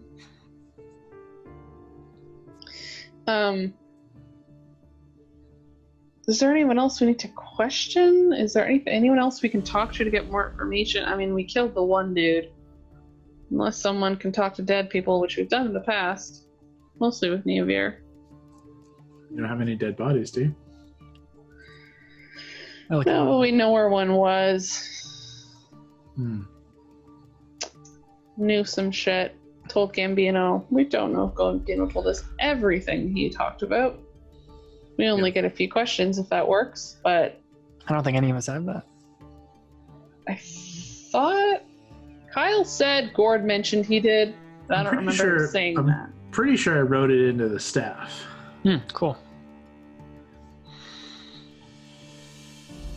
Gord is getting Perrier. Got it. Gord leaves the... Sipping his little flask. Leaves the chamber as he goes to find a drink. So... As of now, as I understand it, you guys had some items you wanted to take a look at, some notes that you wanted to look over. You had mentioned yesterday or last game, whatever, about messaging Gambino or sending word or something. If you needed to send word. He did make point that whether he got back to you or not, he'll be here on the day of the full moon, which is tomorrow. You had also made note of wanting to potentially travel or scout the path the Revenant Vow may take to the city. And then it's the finalization of the plan as of now. As of now, as far as I understand, you're going to make your stand in the what do I call it? Atrium, cemetery? The catacombs. Catacombs, I love it. That's it. The catacombs beneath the Eyrie. We're going to start on the upper level so we have an idea of what's going on. So you're going to start on the main island. Yep. Potentially retreat to the catacombs once we see that. Gambino and whoever? I don't know, I guess. I guess you'll see how they intend to come in. Yeah, I think we start up top, wait for Gambino to show up, see what we see. Gambino's going to want to come down, so how does this shit work? We're going to come down into the catacombs, mask is going to open, we go down in. We're going to come with the shadow monks, we're going to say this is their duty, they have to participate. We go down, there's a fun riddle. P.S. One of the shadow monks is secretly Hondo. He has to be stealthy. I love it. Then during this whole, they try and figure it out, we murder all of them. Sick. Sure. Then we just fend off the vow until Quinn makes a sacrifice, and we're fine. Okay. So, I mean, what part of it potentially is, oh, The we worst don't part? have a key. We got to pick this lock. Well, No, then he's like, oh, I have the key. We have to prepare for that. If he's Right. just like, oh, you mean this guy? This fucking guy? I have his key. I just use it. Boom. Darkness doesn't go off. But then we're still inside, and they're still part of the ritual. He has to pick out the cemetery things. He has to find the text written beneath the coffin. Yeah, I mean, but he might just get. I mean, he's smart. He knows other people probably know the answers to that shit. Why would he do it himself? Totally. He can, whoever does it, it just buys us time to figure out when is the best point to trip the trap. The also worst part is, Gambino comes here tomorrow. What if he just straight up goes up to Mary or Brawley and is like, when are you going to betray me? You have to lie to him and fool him. And if you don't, we have to then fight him. So we have to be prepared for that at any time. He could just straight up ask us, gauge our reaction, and then try and murder us. So we should have a disco plan of our own where he asks us that, and we figure out who we fight first. We talk about this every time. Who should we fight first? It never really goes well, but we should try and figure out like fighters on Syrah. Syrah can fly, so trying to trap her on the ground is a good idea. And then on Gambino as well. I do hope that if we cut off the head of the snake, and I think it's a two-headed snake with Syrah and Gambino, that perhaps we could route some of the pirates to flee. I don't know how loyal they are, but perhaps they'd be a little shaken if we can take them out. But yeah, I think Brawley, Mary, like if it's a Gord has his dominate monster, if we could try that on Gambino, if we could try it on Syrah. Syrah's a caster, so it makes me think she might be good at saving on shit like that. But Gambino's fucking Gambino, he's probably great at that shit too. Right. So our two big bad take someone out of the fights are hey, you're going to a different plane now, but that won't work until your sword's working. Right? That's part But of your also, sword. like, what if they just come back? It's like a good move, but like, I feel like of all the people who could maybe come back, it would probably be Syrah or Gambino. I wouldn't put it past. We've seen if Thortier shows up, he has made gates. Yeah. I was meaning pirate crew, but you're totally right. I'm just trying to think of those are our two, unless anyone has any other good big ideas. Man, if all three of them showed up, that'd just be great. It'd just be chaos. We just fucking fight everyone. We die. Okay, in terms of bamfing someone somewhere else or dominating someone, the people who are best options for using one of those spells against someone who may not, just shrug it off. Maybe Egot, if he's there. He's not particularly smart. He's pretty good at talking. But I don't know. It depends on what the save is. Also our instant get out of jail free card, though, if we need it. So if we use it offensively and it fails... You have a scroll. I have a scroll. Just seems like a lot to take a scroll out of my bag. Maybe I could keep it in my pocket and then try and use it. Yeah, I wouldn't keep it in your bag. I'd keep it handy just in case. It'd be an action to interact with your bag. Any scroll. Okay, what other scrolls do you have? What other scrolls does everybody have? Allow me to tell you. Everyone go through your inventory. What about the fucking genie in a bottle? What about it? Oh yeah, do you want to identify that shit? I am starting to cast identify. No one talked to me for 10 minutes.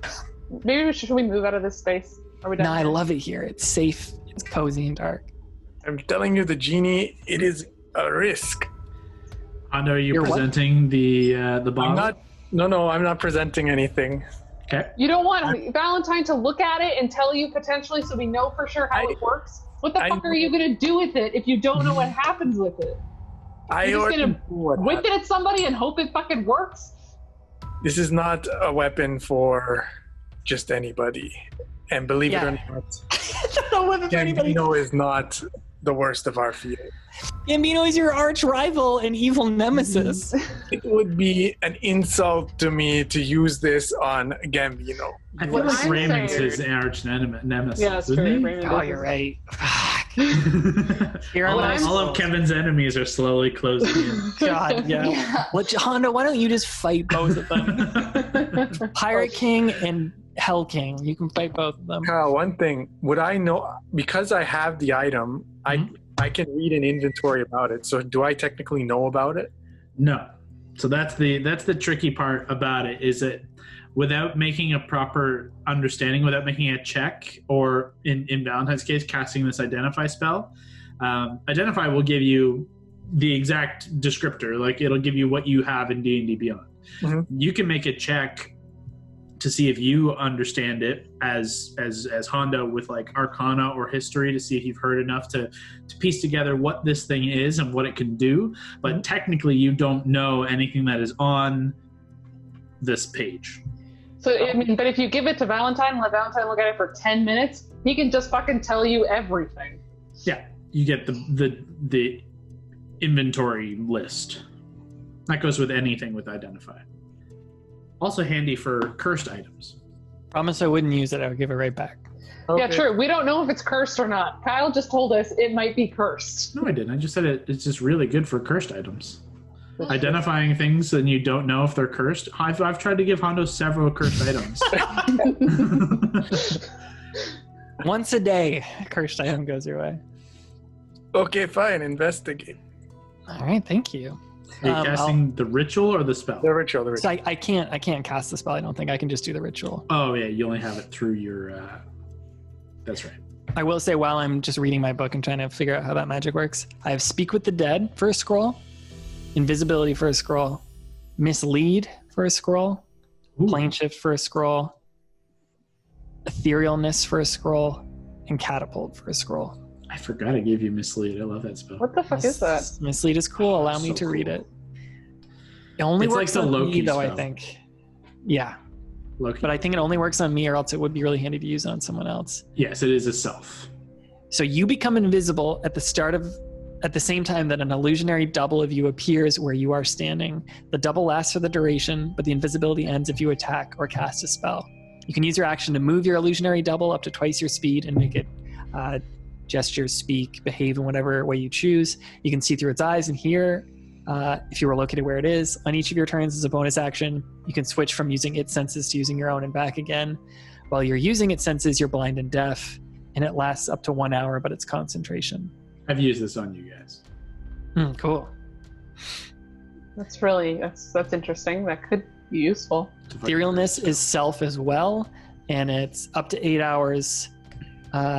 While you're in the ethereal plane, you can only affect and be affected by other creatures on that plane. Creatures that aren't on the ethereal plane can't perceive you and can't interact with you unless a special ability or magic has given them the ability to do so. You ignore all objects and effects. When the spell ends, you immediately return to a plane you originated from in the spot you currently occupy. Like, that could have been cool for Quinn, but I doubt he's a caster to use it. He's not. Yeah. Quinn is not a caster. Then catapult, I can launch something across the room. Gord confirmed he has Speak with Dead. Cool.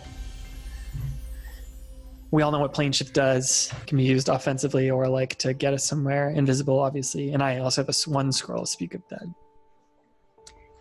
Yeah, my only caveat, the writing of plane shift can be kind of misleading. And it does have a material component of a tuning fork attuned to a specific plane. I don't use that rule because I don't know even how you get that. But it has to be somewhere you have been or have a strong connection to. In your guys' case, you've already listed, you could do Hell, the Abyss, Feywild, or Shadowfell. And then, yeah, we're just still waiting for 10 minutes so I can do some identify on some shit. And the identify, sorry, I'd like to be on Genie in a Bottle, Christina Aguilera, and the Gate Gem Compass. Okay, you want to go through that process now? Yeah. Okay, let's start with Genie in a Bottle then. As Hondo sets the bottle down between the two of you, Hondo not letting it leave his sight. Celine and Quinn kind of stand side by side, leaning against the wall, just kind of taking a step away from your group and just quietly standing beside each other, watching a bunch of weirdos. Can you describe the bottle again, what it looks like? It is very intricately designed in reds and golds with some like greenish, like teal, like throughout as well. And it seems to depict like continuous flames and flicker of flame that rises in a cylindrical pattern around it. It's wide at the base and tapers to a point and then widens again, and it's very curvy and about 2 feet tall. It's almost more like a hookah bottle. It's a brass bottle, in fact, and weighs about 1 pound. And as the ritual comes to a close, as Valentine's magic with this book in his lap, you see these faint kind of flashes of magic over top of it, reveals that this is an Nefertiti bottle. It is, when you use an action to remove the stopper, you see a little topper on it. A cloud of thick smoke flows out of the bottle. At the end of your turn, the smoke disappears with a flash of harmless fire, and an Nefertiti appears in the unoccupied space within 30 feet of you. The first time the bottle is opened, we roll percentile die to see what happens. Oh my. There is a 9% chance you can get a wish. There is an 80% chance the Afridi will aid you in different certain capacities. And there's a 10% chance it tries to kill you.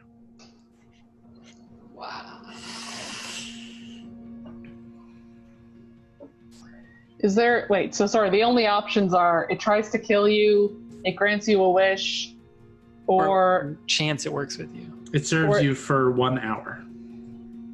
Okay.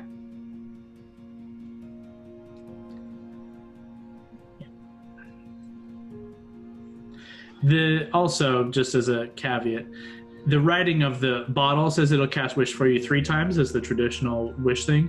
It's a single wish because 3 wishes is too many. Just fucking campaign over. Yeah. And so I saved the world. The wish, is it grants you a wish or it's the wish spell? It's the wish spell. Like it's the one and the same in D&D. Okay. The wish spell is not just like anything happens, guys, just so you know. Like, look up wish spell, and then that'll tell you what the options are. Come on, more wishes. Yeah, that doesn't work like that. But wish, essentially, I mean, it's a spell. I can read out the spell. No, Yeah, I won't read out the spell because you guys don't know the fucking spell. Fuck you. Okay, I won't look it up now. Yeah, nobody knows the spell. It's way it too sounded powerful cool. for you. Sounded cool. You have a vague idea of what wishes are. Is it a ninth? And if it, it's a 9th. It's like the most powerful spell in the world. It's the spell. It is the spell. Yeah. In quick roundabout terms for game purposes, it can reproduce the effect of most any other spell. It can create certain things for you up to a limited amount of wealth or of certain effects and certain things. It can heal. It can do this. It can do kind of the base level of like generic wishes. Once you start getting into outside of the terms of the spell of wish, there is a caveat in which I, as the DM, can make a call of whether I will allow this to happen in the game. I will do my best to accommodate what you wish, or if you wish for essentially too big of a thing, your wish doesn't work and it's over. So if you wish for world peace, you wasted your wish. It's a lame game. You wish for more wishes, it's over. It's a lame game. So you got to be very careful with the wording and what it is you wish for. But you only have a 9% chance of getting it. You know, Kondo is very good at being very careful with his wording in that he sent his bird to his death twice. and made a deal for 3 souls for a single sword. Yeah. Stop. Don't remind me. I mean, the sword he never uses. Well, it's on his belt to give him a higher AC. But he only uses part of it. He uses the AC boost and the death save negative. Felony? Yeah. Ay. So, you have that. I tell them all that. Okay. And a reaction to that, Honda? It sounds very, very good.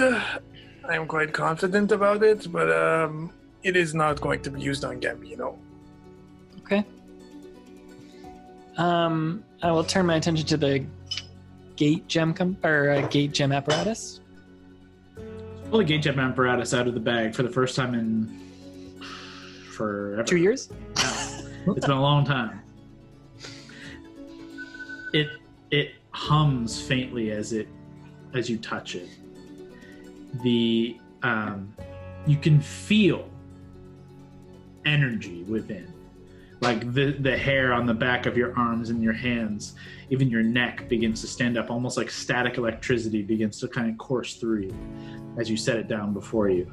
And it's this pyramid of platinum, and on each of its sides, you can see there have been inlaid purple, black gems, much like the gate gems you have come to know very well. On 3 of its sides, you see these gems, and they've been very expertly carved and intricately placed within these sides of the platinum. Across the platinum itself, you see connected and intricately designed and inscribed sigils and arcane glyphs and wards all across it, this intertwining mesh of arcana. And it kind of sits on a little bit of a base that has like a little curve of platinum at the base. And as it sits, it just kind of faintly thrums and hums. It's a little off-putting. And Valentine begins to cast Identify.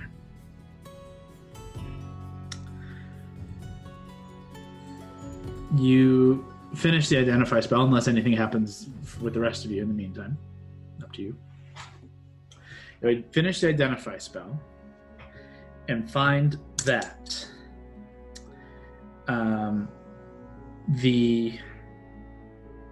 this apparatus is, as you already know, not the Identify gives you this, but this apparatus was crafted and created by Carval, utilizing the gate gems and utilizing his many years of arcane practice in an attempt to reach a realm beyond your realm, beyond all realms, and found that these gate gems were pathways through to the other planes.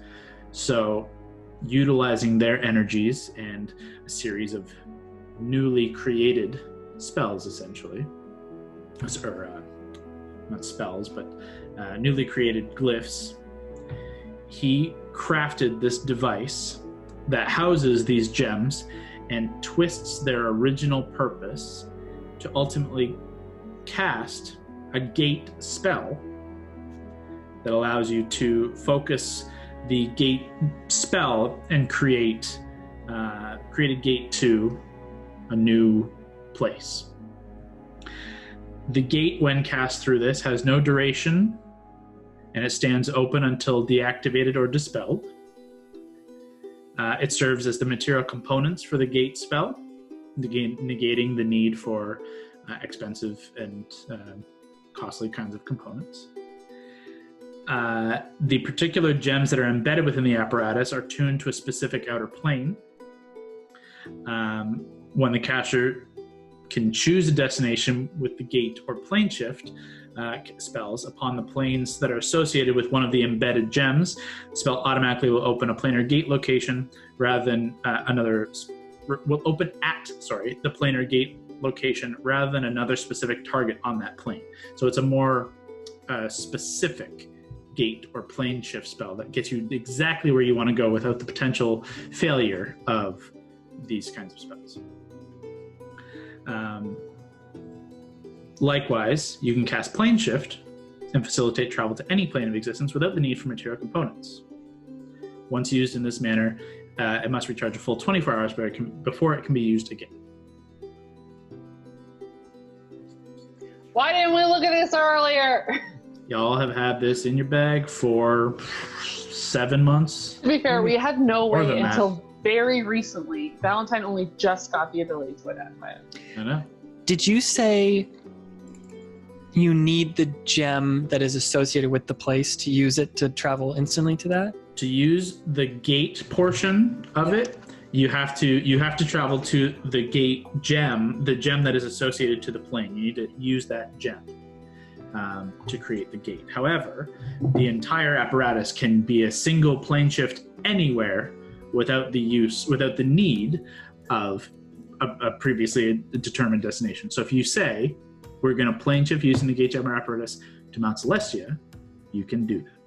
Literally anywhere, not like the whole, going against the whole, you have to have been there before? Oh my God, I'm very glad you didn't give this to Gambino. Holy shit. This is why it's a very powerful, legendary item crafted by a necromancer, a whole fucking thing, a whole campaign I built around it.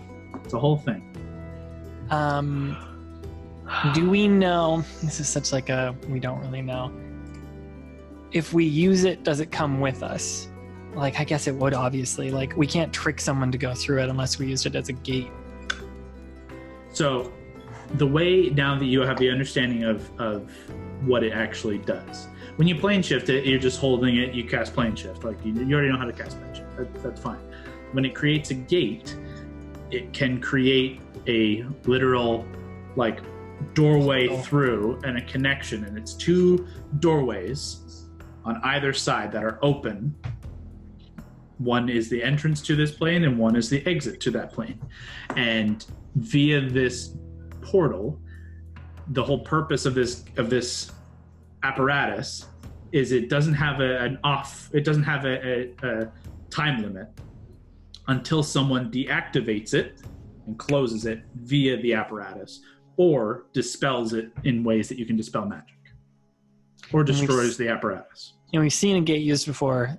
Raymond or someone used it in the throne room. In the Brought throne people room, from hell. a doorway was opened to hell and an army came through. This is also how Carval utilized the gate gem apparatus to create essentially a perpetual room to speak with the entity of the far realm where you fought him.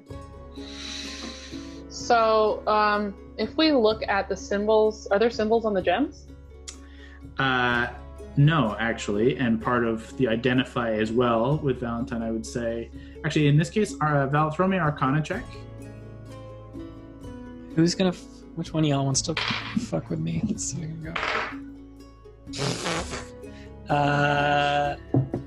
I'm good at it though. 15. Okay, yeah. The you know what? Yeah. The identify did not give you the destination the 3 gems are connected to, but what it does give you is they are no longer individual. They are one. So that one place that we kind of destroyed. We don't know. Because this wasn't the one on the wall, right? This was a different one in his lair. This is the one that was making the lair possible. This is the one where you guys went through a wall and That's that one? Went into this weird alien space and Gord was gone. You grabbed it when that collapsed and closed in, it came out. So we could use it as a gate and try and make someone go through it, or try and trick someone to go through it, and then whoosh, wink it out, and then they're there, we're here. Yeah. We can also use it as another free plane shift if we need it. Yes, I think that's a super handy thing to use it as. Man, you've been carrying this in your bag. No one's looked at it. It was spooky. I didn't like looking at it. It reminded me of when Neveer died. I've had it for 40 games. Almost half as long as we played. Oh my god. More than... Admittedly, again, until now, we didn't have a way to actually look at it. We had that dude at one point. We encountered that guy. He could have done it. Yeah, but you want someone else. You want literally anyone else to know? We had that other person in the Dwarven town. We could ask them. There were a couple moments.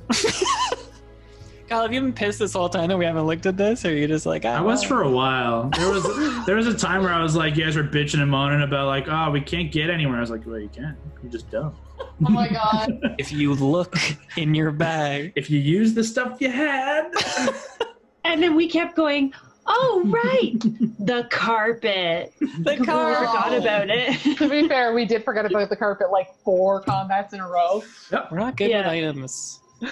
Yeah. Who else has shit in their bag? Kyle? Genie in a bottle. We have a carpet. Yeah, this. Genie, I've been waiting to pop out because I don't know what the fuck's going to happen there. Genie, I almost didn't want Hondo to remember because I was so scared of what he could do with it. You have a very high chance of it being an ally. True. No, honestly, what scares me most is Hondo getting a wish. That, I think, is the nightmare scenario. What could Hondo wish for? What could I go?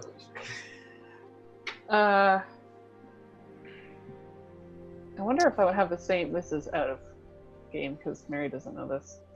If it counts as you casting the wish or Fruity casting the wish, because wish has a downside. It would be the Afridi. Oh, okay, cool.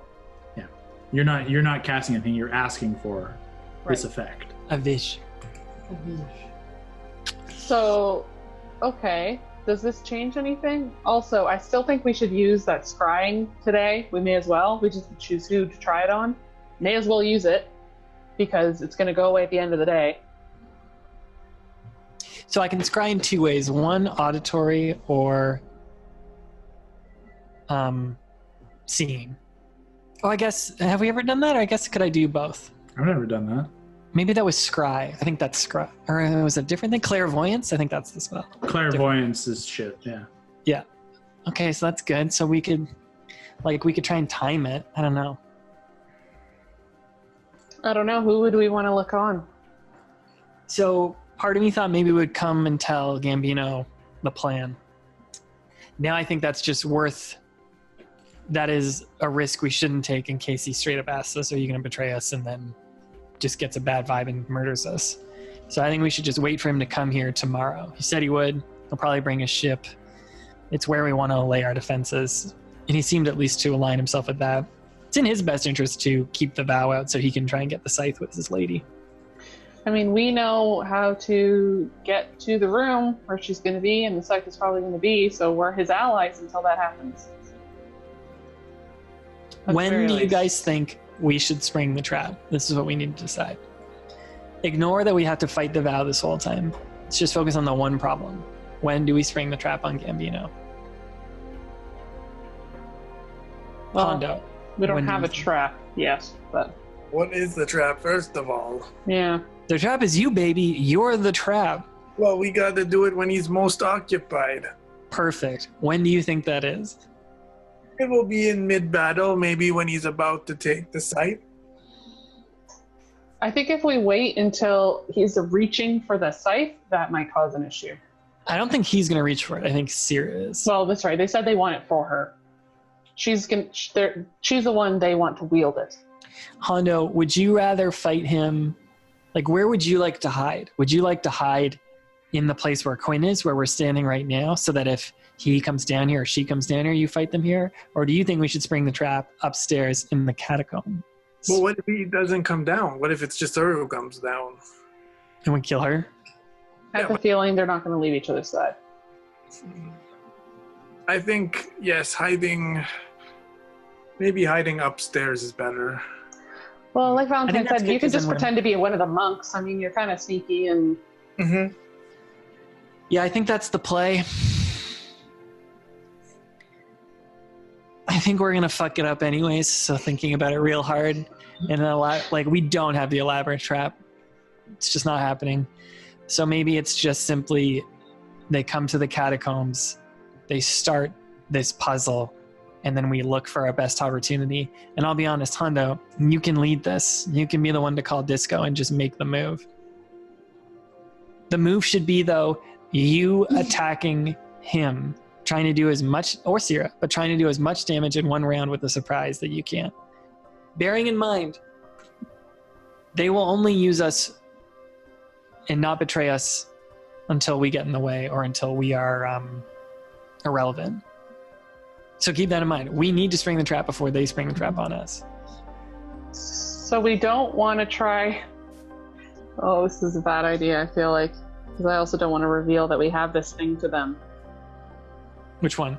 Oh no, that's right, because you said we can't just open a gate, push people through. No, that was the plane shift. They'll come with us in plane shift. What if we set up... We have that door that's locked, right? The door that's locked and it springs darkness. What if right behind the door is a gate to a random-ass realm that Carval made? Door opens. Oh look, it's a portal to go through. Is someone gonna fall for that? That's kind of what I was thinking. I mean, they don't know what they're moving into. So it's gonna be amazing. All right, so darkness have... Hold on. Let me just put some specifics there. Yeah. The gate gem apparatus is the key. It is the portal, essentially. It will be in the center of the room. It's not going to be at the door. You know what I mean? If you create this room you're going to create with the gate, it will open up and it will create this room that you travel through. So it's not like someone walks in and then whoop, door's gone. The gem apparatus is in the middle of the room. Okay, never mind. But just in theory, and we might not know this, if someone walked through it and then we turned it off, they would be trapped there? As far as you know. But how do you turn it off without also going in there, grabbing it, and running out? You don't know. So it's not like it's like... So when we fought in the temple and the gate opened, Mary was on, like the gate appeared. We couldn't turn the gate off from this side? Like, could we do that? From outside? No. You have to be inside the place to turn the gate off? Then what happens to you? You stuck there? There is a like a brief window where like you have an action, like you have time to move. You know what I mean? So one of us could try that. Here's the thing. We could try this, but what if they just plane shift back? Yeah. Yeah, I really like it. It's a cool idea, but my worry would be they plane shift back. Plane shift back, yeah. And they're like, what the fuck? That was mean. I really like that play maybe for someone not as sneaky as they are. I also think there's going to be a whole lot of like, you go first. Yeah. Yeah, that's fair. Why would they trust us? I do think like they will not have any use for us as soon as the puzzle is solved. Puzzle's solved, we go down inside, they're going to be like, great, now let's kill these people. So we should do it, spring our trap before they finally complete the puzzle. The only issue is we spring the trap, we're not going to one-shot kill them. We all know that's going to happen. And then he's like, hey, everyone upstairs, giant-ass ship. Burn this place to the ground. But if he's inside, would he do that? I guarantee he has some kind of message ability. He didn't even flat out say it. I'm sure you guys have ways to contact people. I know I do, or something to the effect of that. I just mean, would he rain hellfire down on this temple while he's still inside with us? I mean... Like if he buggers off, then Quinn does his thing, Quinn completes his thing, we could plane shift out of here if they start trying to rain hellfire down. We also don't know Gambino's full plan. Does he know about the whole sacrifice thing? Does he know about how is he planning on actually obtaining the staff? He He knows just it wants to be appears. there when it shows up? He just knows it appears here with Sirius, and then there's a chance to take it. I'm gonna make a change to what I was just saying about the gate gen. I was just reading the actual spell, and though Carvala created like a portal through and then like a pocket dimension within, it has no reason to create that pocket dimension without his influence. You guys have no way of creating that.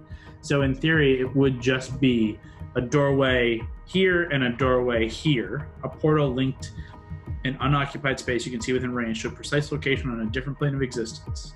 Portal is a circular opening that you can make 5 to 20 feet in diameter, and you can orient it in any direction you choose. So I would just say, yeah, the gate would be mobile, and as long as you are maintaining concentration on it, whoever decides to activate it, yeah. Where would it go, though? The gate gem or the apparatus? The gate that's made. You said it's like the whole point of the gate was that you can make a gate to one of those 3 dimensions. Valentine did not roll high enough to know that. So Yeah. Okay, so it sends them somewhere. And then if we open up the door, so in theory, like, think about how this would be used in other cases. We just want to transport an army. Mhm. We don't want to go with them, but we want to transport the army. You open the gate, army goes through, you close the gate. Yeah. You can create it within 60 feet of you. Door opens on this side. You I don't see. see the other side of the door. It's just open on another world. You're holding it within 60 feet, and then whenever you want to close it, you close the door, away you go. If you wanted to go through with it, you just carry the gate gem with you on the other side and then close it on the other side. Got it. Yeah. So I was thinking of it in creating the portal, the extra dimensional space that Carval did, but you guys have no access to that side of it. So we could use it. So you could, in theory, create a doorway on the other side of one of the tunnels or one of the stairs. Yeah. To wherever this ends up. You know, they'll still see into it. It's not opaque. Not It's if they're like- blinded. Sure. Then they probably won't run through an open doorway down a bunch of stairs. Yeah. But like, Hey, we'll see how it plays out. they could unlock the door. I already have the gate up. They walk through it, and then I turn the gate off. I will point out one other thing. You can't have the gate gem apparatus active and then put it into your bag. Yeah, I'd Because have to that hold- creates like an extra dimensional. You have to be holding it. Yeah. So You still have to cast gate. someone's gonna fucking notice when you're casting it. I mean, the other opportunity There are is ways to do it. it's dark. Okay, pull out thing. Oh man, it's really dark. Can anyone get rid of this? This is weird. Second light turns on, or even like in that while it's dark, cast it. Mhm. Is it a point that you can see within 60 feet? You could-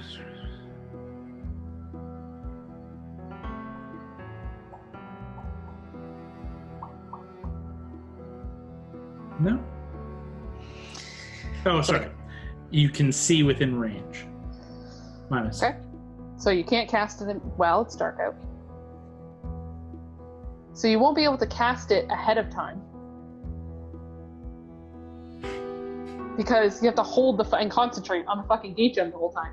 So they'll be like, oh, what's that creepy thing you're holding that obviously looks like these gems we're looking for? I also, you know what? No, I'm just gonna let it Oh my happen. god. But also, like, from what we could see before, you can see through it to what's on the other side, right? Yes. Yeah. Yep. It's like a literal doorway. Like you open a door and boom, I can see outside now, or I can see hell. That's what I mean. What if, like, it's like, oh yeah, totally go through there, and you're there like, well, that's the abyss. That's obviously not the right spot.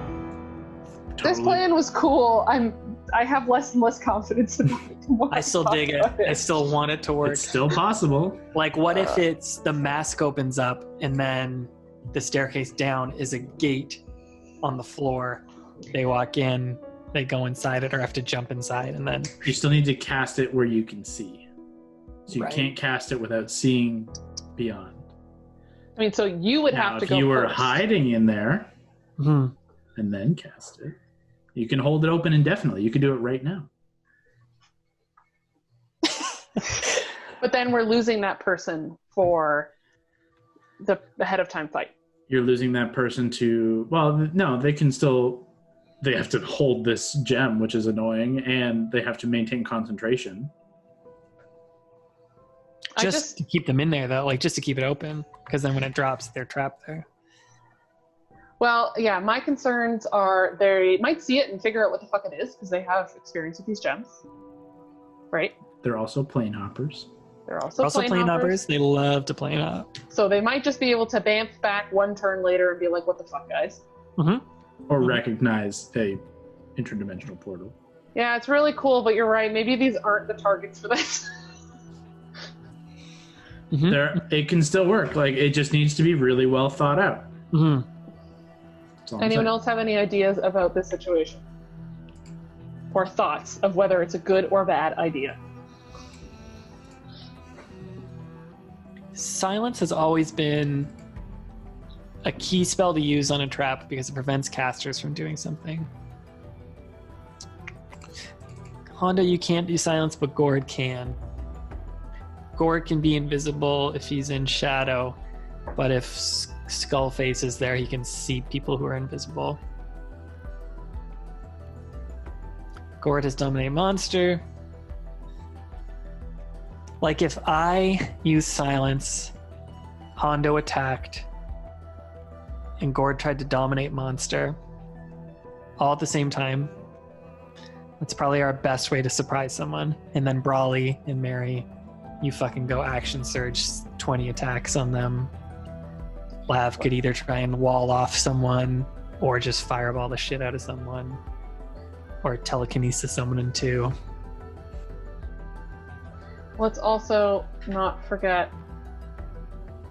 that we're talking about using all our biggest shit on two people on a problem that we caused. We haven't even talked about the Revenant Vow. They're the more capable. Yes. Look at the DM's face. They are much more capable. Oh, yeah. I feel like this is the more immediate fight. Is it though? Because I feel like we're going to be fighting them at the same time, the way that you're describing this. I picture them being respectful, and it's just like a one at a time kind of scenario. Get in line. Oh my god. I say we don't put too much thought into it. Oh my god, no. We can't just rush in and just be like, okay, let's just figure it out as we go. Because that's what we do every time, and then it doesn't turn out. We're overthinking it. I think we had the plan right now. Tell me the plan, Hondo. But I'm agreeing with you, but tell me the plan. Where you cast silence, Gord dominates, and I attack. And then everyone else just throws everything they have at this battle. If we do the plan, so we do the plan up here in the catacombs, just more area for cover, more places we can fight. Let's say we win that. Great. Then we retreat down to this area we're standing in now, the cavern. And this is where we make our stand against the vow. Quinn or whomever does what we need to be done to prevent the corruption. Great. Now we get the fuck out of here either with a teleportation circle or a plane shift. I think that's the plan. And we just leave this city to be... But we also don't know. We don't know how long the Nothing in the scythe... city. No, but we don't know how long the scythe will be there. We don't know if we have to hold the line for X minutes. If it's gone after Quinn makes his sacrifice and she's like, okay, cool, I'm going to fuck off. Yep. We don't know if it's like, okay, well, I'm still here for an hour. Like, we have no idea. But we can't really plan for that. We're just going to have to find out. That part is true. And I feel like this is the place to hold it. One way in, we just pew, pew, pew, a couple stone walls, a couple laughs, and we just see what happens. The stone wall covering is a good idea. It's not going to stop them for long, but it'll hinder them for maybe at least a fucking round in D&D terms. For 6 seconds, it may stop them. Unless someone just is like, well, fuck this, I'm going to dimension door around this thing. It's only one or two people. Or, you know, they just get Egot there and he just busts the shit out of it in his turn. We kill him for the third time. I'm so tired of killing that guy. It makes me. I actually don't. I haven't even been able to kill him any of those times. It makes me so angry. Well, third time's a He charm. has fucked up my life so much. Then this is your moment. Who killed him the second time? I think you did the second time. Did I? No, Valentine did the one time. Yeah, I'm pretty good at that stuff. Hondo, I almost did, but then Hondo killed him the first time. Valentine, I just watched this episode. Valentine did the second time, and everyone was surprised. Yeah, I don't do it much. I don't do it much. It was like an Ultra's blast, and you fucked him up and killed him. Little Evie. Okay. Is there anything else we can prepare when we? It only kind of worked, but like, example in Haverfeld, we set some physical traps and fucked people up. Outside of setting up a gate gem trap, do we have any ideas? We have 2 vials of explosive stuff. Doing that in an enclosed space. We have a really bad idea. a couple poison vials for Hondo that you could, before this starts, dip your blades in so that you can be real stabby. And then Hondo's got the battle plan with the fucking lamp. If things get real bad, buddy, you gotta uncork that stopper and save us all. That's like the last resort, like the very last resort. Like Totally. all our gems, items, everything. Yeah. By the way, I'd really like those gate gems back after we kill Sierra and Gambino. Just as a thought. Also, it'd be sweet to take their ship after. It's pretty cool. Yeah, with the one with all their loyal We really just have subjects to on it. attract things we want. I want you guys to start thinking positively about the things we could gain from winning this next fight. Thinking positively isn't necessarily my Forte? strong suit. Yeah. Okay, so we got the plan. Let's put it into action. Great. Oh God. Do we want to scry on anyone? I'm going to keep coming back to this because if we change our mind tomorrow, it's like, oh no, we thought of 2 people and now we only have 1 shot. Do we want to try to look at where the Revenant Vow are now? Or actually, that might be a good idea tomorrow. Noon-ish, we don't hear anything. We're like, where is everybody? So we can still do something today. You guys are. It's been several hours now, but like you guys are only still at midday. Like, Yeah, we have lots of time to try to do shit. Like, we need to try to figure out. Maybe there is some physical fortifications we can make. Lavender, you get one of those stone walls every day, right? Mm-hmm. Maybe we can talk to Quinn and them and see, hey, if we wanted a stone wall that's not very thick, but like, this big, where would you put it ideally? Keep in mind, it'll be there forever until it gets Technically, destroyed. I have 2 stone walls a day. If I keep my 5th level spells. You can go down too. You could do it upcast too. And I get upcasted. So 3 if she wanted. So that might be a good way to try to fortify things for ourselves. Ahead of time, block in some options. I mean, in theory, we could put one. I don't want to leave Quinn down here for a whole day and a half. But in theory, we could put one on the other side of one of these doors ahead of time. The very last one, maybe. So that if someone opens that door, that's not, oh, look, and Quinn's right there. Like, there's one more thing they have to do. It also has Bust to, down a wall. it has to be connected to stone is the thing. But just... Well, all of this is stone floor, this right? is all stone. This would all count. In terms of fortifying the island, you could probably still draw from most of either the temples along the edge or the natural stone that kind of builds up the base of the island. So if you wanted to do fortifications around the outside of the island, That'd be cool. you could do that. Anyone have anything else like that we want to look into? Any other options for fortification?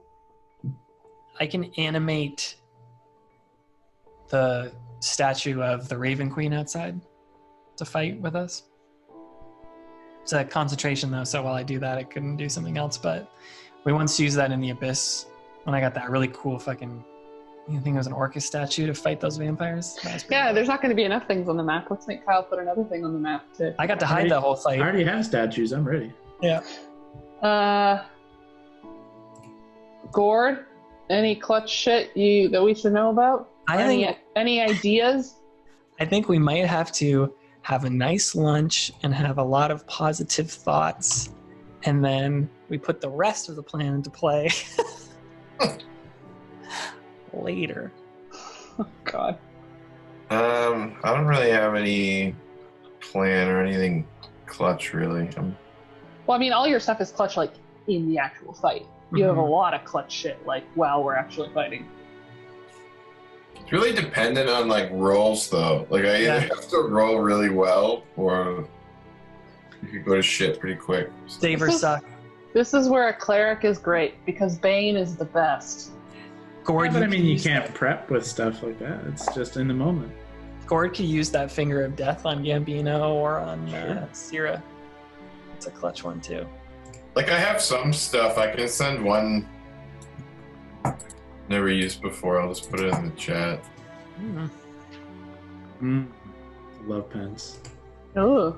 You become the instrument of death your patron requires, sending the souls of the wicked to them as an act of penance. You force a creature to make a charisma save or suffer 10d8 psychic damage, and you heal half as much. If that damage reduces them to 0, their physical bodies are destroyed and their soul... Oh, you post a lot. And their soul is sent to the depths of your patron's domain. Yikes. Super cool. Yeah. One with death. The energies of death have twisted your form to grow closer to the veil. Just Close. That's just him, just like he doesn't need to eat, drink, or sleep. Sorry, I meant Hurdle of Death. That was the one. Herald of Death. Form shifts to become an avatar of chaos and terror as you unleash the fury of your patron upon your enemies. You gain temp HP equal to 1d10 warlock level. You become resistant to fire and immune to fear. This is the you become Ghost Rider. There's a second part to that Herald of Death, Brock. That any enemy creature within the space when you take that form has to make a Wisdom save or become afraid of you. Oh shit! Yeah. Oh, it's a bonus action. Yeah, it's like a rage or a wild shape.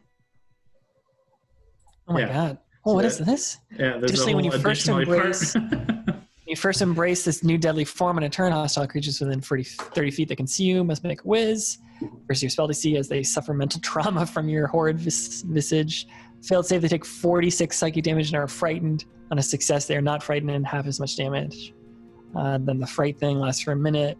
Your form can look however you want, or your patron can specifically craft it to instill fear. So that's like the wreath of flames around you, blah, blah, blah. Once used, you cannot become this form again until completing a short or long rest. That's pretty clutch. Okay, So- well, that's all really clutch shit, but in the actual fight. A lot of Gord stuff is in the fight stuff. Finger of Death, I mean, dominate. that's pretty typical warlock stuff. Oh, for sure. Yeah. It's not so much prep as like blast the shit out of stuff when it's there.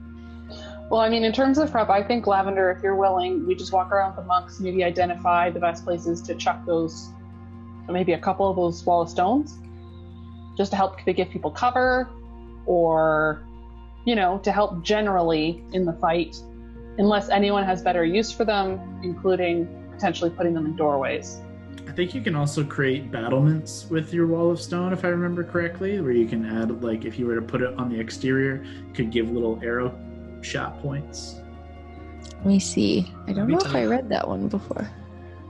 While she does that, Mary, you could take Mira and try and get a good aerial and just see what you can see. I mean, I could make Keith back into a Fey Owl if you wanted Brawley or someone else to go with you. What I'll say is we'll hold here for now, and we'll pick up with the actual execution of any of these elements and the rest of this day, as well as the first half of tomorrow, when the full moon is to arise. But we'll pick up next time as you guys execute the elements of this plan and see what the Revenant Vow bring and see what the Pirate King and crew bring to the table. And then there's always the undead and the Nightwalker. There's so many bad guys.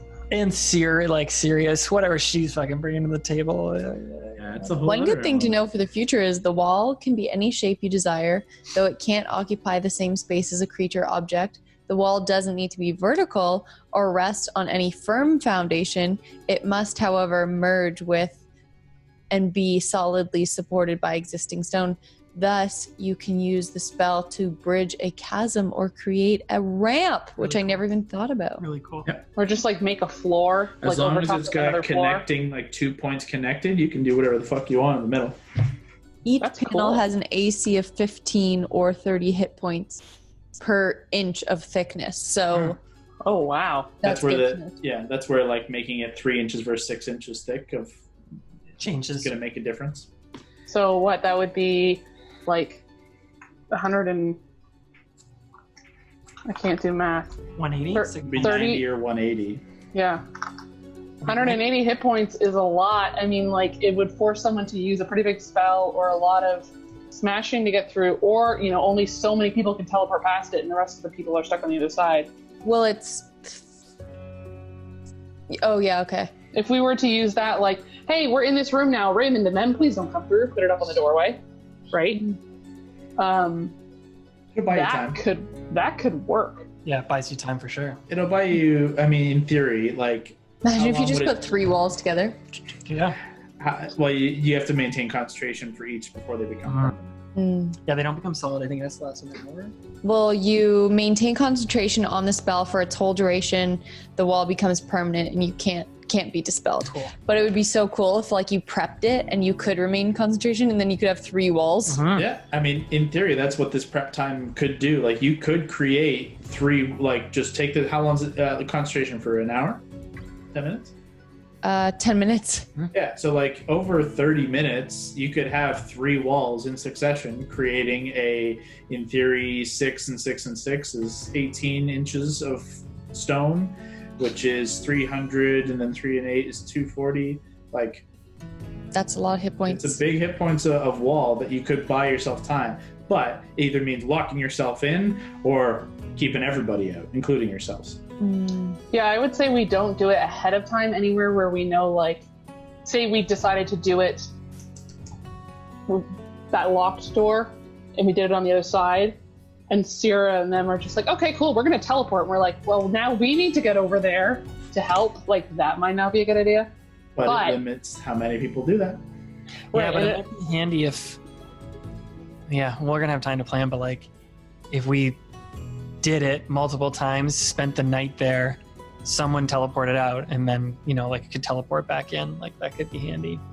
I think the biggest clutch use of that is going to be, like, if during the fight, like you said, Scott, we get down there with Sierra and Gambino, wall. We lock ourselves in with them. Only thing is, concentration could be dispelled, could be counterspelled, but I agree with you. There's That's just true. a couple ways it could go bad.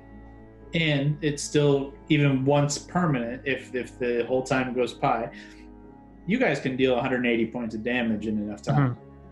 You know, how long would it take you if Allie and Mary really wanted to smash through a wall, and you'd have to burn resources, but you could do it. Either one It'd be turn or like- 2.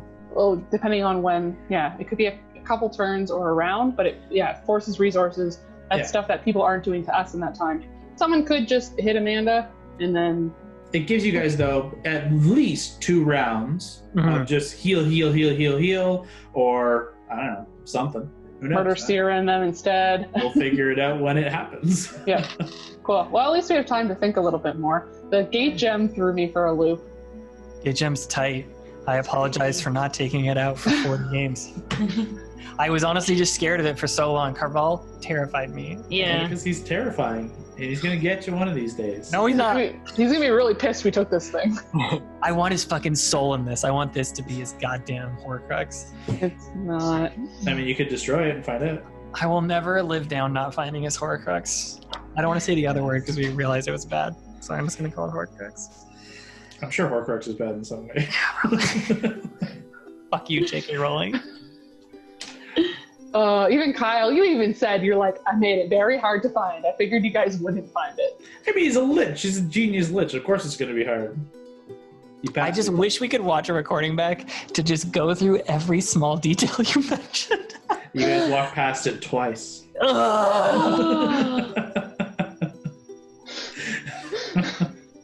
But we were on a really strict timeline. Yes, you were. Yeah. That killed me when we had to give up there. I was so pissed. Fuck. It was really funny. Well, I'm going to think about that all night. Anyways, let's break here. We'll come back at this exact moment, halfway through the 20th. Oh, I closed my calendar. Halfway through the day before. You still have whatever happens second half of the day. If there's any actual implementation of these stone walls or any further plans you come up with in the real-time week. Plus, I mean, the vow will be here soon. So Yeah, they're coming. you may have some of them to contend with shortly. Thanks for tuning in. Join us next time as the Wildcards prepare the Raven's Eyrie to withstand the forces of hell, uncovering some troubling secrets along the way. There will be a new episode up every Tuesday, so stay tuned. But until then, keep exploring.